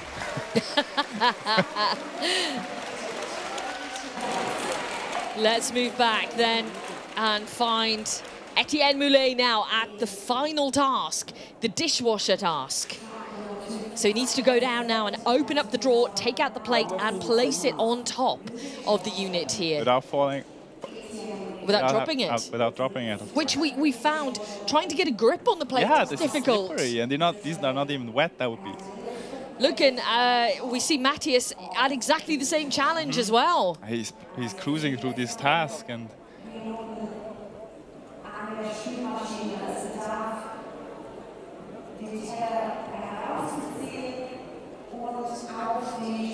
and you can see then there was a countdown that just appeared on Moulet's time there. He's but Matthias just dropped the plate, but it's still within the tray. Yeah, what is he?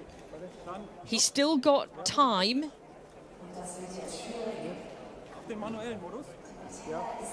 So he's now getting instruction from Jörn Vogel to go into manual control. And Etienne Moulet is completed. Competing with 90 points. That's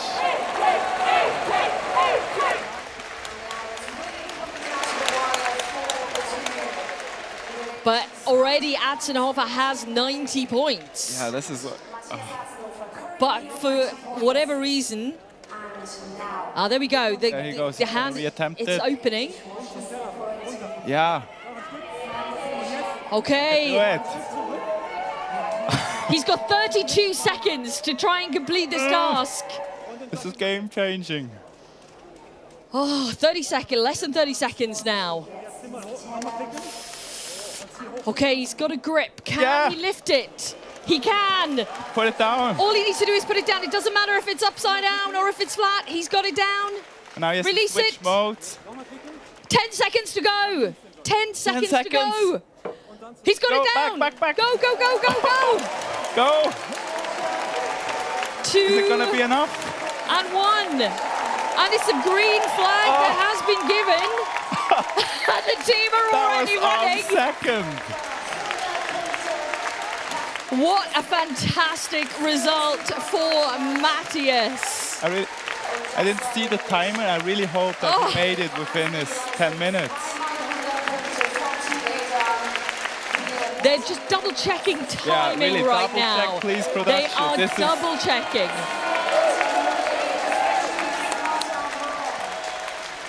I think we're just going to check and we're just going to clarify. Okay, we are looking at the winner here. Is he the winner? Yes. Atzenhofer is the winner. Confirmed. That's... Look at him. He is so calm. That was a great play with going into manual control at the very last second. Those final tasks on nearly every final that we've had today. The final task has just wiped the floor with us in terms of... Yeah, incredible. Well, is the last task failed now? Yeah.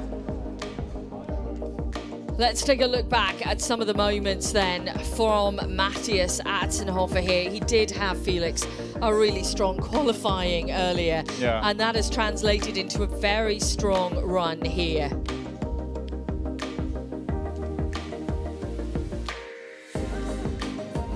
Tell you what, these moments though, just watching it all play out in the final, watching each pilot go through every task.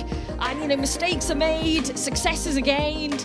It really is the up and down of sport that we see here. Yeah. Human emotion. Sports. Yeah. But that's the beauty of it. Competitive sport brings out every range of emotion, and we have certainly seen that. Yeah. We're going to get a confirmation on the results on the screen for you very shortly indeed. These were the moments that were... Felix and I were really on the edge of our seats here at that point in time. Such a good play to go into manual control of Matthias. Look at the relief on his face at that point as well. My goodness. That was a close call. It was very much so. Okay, and there then winner. is the result. Matthias Atzenhofer is the winner for Team Edan, with Etienne Moulet in second for Smart Arm Rob and Samuel Kunz for RSL in thirds. Fritz Eicholzer for BFH Fair 1 in fourth position. What a race. We take a deep breath here. Yeah. Both Felix and I, and Abby is probably taking a million deep breaths because she's feeling all of this emotionally very much, but hopefully she's going to be catching up with our winners for us. Hey, Abby.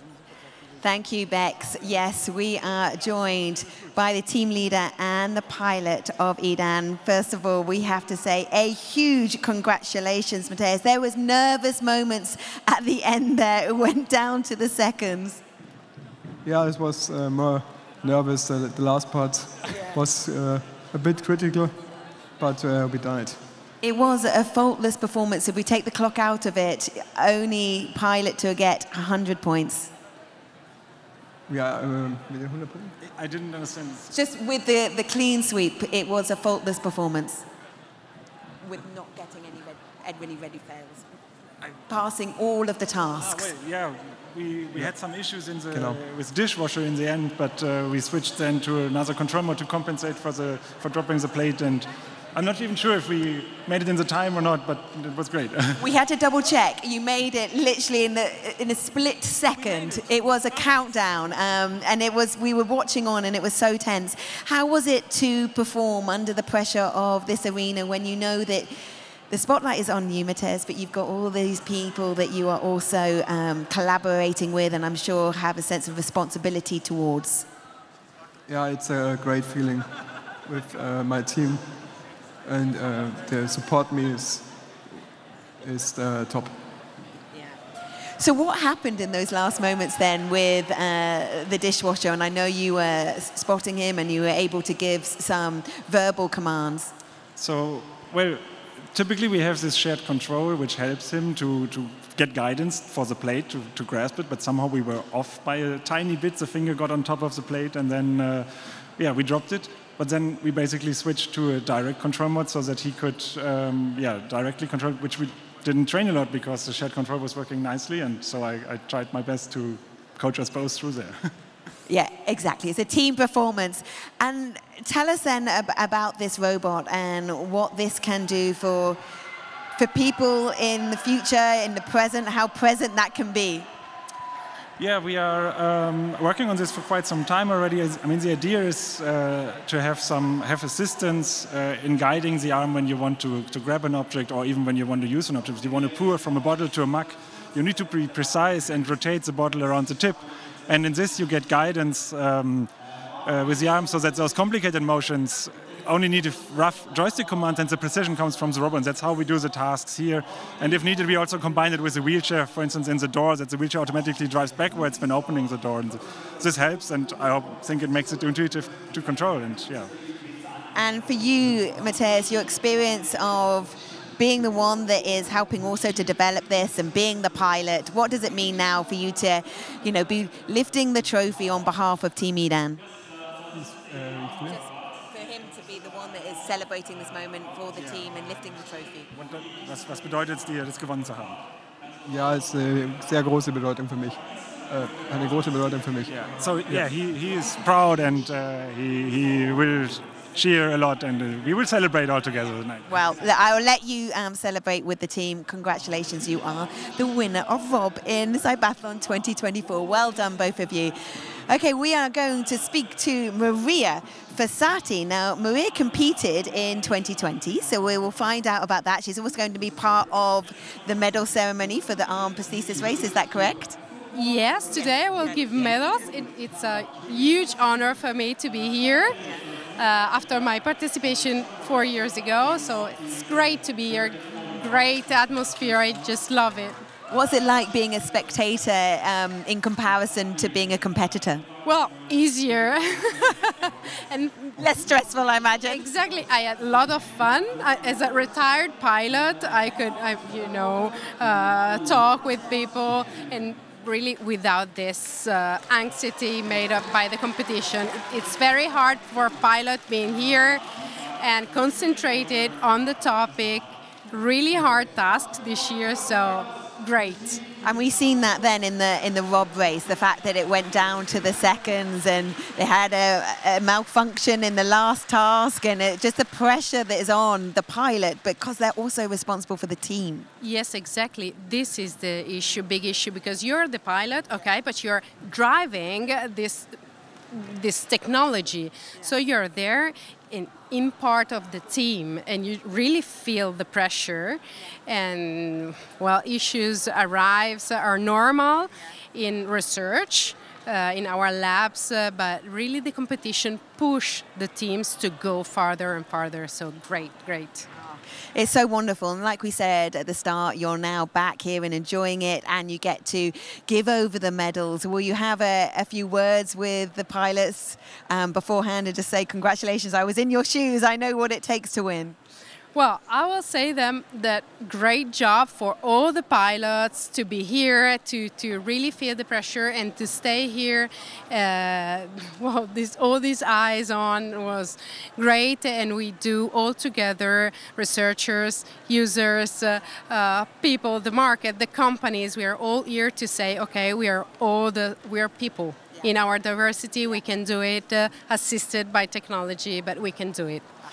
It's such a great spirit right at the heart of CYBATHLON, and you feel that community. Thank you so much. We are now going to go to the medal ceremony, so I'll hand you back to Bex Williams. Thank you very much, Abby. Some incredible scenes that we've seen on the arena floor here.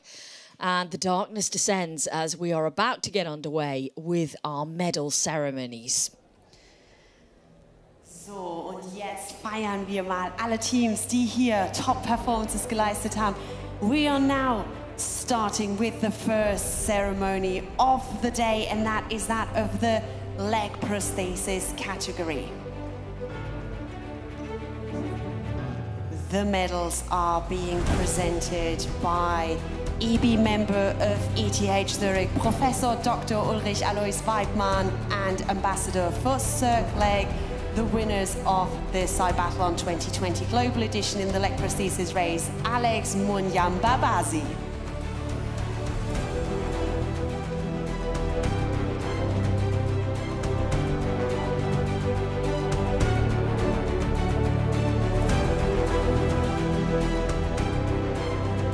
Some wonderful scenes, some wonderful moments here. The delight in all of the pilots' faces and, of course, the teams. Congratulations to Team Össurix from Iceland.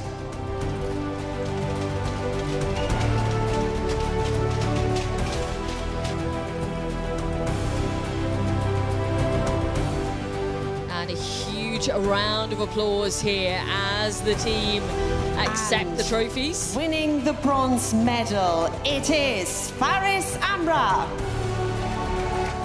Fantastic performance from Faris here at CYBATHLON 2024, and from the whole team, of course. It is a collaborative effort here.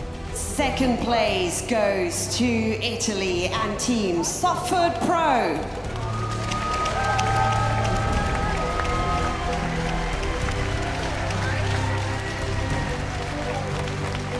What a character we've seen here in Flavio Gaggero, and of course the fabulous Softfoot Pro team.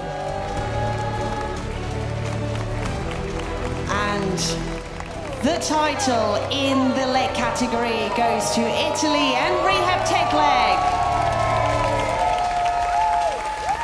It's just wonderful scenes. You can see exactly what it means to Andrea Modica and, of course, Rehab Tech Leg. It's fantastic to see the other pilots cheering on as well here in the stadium. And please give it up for your medalists in the leg category. A great 1, 2, 3 then with Andrea Modica taking the win. And the whole team behind celebrating. And I'm sure those celebrations will continue on. The confirmation on the screen of that 1, 2, and 3, with Modica taking the win, Gaggero taking second, and Harris taking third position overall. Wonderful scenes then as we celebrate the leg prosthesis race. And winners. we continue straight away with the next victory ceremony. Over on the right-hand side, we will be looking to award the medals for the functional electrical stimulation bike race. And I have to say, the finals of each of the disciplines we've seen so far this afternoon have been thrilling. Die nächste Zeremonie, Siegerehrung für Now we bring on Functional FES. Electrical Stimulation Bike Race auf der rechten Seite hier in der Arena. And of course, our winners are in a remote hub in Korea. So we see them there appear on the screen.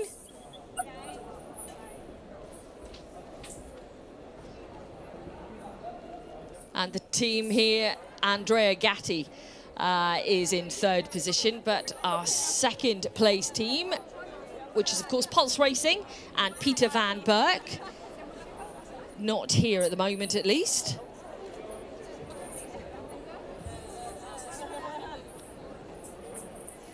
We'll see them take the spoils on the podium. It's been a fantastic amount of work, of course, for everyone involved in every single discipline here in CYBATHLON. I think the crowd really today got behind, though, the FES discipline, to see everyone compete against each other, to cycle and to see it in a virtual world as well was absolutely thrilling. And it was a nail-biting run to obviously the finish between Peter van Berk, his service dog Jan alongside there, and the whole team of Pulse Racing.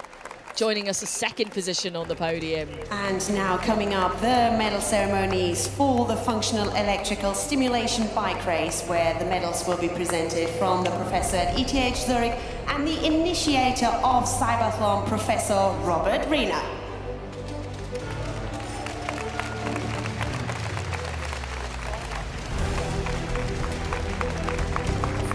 In 3rd place from Italy, it's Team Polimi 2.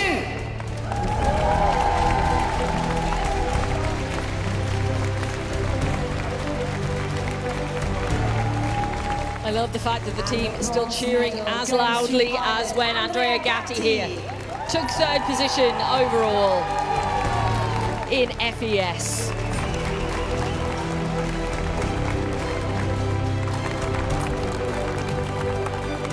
In 2nd place from the Netherlands, it's Team Pulse Racing.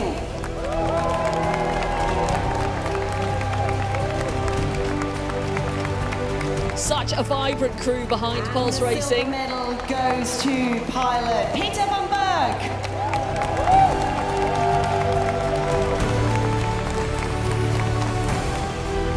It was a fantastic battle for that 1st position, but there can only be one winner. And in 1st place, we provide the title to Team B again and pilot Hunsop Lim.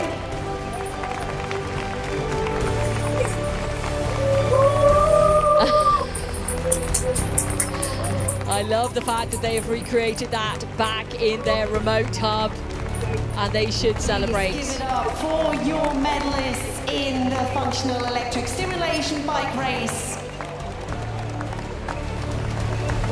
And I'm sure Peter's service dog is wondering, well, where's my treat for all of this? But a fantastic result in FES, but it was Hunsop Lim at the end of the day that took the ultimate victory. And Lim will celebrate with his team.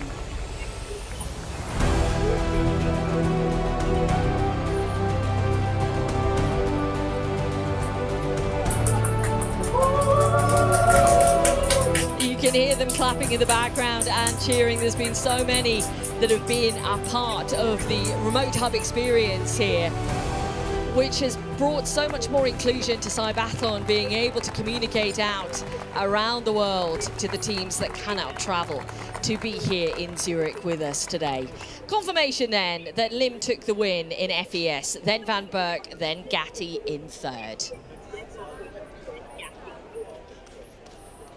Okay, more ceremonies coming up for us, of course. We've had some thrilling, as I mentioned earlier, finals that have kept us really in high spirits here on Saturday afternoon here at the Swiss Arena. And we move on now to our next.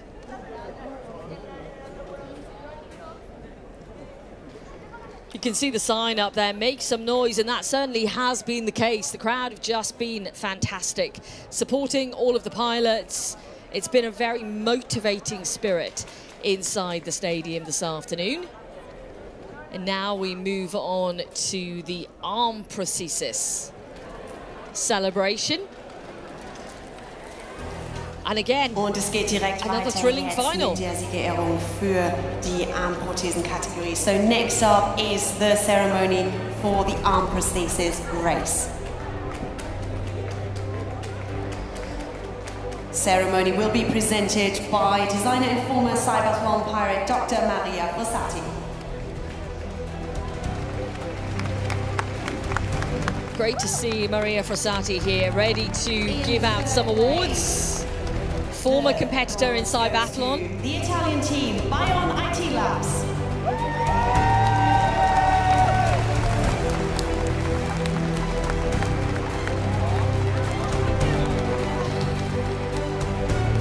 And the bronze medal goes to pilot Salvatore De Chilis.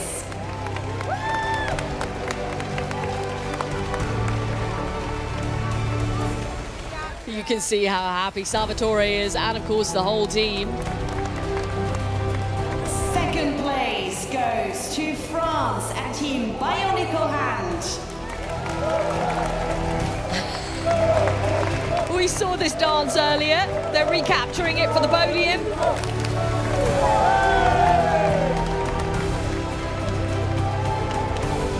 And the silver medal goes to pilot Nicolas Huchet.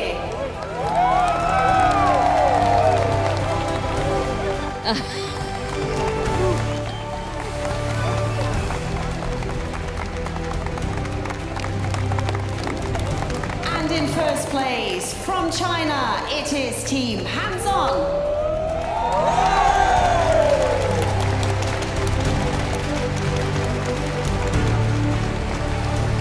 And the gold medal goes to pilot Ming Shu. What a supreme performance been delivered in the final. So composed, so diligent with her tasks and quick. And it earns her the title of the winner of this category in 2024. Please give a round of applause for your medalists in the Arm Prosthesis Race. Great scenes, podium selfies being taken as well, and why not? They have earned it. It's been a fantastic week for all the crews here at CYBATHLON, which has led to the results that you see here today.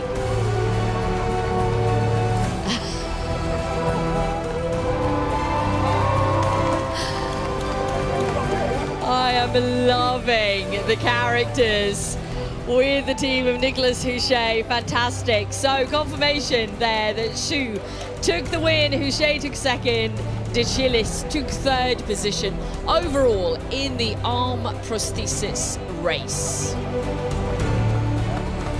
Isn't it great to see scenes like this? You know, everyone just celebrating at the end, because let me tell you, those finals were tense. We watched those pilots line up and there were some serious nerves out there, but all of that can just be released now. It's relief and it's success, of course, for our top three in the Arm Prosthesis Race. We have still plenty more to go, of course, across the next day and a half here. More qualifying sessions, more finals for you as well, but we do have another podium to line up for you right now. And that will be in the robot assistance race. Can already see Samuel Kunz and Dingo and Donkey in place. And we just see the rest of the pilots move into place before we get underway with the formalities here. If you are just joining us here at CYBATHLON on Saturday, we have had quite an incredible day so far. We've seen some thrilling qualifying, some amazing, awe-inspiring finals, and now we are giving out some awards for the finals that we've seen this afternoon, but there is still plenty more to come today. And I believe we are in position and almost ready to go. And the fourth medal ceremony of the day is that of the assistance robot race. The medals will be presented by the Mayor of Clowton, the host city of this year's CYBATHLON, René Huber. In third place, it is Team RSL.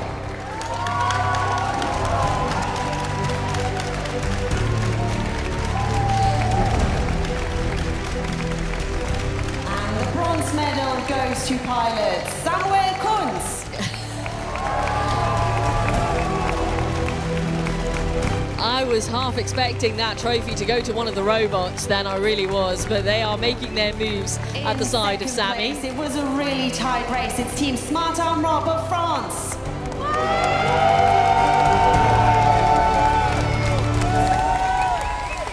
It's a great little celebration from the team from Smart Arm Rob. And the silver medal goes to pilot Etienne Moulet.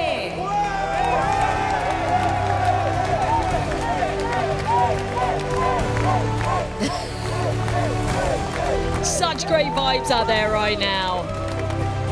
And the winners in the robot category from Germany, it's Team Edan.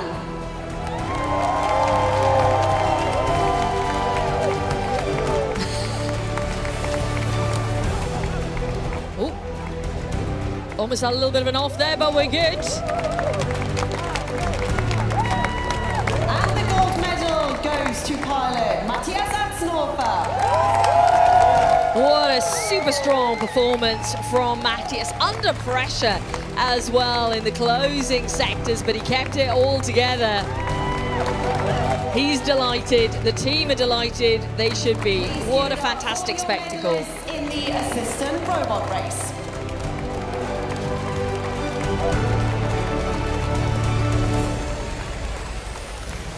And there is our 1, 2 and 3 then, in a category that has fascinated and delivered such unique performances. Technology working together seamlessly.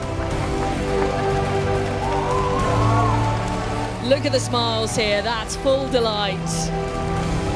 And how incredible to see this technology moving forward into the future. It can do so much right now, but what will it be able to do in a decade from now? All these teams are working so hard to develop, and the results today, testament to those efforts. Okay, that completes then and concludes our medal ceremony for now, at least. Let's rejoin Abby. What a thrilling set of finals. We have got more CYBATHLON to come. This is what lies in store later this evening. After the first finals, in about 2 hours, the next qualifying is going to start. Conquering daily obstacles in a wheelchair, watching the BCI and Vision Assistance Race pilots solve their challenges with fascinating technology.